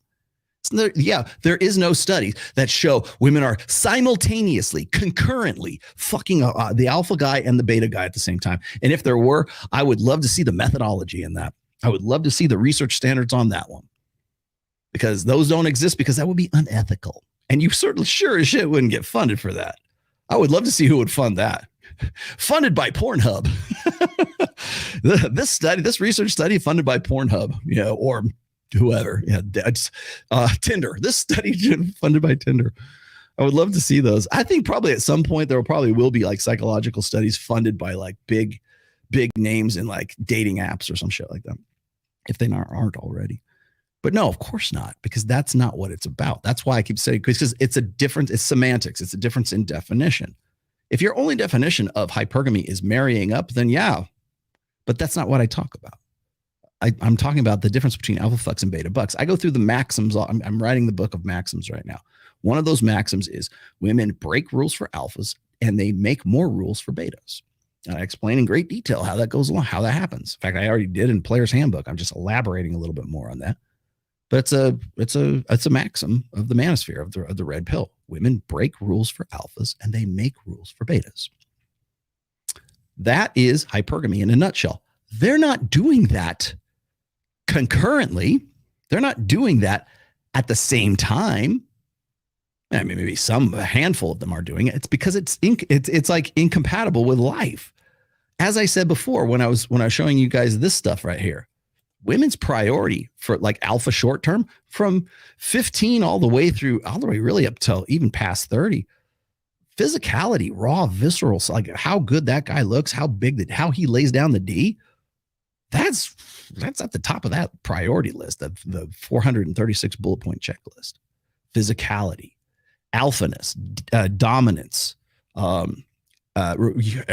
The same people who would agree with Jordan Peterson about how it's very necessary for a guy to have a capacity for violence are the same people who want to throw that out the window when they say, yeah, women like violent men.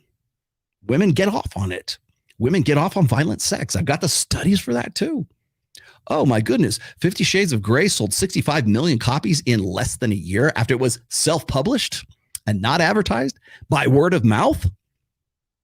I'm waiting for you. That's a quantitative data point.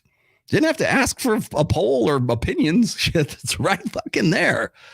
Even Christian women were trying to figure out how they're going to be able to read this and watch this movie when it comes out a year later.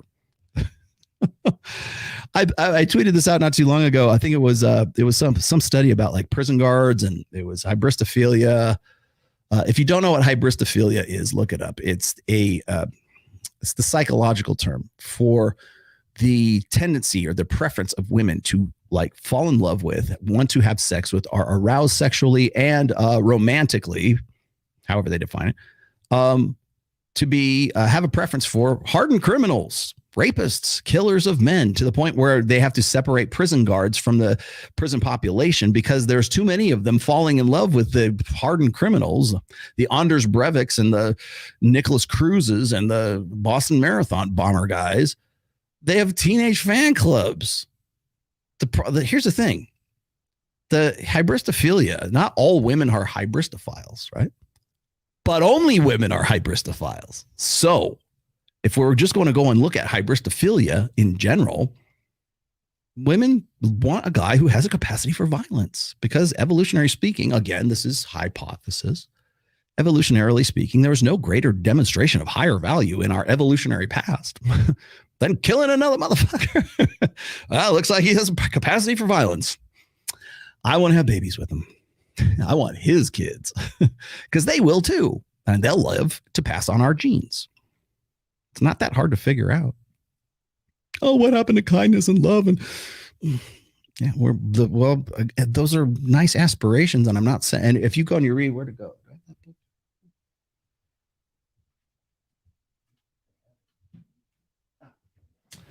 Here it is. And if you read this, if you want some good news about evolutionary psychology, I'm a big fan of this book right now. Oh, this seems so.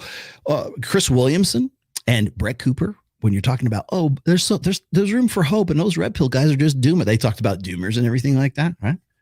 Read this book. I have. You want to know where my recent, lectures about happiness have come from? It came from this book, Positive Evolutionary Psychology. It's great. Yes, there's lots of hope. Hope. It's not a strategy. No, but it is necessary. They're not wrong about that. But it's not all doom and gloom and everything. So when I'm talking about hybristophilia, I'm not saying that all women are hybristophiles. No. They say, well, they're damaged. No, but women respond to a man who has a capacity for violence. Why is that? Because protection, provisioning, and parental investment. Why is muscularity sexy? Why do women get off on muscular definition? And if you want those studies, go look no further than Marty Hazelton. Another set of data points for hypergamy. Once again, it's not just one fucking concept. It's multiple concepts over 25 or 30 years. If you're going to debunk hypergamy, if you're, at least my understanding of it, or you're going to debunk like the dual mating strategy, you better be ready to debunk 30 years of experimentation, replicated right up until recently, right? You better be ready to do that. In fact, even in her book, Hormonal, read that. Unless you have read Hormonal and you think you're debunking dual mating strategy or whatever, don't come back to me after you've read that book. Come back to me after you've read, essentially, it's a summation of Marty Hazelton's work for 25 some odd years in the experimentative clinical research on this stuff since like the late 90s. Until you've read that, don't, hey, I found this research. Like Orion Terabon was saying. Unless you can interpret those studies and you want to be OCD about this, fine, go be OCD about it, but don't come to me until you've read that kind of stuff. You've read that work. Hey, I've read Evolution of Desire by Dr. David Buss. I read Why Men Behaving Badly. Have you read Hormonal by Dr. Marty Hazelton? Have you read The Parasitic Mind by Gad Saad? Have you read the Consuming Mind by Gad Saad? Have you read The Ape That Understood the Universe by Dr. Steve Stewart Williams? Have you read Alpha God by Dr. Hector Garcia? Have you read any of those? Hell, I'll even give you this. Have you read anything by soon-to-be Dr. Rob Henderson about luxury beliefs? Tell you have. I'll still have the conversations with you, but you're kind of I'm at an unfair advantage in those situations. So getting back to hypergamy once again, hybristophilia alone, even if you took all that stuff and you threw away you say, well, those facial masculinity studies aren't replicating. Even if I gave you that, which I still think the methodology is fucked up, but I can still show you hybristophilia. I can still show you, everybody wants to say, well, if you go off the birth control pill, then you suddenly want to fuck hot guys or masculinized guys. Why? Because of social conventions, because of some mate shifting, hypothesis that's based on social constructionism? No. The reason why you think that is because you've just now reset your fucking natural, cycle. And now you suddenly find that Jason Momoa is I don't think I want to go see Aquaman. Wow. Well, what gets me is it's to me anyways, I look at this, it's like a direct contradiction. You don't want to believe in hypergamy or ovulatory shift, but yet you're still cool with the fact that, well, nobody should be on birth control because that fits into your ideological fucking mold. But by admitting that, you're also admitting that hypergamy actually has some merit to it.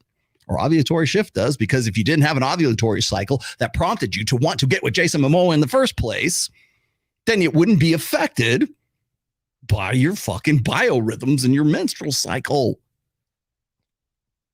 I feel like Jackie Chan, I want to throw some other things out there. So, okay, so that's the biological aspects of it. What are the mating strategy aspects of it? Because sexual preferences, and I don't mean like homosexual, heterosexual, I mean like sexual, like mating preferences for women, like alpha fucks, beta bucks. Okay, that's one thing. I had to make this distinction with like Adam and Sitch, I think it was. because they didn't want to talk. They just would not accept that like hypergamy could be like expanded to some other definition. Fine. So I started referring to it as dual mating strategy. Okay. Well, even that fucks people up because it's strategy. The word strategy does. So are women more attracted to a certain kind of guy? Do they want to get a guy who's taller than them? Yes, we can see. I can go back to David Buss and quote him. You know, they want a guy who's taller. They want a guy who has broader shoulders. They want that V taper. There are objective standards of beauty. And we have known this since the late 80s, early 90s with a lot of research then. And we have even more now because we've got the internet and social media, right? V taper, 6-pack abs, 666, right? The 6-pack abs, 6 feet tall.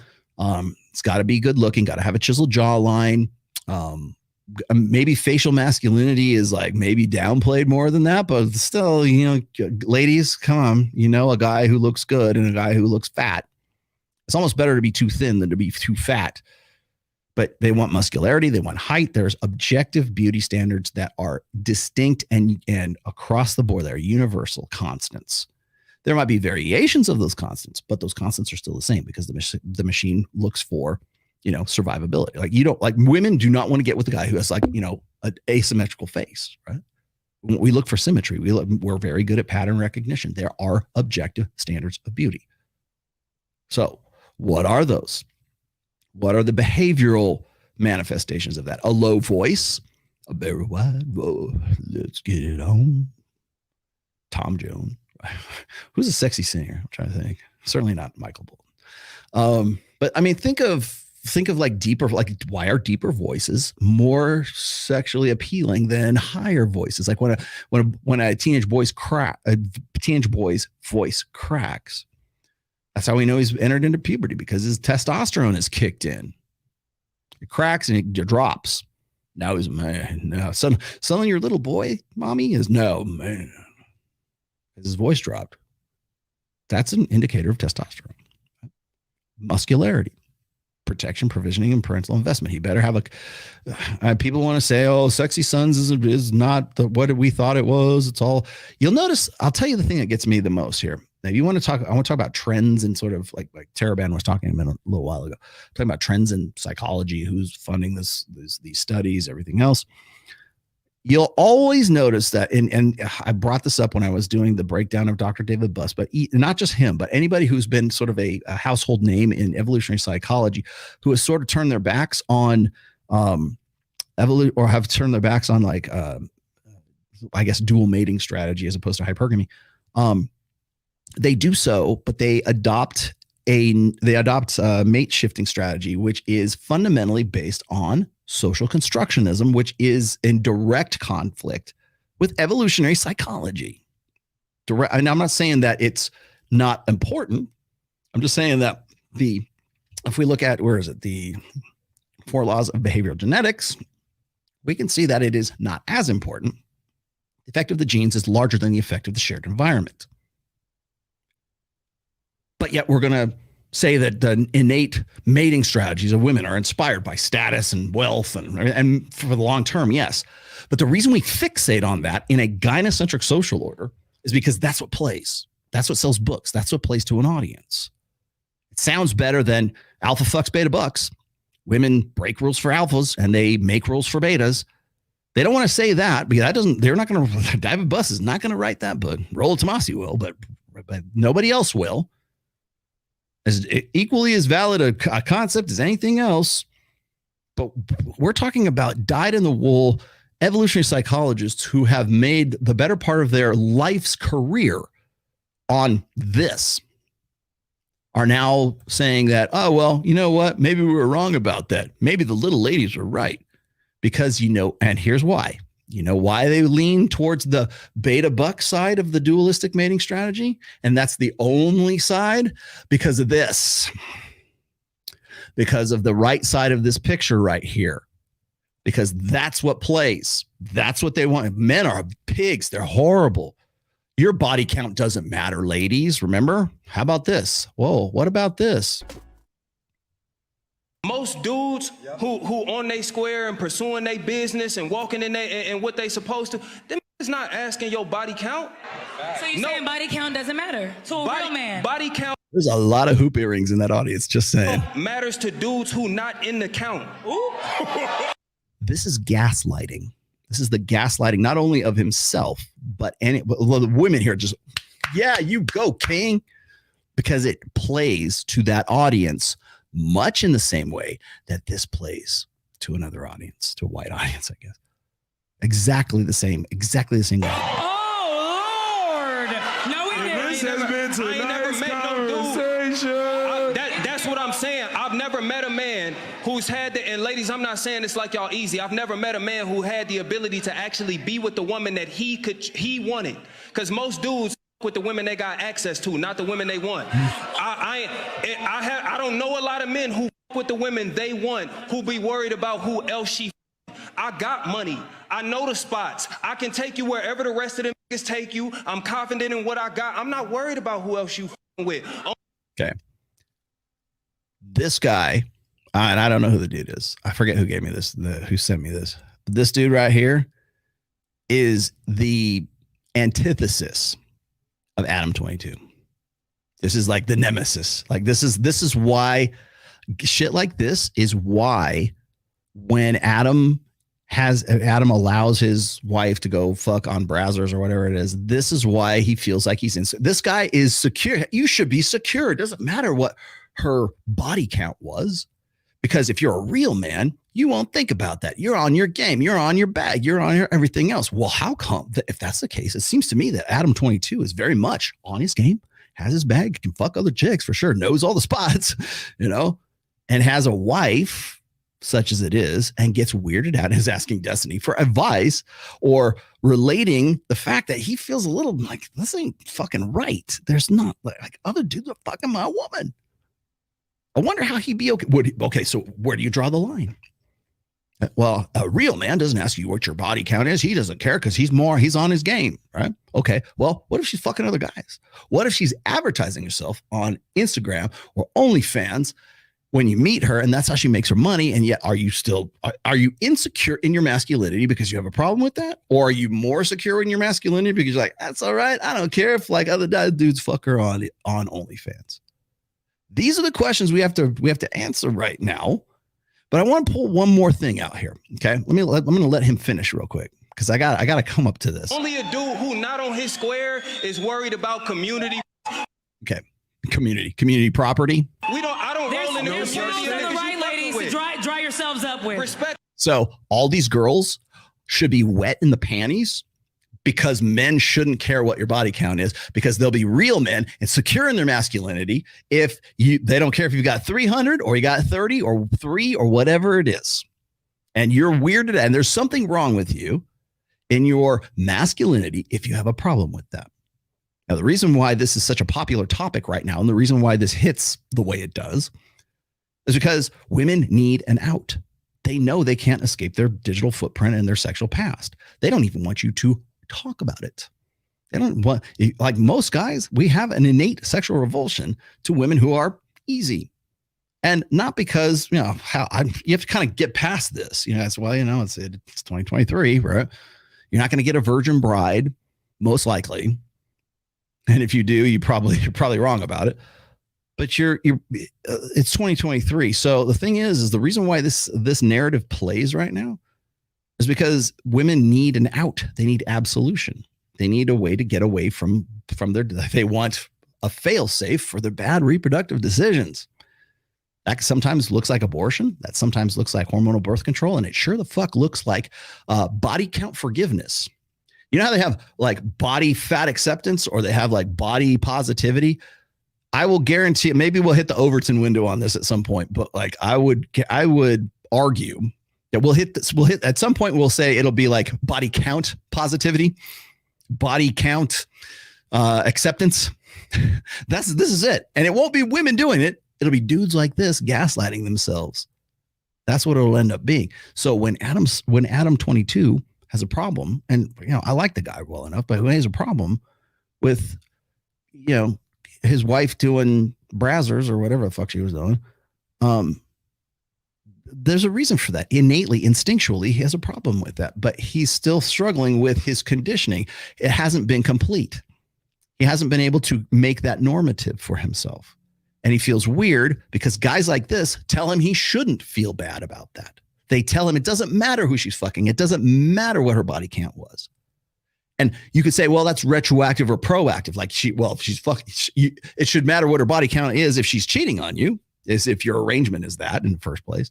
You should care about it if she's still, like, I would love to ask this guy, okay, so if by your logic here, if a woman still has OnlyFans or she's on Instagram and she's advertising herself sexually as like being available on Instagram, should that matter?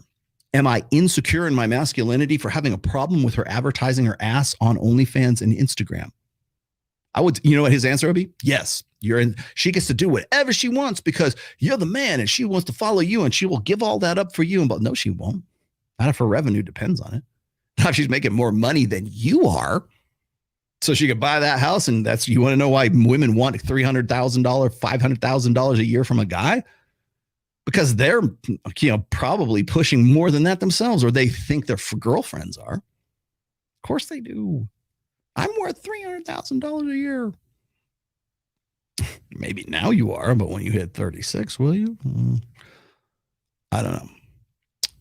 But this is gaslighting 101. Now, I want to point something else out because I got this really great quote. I hope I'm going to pick the right one. Is this it? This is from an evolutionary perspective. Having children is the most important. A Chad with 1,000 bodies that never results in children has the same genetic influence as a virgin. Okay, we'll come back to that, but that sort of plays into this as well. Which one was it? Oh, it was this one. Which overlay did I have in there? This is no, that's not it. Hold on, was a screenshot. I had a. Well, I'll just paraphrase it for you. I don't know if I have the actual quote to put on the overlay here. Okay, so paraphrasing this. So let me ask this, and I'm getting towards the end of the show, but let me ask this. Okay, so by this logic, let me pull this out of here. By this logic, if body count shouldn't matter and you are more secure in your masculinity because you're Jack Murphy and you found strength in allowing your girlfriend or your wife to get on Tinder and go fuck some strange, and you feel like you're more of a man for doing that. Well, let's just say you're right. I don't think you are, but let's just say you are. Now then, if sexuality is intrinsic to someone's identity, right? We always say, well, I'm a Pontiac Trans Am. I am homosexual. I am heterosexual. I am cis this. I am whatever it is, right? If your sexuality is intrinsic to your identity, then why wouldn't body count, which is part of your sexuality, also be intrinsic to your personality? Why would that be? We can separate the fact that your sexuality is part of your personality, but we're going to try to separate the fact that you have 300 body ladies anyways, well, maybe guys too. Your body count is part of your sexuality, which is intrinsic to your personality. Except for when women don't want you to ask about it.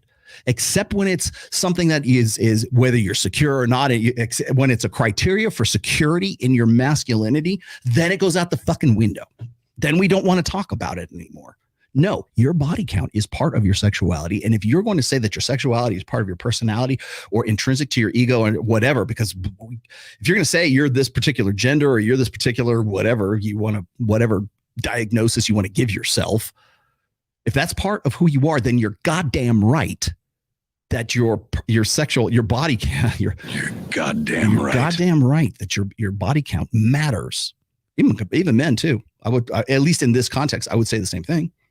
If you say, if people hit me up all the time, I know there's this fat kid in Brazil. And say, oh, don't listen to Rollo. He's only got a body count of 41. He's been married. He hasn't seen a new vagina in 27 years, 28 years.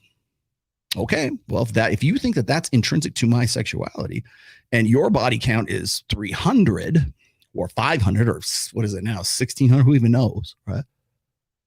Don't try to say that it doesn't mean anything to me. I am who I am, my personality. No. If your sexuality is part of your personality, your body count matters. Period. End of story. And by the way, for better or worse, it could be, I'm not saying like a lower body count is better than a higher body count. In some cases, in the pickup artist community and guys who want to give me shit for not having receipts and all that stuff, apparently I'm deficient in notch count because their personality is invested in their strength and their security and their masculinity is based on their notch count.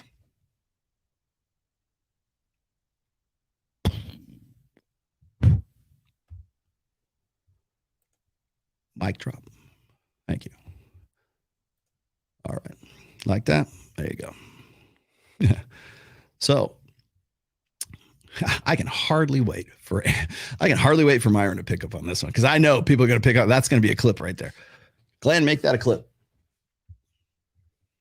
If your body count is part of your sexuality and your sexuality is intrinsic to your personality, then yes, ladies, your body count matters. And I'm not even talking from like an evolutionary perspective. I'm talking about like personality wise. That has nothing to do. Like, I mean, we can have that discussion. I've said that before, women with a higher body count are, evolutionary speaking, like psychologically speaking, bad bets for a man's ensuring his own paternity. I've done that a million times, but it's not just that. In fact, I would love, Myron, Fresh, whatever, maybe I'll do this myself, but like Brian from whatever podcast, if you're watching this, ask the girls this question. What's your body count? Right. And you've probably done this before, right? What's your body count? Well, I don't want to say blah, blah, blah, blah. Okay. Well, if body count's not important, then why won't you say what it is? Why you have a problem like putting it out there? Well, clearly it is. Now, but why is it? See, the conversation always stops right there. It always stops like, well, gotcha, bitch. I got you on this one. Sorry, I don't have that plug ready. Yeah, you do. And it's a great gotcha moment. And you put it on YouTube Shorts, and Daily Wire picks up on it or whatever. If body count doesn't matter, then why don't you say something about it? Well, you don't go far enough. You want another gotcha moment? Say, look, God, you guys are going to rip me off. You're really going to rip me off. If body count is, if your sexuality is intrinsic to who you are as a person, your personality, then body count also as being, that's sexual, right? Your number of sexual partners. Does that not also play into your sexual identity? If your sexual identity is intrinsic to your personality, then body count should contribute to what you assess as your sexual identity. So maybe having a higher body count could be better. Maybe having a lower body count could be better. You guys can decide. I'll let you guys make the judgment call on that. But what you can't deny is that your body count is intrinsic to your sexual identity. Hell, the crew that wants to put this up as, one's a flex and one isn't. Well, why is that one a flex? Why is having, babies and having another one on the way, and what Dan Bilzerian, does is hit, that's not a flex, this is a flex. Well, that's because your body count is intrinsic to who you are. I would presume that Dan Bilzerian's body count is far higher than whoever this fantasy husband is in the ad in the right-hand side. At least I think that's what we're meant to believe. Well, you just have this one pretty wife who she's blonde and everything. She's just a great piece of ass, and she still looks like this after like 4 kids. Which implies, like, if you see the positive pregnancy test right there, the girls are looking at you and the baby is there, whatever. I guess all 3 of them are girls. Look, there's another one on the way. Mommy still likes to fuck daddy. Hey, what is it? Ryan Stone, fuck trophies. There you go. There's your plug. And so that's there. You have to look into like, what is, hypergamy about? What is the criteria, let's just say, of polygamy versus monogamy? Are men and women, you could say, are they innately monogamous? Are they innately polygamous? And I would say, or polygynous for men anyways. I would say for both of those are the wrong questions. It's the wrong question to ask, because each one of those conditions is predicated on one thing: marriage. So if you're going to define hypergamy as marrying up, if you're going to define monogamy as one man, one woman, close on his end, close on her end, if you're going to define polygyny as one man marrying many women, it still puts it into the context of a social contract that is marriage. The right question is this. Are men innately pair bonding, or are men and women, human beings, are men and women innately, evolutionarily predisposed to be monogamous, pair bonding? Or are they innately, genetically, evolutionarily predisposed to being promiscuous? And there are advantages to both of those. People will say, well, it's bad to be promiscuous. It's hedonism. Well, you can certainly cast it in that perspective, but hypergamy, or dual mating strategy, whatever, evolution doesn't care whether you think promiscuity is bad or good. It doesn't care if you think monogamy or pair bonding is bad or good. It only cares about the babies. It only cares about reproduction and survival. It only cares about those two key factors. Because in some cases, promiscuity might be a good thing, depending on the environment, depending on the species, depending on, what you have going. Like a lot of times, so the answer to both of those questions are human beings innately pair bonding species, or are they innately a promiscuous species? And the answer is both. They don't have to be mutually exclusive, and they don't have to be at the same time. Sometimes they can be, right? It's what we call cuckoldry. But the answer to that is both. So when people say monogamy, polygamy, they're trying to figure out what to do with marriage, because all of those terms are social constructs. Polygamy, monogamy, polyandry, one woman, many men, polygamy, polyamor, whatever, poly. Those are all socially influenced, or social conventions. Marriage is basically a social convention. It's a formalization of the necessity for men and women to come together to raise a child, a very fragile child, to protect women, to provide for women, because women are the vulnerable sex. Yet we try to convince them that they're still Ms. Marvel, Captain Marvel, Ms. Marvel. Captain Marvel is a movie. I've talked to you about the big head babies theory. Talked to you about the fact that we have such fragile children. Our offspring as human beings need a lot of investment in them. So of course, women are going to invest themselves, or they're going to want to at least pair bond with men who have the capacity to protect, provide, and be parentally invested. That doesn't necessarily mean that dude is the biological father of the child. Promiscuity helps because it at least in some way, it ensures that women will be able to get the best genetic benefits versus the best long-term security benefits, because they are the vulnerable sex. Men are the disposable sex, the sacrificial sex, the protective sex. We're the ones that nature takes a chance with. Testosterone itself lowers our immunities.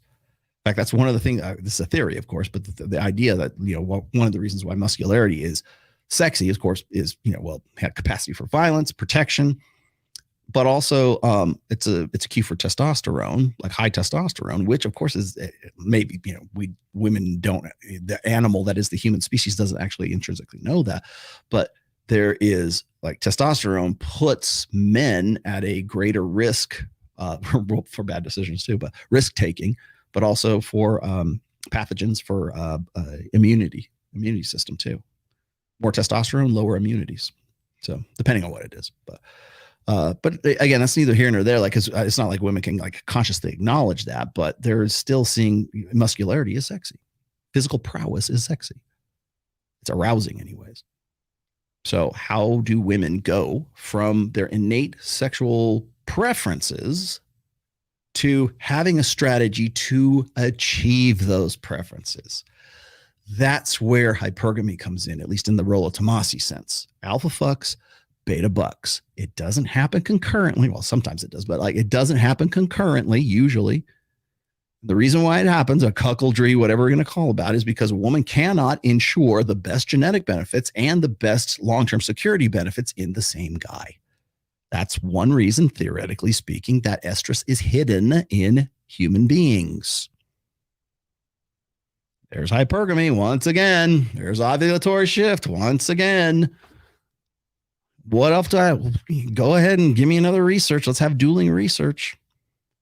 Believe me, or you're going to believe your lying eyes.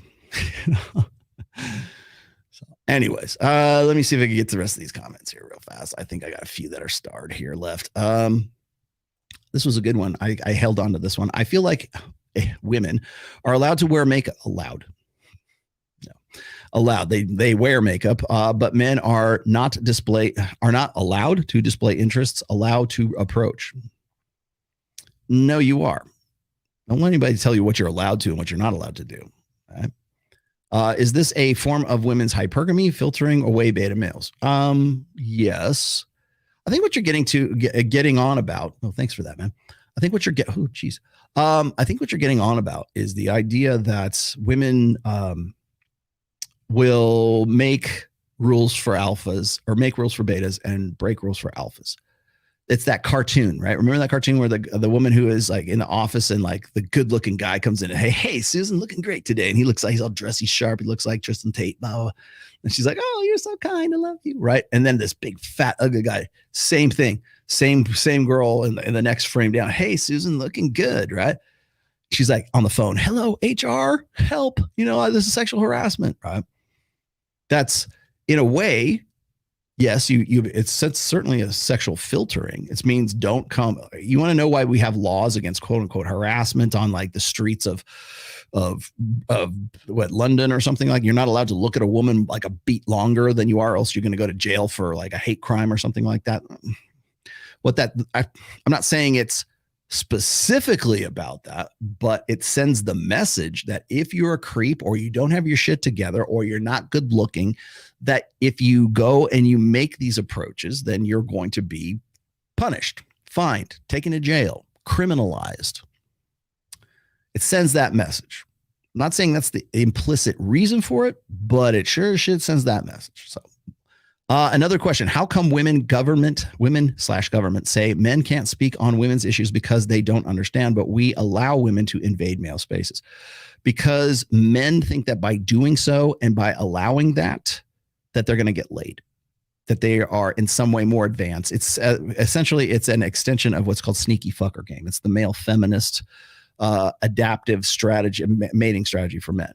The more I identify with the feminine, the likelier it is that one of them is going. If I can be sympathetic and empathetic, and I can identify with the feminine, as I've been told since the late 70s or the early 70s, then women want to fuck me more. That's why. And this one is Red Pill Mafia, blood in, blood out. Thank you very much, Red Pill Mafia. They also tried to debunk sex as binary to accustom more fluidity, sex as bimodal. Look at the work of Chris Collins. I actually have. Yep. Bimodal. Fluidity. One of my earliest essays on the Rational Male was about Oprah Winfrey interviewing these women who are quote unquote sexually fluid, which I thought was interesting at the time because up until that point, remember, this is before same-sex marriage.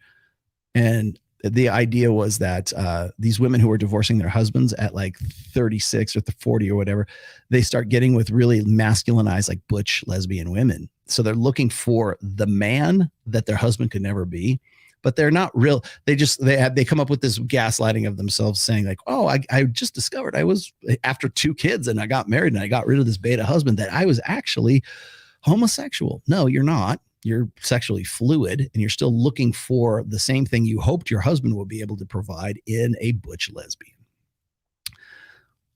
So that's where Erudite gets her feminism stats. Yeah, thank you. Well, now you know, and knowing is half the battle. Good evening and good night from Scotland. Oh, Scotland. Freedom. Okay, stop. I'll stop. My Scottish accent is not what it used to be.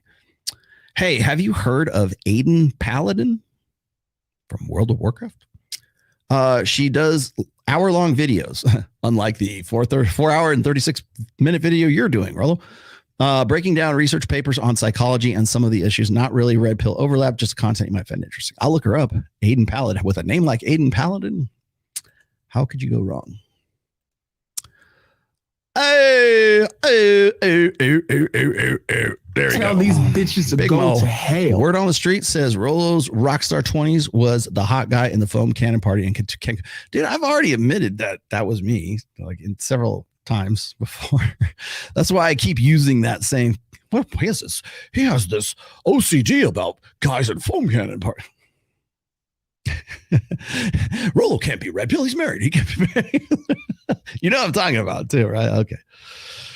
Tell these bitches to go to hell. You get a double dose of Big Mo. Thank you, Big Mo. Big Mo comes in usually at the 0. He comes in like hour 2 or 3. Is polygyny a sin?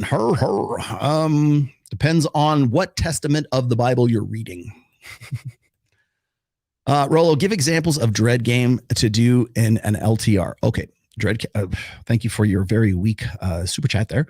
But okay, so first of all, I would say go look at. I have 2 essays. One's called Dread Game, which is about direct or overt dread.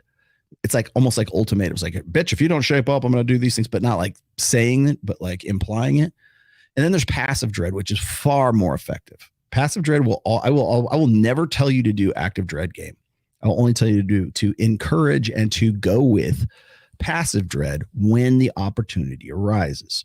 So if you are in an LTR, look for opportunities to emphasize passive dread. Example, a girl at the bar you're at, or the waitress flirts with you. You don't flirt directly with her. She flirts with you. And you don't discourage it. Let her give her the gift of feeling jealous. Remember what I said, a woman can't love you unless she feels some sort of jealousy for you. When does she feel that? When another chick, when she understands that you're the guy that other men want to be and other women want to fuck, like that waitress who is overtly flirting with you, right? Now, usually that's not going to happen if a woman sees another woman. Okay, I'm not going to jump in here. However, when a woman is, let's say your girlfriend, your wife is amongst her friends and she's hanging out and drinking Chardonnay and whatever the fuck she drinks. And her girlfriends are like, you know what? Rollo's looking hot today. Oh my God, girl, you got a man. Oh, if you don't want him, if it don't work out, I'm going to get with him. I'm going to steal him away from you. Now I'm overemphasizing this, but if that's the gist of the conversation, if a third party says, wow, you really got a good man. You must have something really going. He must have something really special going for him, or you have something very special. That third party confirmation is pre-selection. And it's better for a man to rely on third party pre-selection than it is for him to try to lamely generate it for himself. You can put yourself into situations where the possibility exists more so than others. But when guys start, like, for instance, when I've said in the past, it's actually an iron roll Tomassi, number 2, right? Never talk about your past sexual experiences, like your body count, right?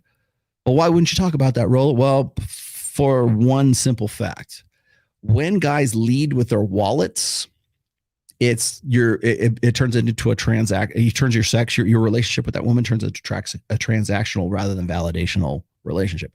When you lead with your body count, it sounds like you're trying to get credit for something that she knows nothing about. So if you say, hey, hey, how many guys have you slept with? How many, I had to do a poll, by the way, because I didn't believe this, but I had to ask the girls. I've asked it on 2 separate occasions on Access Vegas. And I think I did this once on Fresh and Fit. I asked them, I said, have you ever been on a first date where the guy on the first date, first thing, at some point in that date says, what's your body count? Wants to know what your body count is. And I said, and did that creep you out? And I was not, because people, like, girls have told me this before, like, it happens all the time. And I'm like, I don't know if I believe that. I'm going to take a poll, right? Just random unscientific poll. And damn near like half the girls on each one of the shows split race. Oh yeah. Just happened the other day. Like, a guy was like, wanted to know what my body count was on the first date. And I didn't want to believe that, but apparently it happens more often than even I'm aware of. But when I wrote that rule, never seriously reveal your body count, it's because guys would lead with at least back then, they would, on the so-suave days, would lead with their body count because they thought that it was a pre-qualifier. What it's trying to do is make a preset, or it's an effort to manufacture pre-selection with a woman without having it happen third party, like organically. So, for instance, If I'm out at a party, or if I'm at Babes in Toyland, or if I'm at, at Zook or whatever like that, I go in there and I roll in there with Mike Sartain and like 4 or 5 of the girls from the show, right? I already have social proof going in there because I'm already going to the back, going to some place, an exclusive place that nobody can get to. Social proof. Pre-selection happens when one of these girls is like trying to flirt with me and other girls see that happen and then they try to do the same thing. And it's not like all the girls get together and do that. I'm not saying it's just me. I'm just saying it could happen to anybody. I'm using myself as an example. That doesn't happen. But the idea of I don't think people can make the distinction between pre-selection and social proof. Social proof is men and women. It's like global. It could be your family. It could be your professional contacts. It could be other women. It could be whatever. Social proof is more global. Pre-selection is really about, are women pre-selecting you or pre-approving you for sex or for intimacy or for wanting to get with, like, okay, another girl wants to fuck him, then I'll want to fuck him too. When guys lead with their body count and they talk about like how many girls they've fucked, they stupidly think that by doing so, they can manufacture pre-selection by saying, hey man, I fucked 1,600 girls. So you should be 1,601 because 1,600 girls can't be wrong. Well, 1,604 Pontiac Trans Ams can't be wrong. So beware of, when you're working with dread game, remember less is more.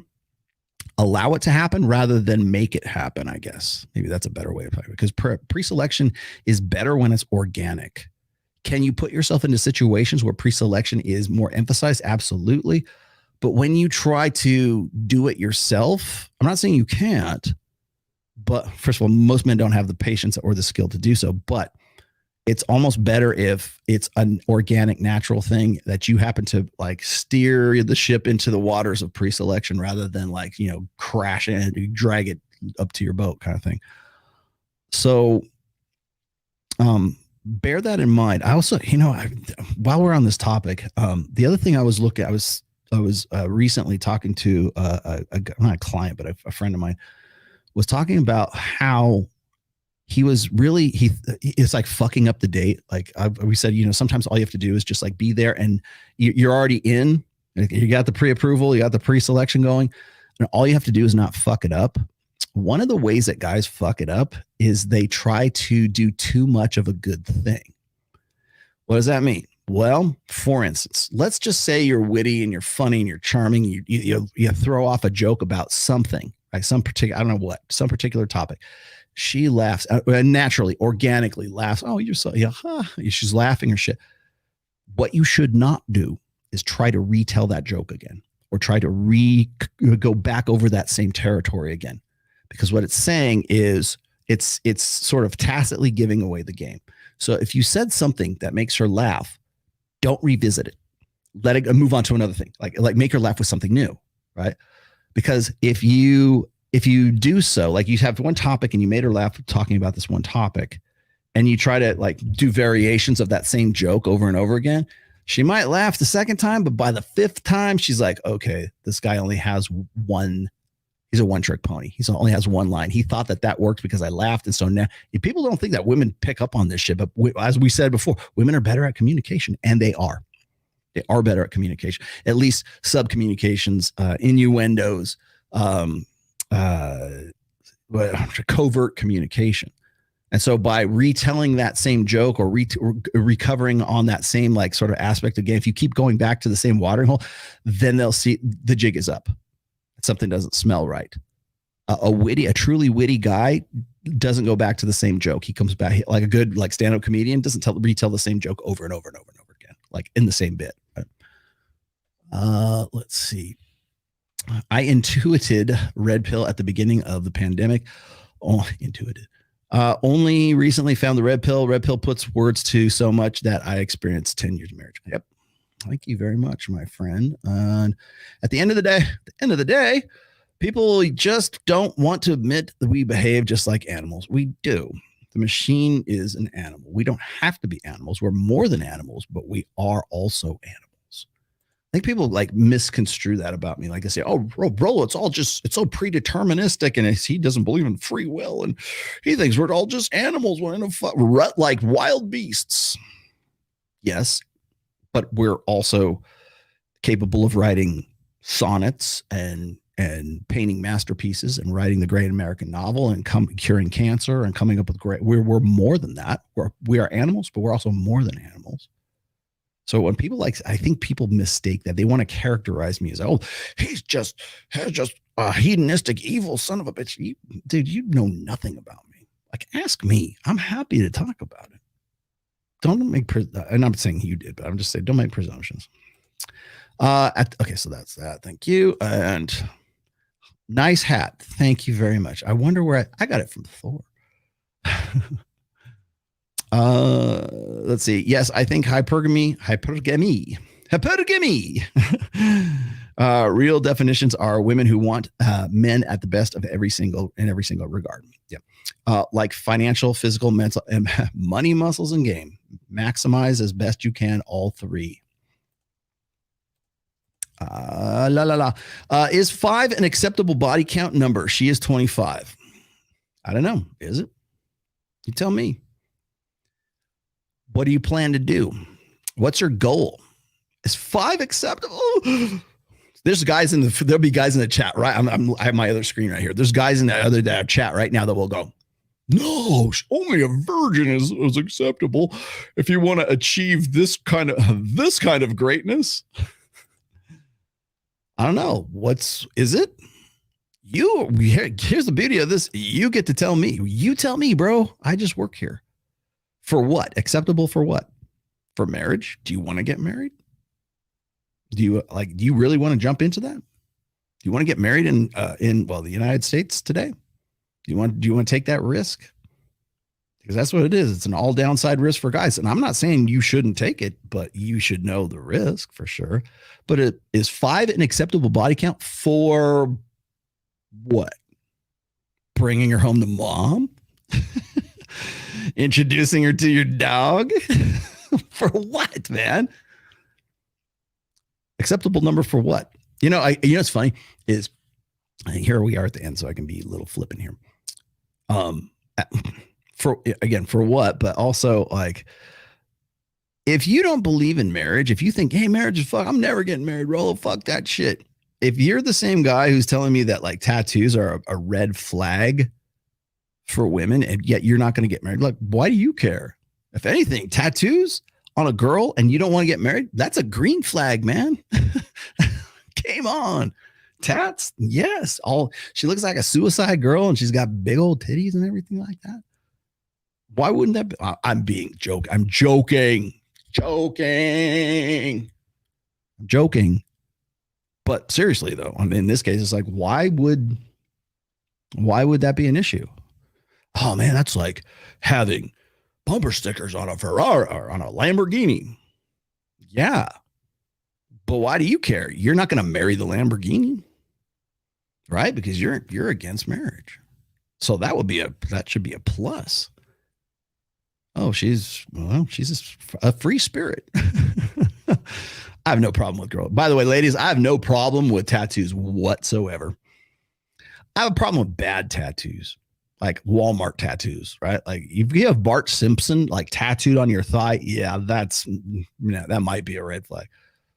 I don't have a problem with tats, period. But I got my own tat, but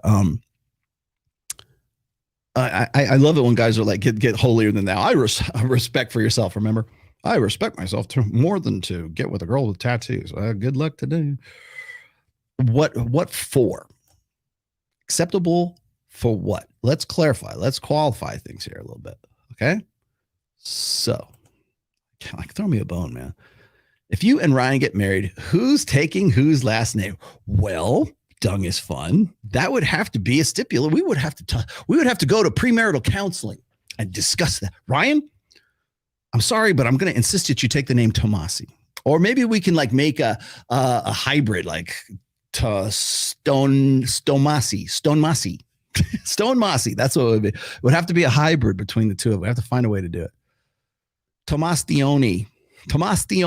How about that? Maybe that's stupid. Hey, there we go. That one. Sorry, I got to you late. Thank you very much. There you go. Oh my goodness. You know what? You get this. That's nasty. It is nasty, right? Isn't it nasty? You rock, brother, man. Thank you. At the 0 hour 2, Fidel Rustamov. Thank you so much for your contribution. Ned will be so pleased, because that will keep him off of OnlyFans. I love you very much, and I love all my peeps. Thank you. Great show. I want to give you a special shout out to the Grigas and the War Band. Okay, we'll have fun with Old Man, Angry Man, and Undead, whatever. You know what? I'll tell you what. I will have a debate with Undead Chronic when he names himself after, when he chooses a different name other than like whatever he's smoking. How's that? And we rarely act above the level of an animal. No, I think we act well above the level of an animal quite often. We just take it for granted that we don't. I think we're far more than just animals. I think we are animals, but we're also more than animals. So, but again, we're defining animal by our human experience, our human definition. What's an animal? Well, only humans can say this is an animal and this is not an animal, right? Objectively speaking, yes. There you go. All right, guys. This was too. I don't want to put this one back in. I'm going to pull this one out. But that one with what's her face at the Grammys, where she's just mooning over like Leonardo DiCaprio, and thanks, honey, for creating this movie.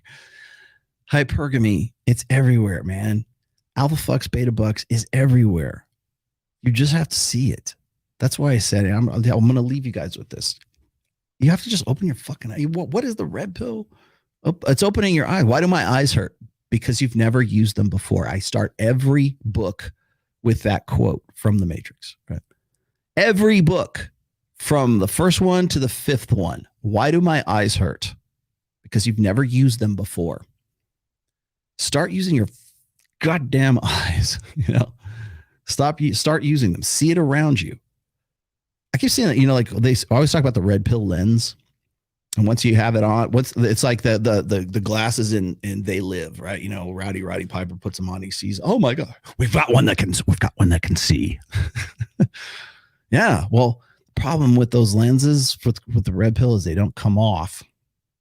Once they're on, they're on. And that's why having the conversation about hypergamy or this or men's nature or women's nature with people who are just so deeply emotionally, egotistically invested in keeping the glasses off, right? What was it saying in The Matrix? I remember the scene with the girl in the red dress.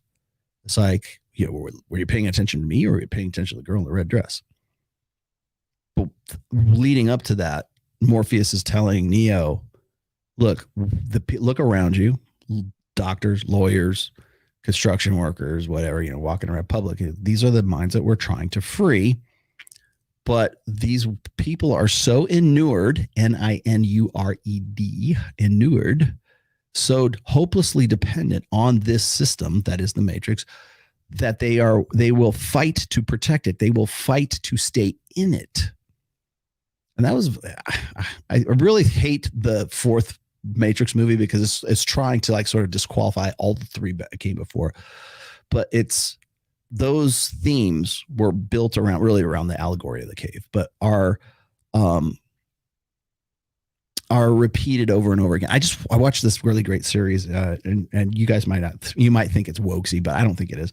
There's a series on Apple Plus, and it's called The Silo, and it's essentially it kind of has a little bit of Matrix feel to it, but it is.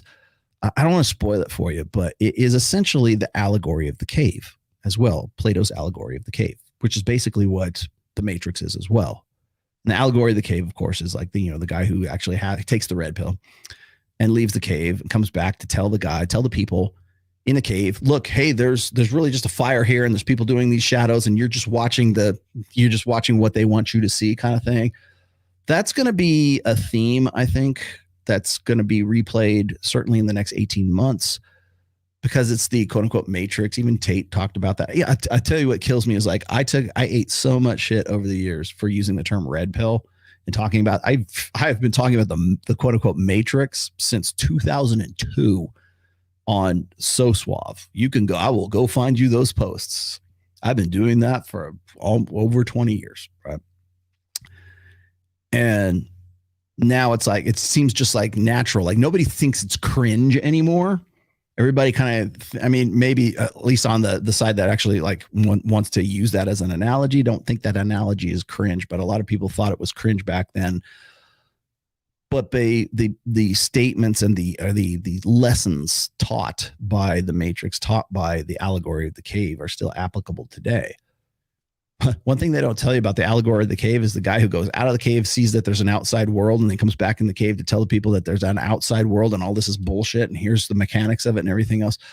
The people inside the cave don't want to leave the cave, and they kill the guy that comes back to tell them that there's an outside world. That's the end of that story that no one says. They kill the guy because they don't want to leave the Matrix. They don't want to leave their comfort of their TVs and their shadow world and their, the shadows and the light dancing on the wall. They're comfortable in that. They're dependent on that. Their existence depends on that. And so that's why when you say, I encourage guys not to be evangelists of the red pill, at least not at the very beginning, because I appreciate the enthusiasm. I appreciate the zealousness for it, and I appreciate the desire to want to do that. But the people in the cave are going to kill you. Or they're going to want to kill you. They want to kill me. I mean that figuratively. They want to shit on me. They want to tear me up. But all I'm doing is, I'm Prometheus, man. I'm bringing fire to humans. What do you do with it is up to you. Cook your food or burn your house down. One or the other. Okay, I have to do Elena because Elena's my new sister wife. She's my Russian babushka. You know who I'm talking about. Rollo, great show. Where can I get your merch? My merch? I don't have any merch yet. Do I need merch? I do need merch. You mean this? This you can get from Paul from Come On My Podcast. I think you can also get some from Thor has some. And I think maybe even Glenn Lawrence has some as well. I'd like a red pill t-shirt for yoga classes to clean my chakras. Okay, good. Yes. She's my Elena's Barre Fitness. She can play piano like nobody's fucking business too. Yes, she is sister. I have 10 sister wives. Is that what I'm up to right now? Red Pillow? I think I am at 10 sister wives. Aiden, I want to retain women 8s, 9s, and 10s in their prime for LTRs. Like you want to spin plates like 8, 9s, and 10s and have LTRs with all of them? Through a red pill lens, how do I accept the fact that I will have to share these women eventually? Will monogamy work here? No, it won't. Not in a socially enforced way. What is monogamy? What is monogamy, class? Closed on her end, closed on your end. Now, if you want to have open on your end and closed on their end, maybe you want to talk to Justin Waller. Maybe you want to talk to somebody who specializes in that particular dynamic. I will tell you this, that it's probably more difficult. I'm not going to say it's not impossible. I have seen it happen, but you have to be a top 4. Here's how you do this. Here's the first step. Become one of the 4.5% guys who women will willingly do that for. If you can do that, what's funny is I don't think people really realize how much work it takes to even get out of the 80 percentile right now, the 80, 20, 4.5. You have to be women. Average women don't want to get with average men. Okay.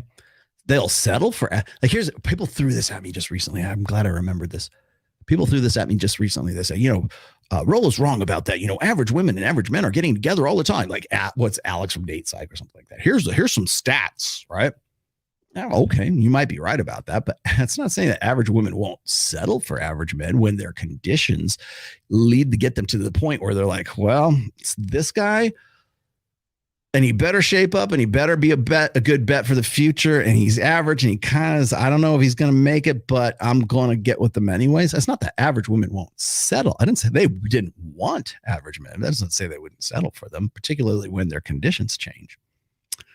Keep that in mind. But just to quickly answer your question here, will monogamy work here? No, because it is fundamentally against the definition of what monogamy is. Closed on your end, closed on her end. That would preclude more chicks. I've been successfully doing monogamy for 27 years, actually longer, a little bit longer than that. Most men are serial monogamists. They're not like, they don't spin plates. They go from one chick to the next chick to the next chick. Women, on the other hand, it's a woman's prerogative to change her mind. You know, what's funny is when women spin plates, we call it being prudent. When men spin plates, we go, he's a player. Don't trust him. All right, guys, that's it for me today. I got to get out of here because it is the 4th of July and I have some meat to marinate. I am going to go nuts on the grill here in just a moment if I don't kill myself first on my quad. That's how I got this, by the way. This is what I got. What'd you get for your 55th birthday, Rollo? This way, you see it, this scar. And it is a scar now, thanks. You say, well, people like, I think it was, Andrew Tate was like, hey, if I die, just know now, I would never kill myself. I'll tell you this. I will probably kill myself. Yes. I won't delete myself. I won't commit, you know what, but if I ever kill myself, it'll be because I was on the snowmobile or I was taking risks I probably shouldn't have. So I'm not saying I won't kill myself, but I won't be intentional. So just there's a qualifiable difference between those two statements. Anyways, all right, guys, that's it for today. Again, Access Vegas Thursday is going to be Zerka. Zerka is in Las Vegas, and we're also going to be doing a flat Earth debate. I'm going to moderate it between kind of like what I did with Gary the Numbers guy. So it's going to be Zerka versus Sartain. Fight. There we go. Flawless victory. I'm going to save that. I got to bring that sound drop for that. Yeah, that's going to be a really interesting discussion. You guys, if that doesn't entertain, are you not entertained? This will be bread and circuses for you right here.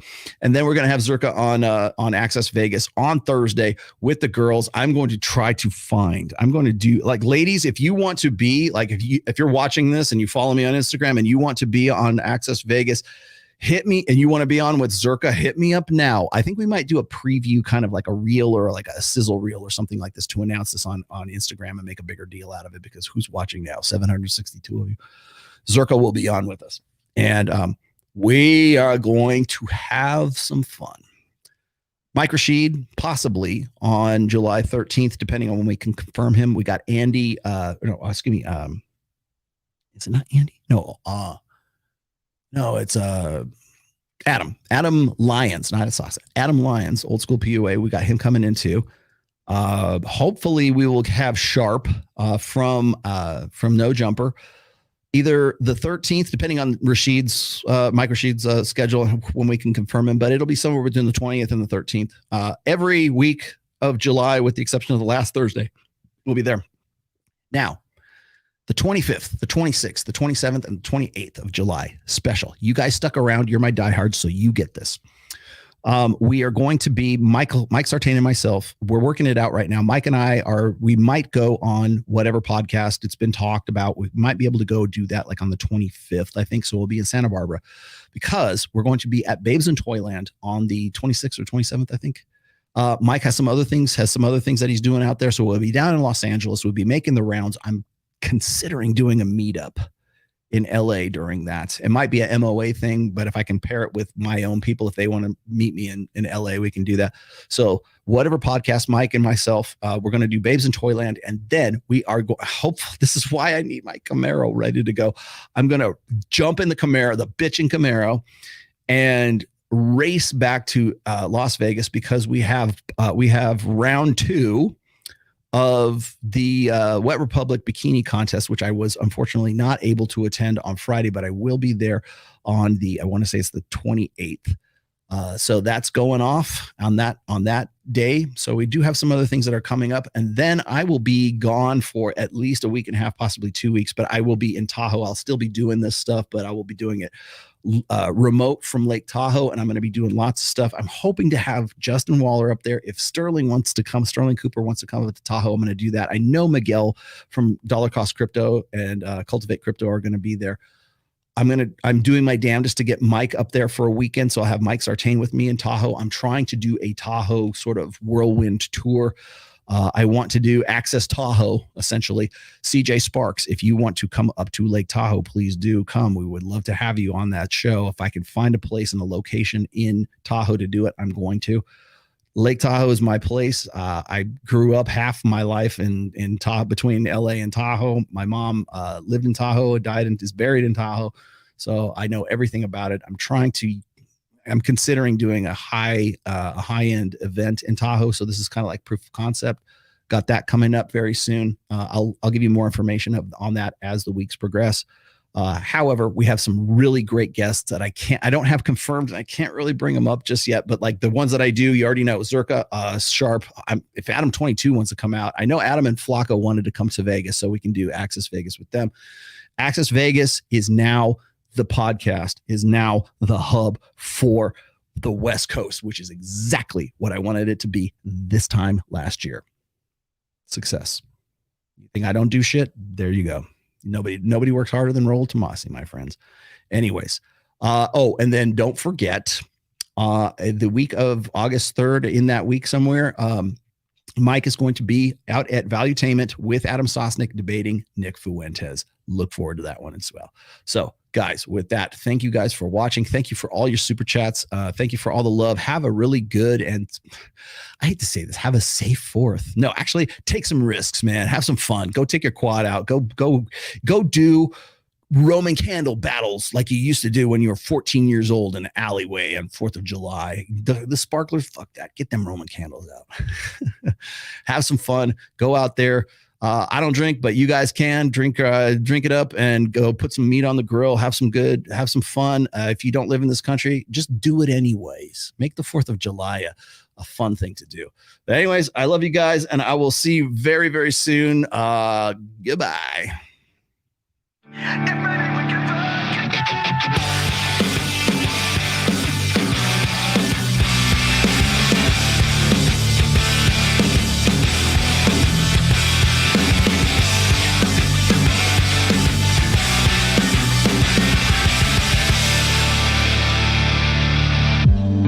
Would you do it again? Monogamy. I need to feel you on top of me. It was my first time, but I was just a kid when we met and went to bed. It was my first time. What do you expect from me? I'm breaking up the rules now in the game. I've got some new tools. Please do the same. Time came by to win. Over like a matchbox stereo. Time to get my thoughts now, let it go. Bound to keep me up all night. But maybe we can fuck again, and maybe things are different.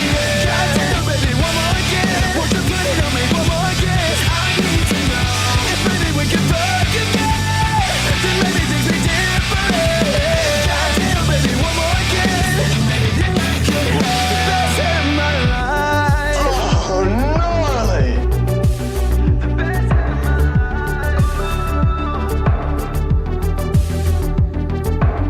Now we're fucking in the bathroom, tearing up every wall while I got your hair. Why you screaming my name? That's nasty. It is nasty, right? Isn't it nasty? Oh. She was swinging in the bedroom, whole time stopping and stubbing with her head like she's Claudia Kelly.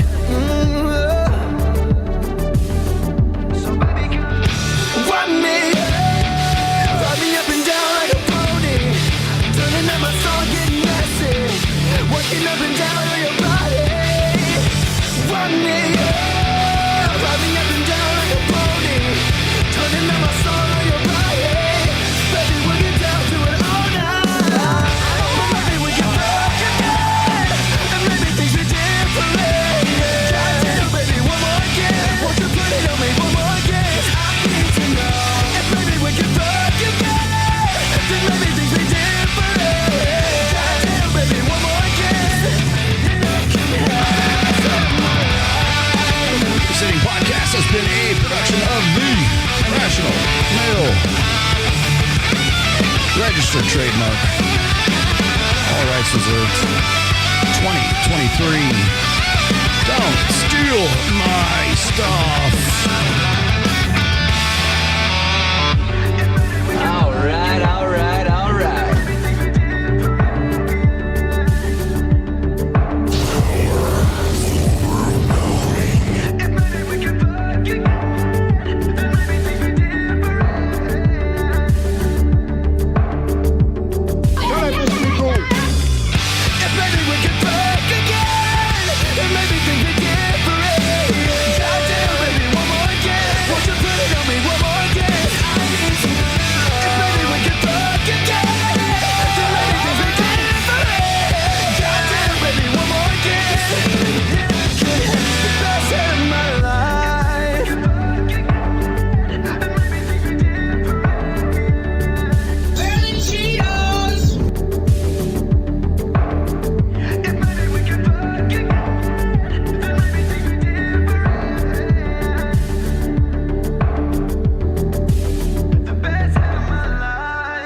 Every time a man's being nice to you, all he's doing is offering dick.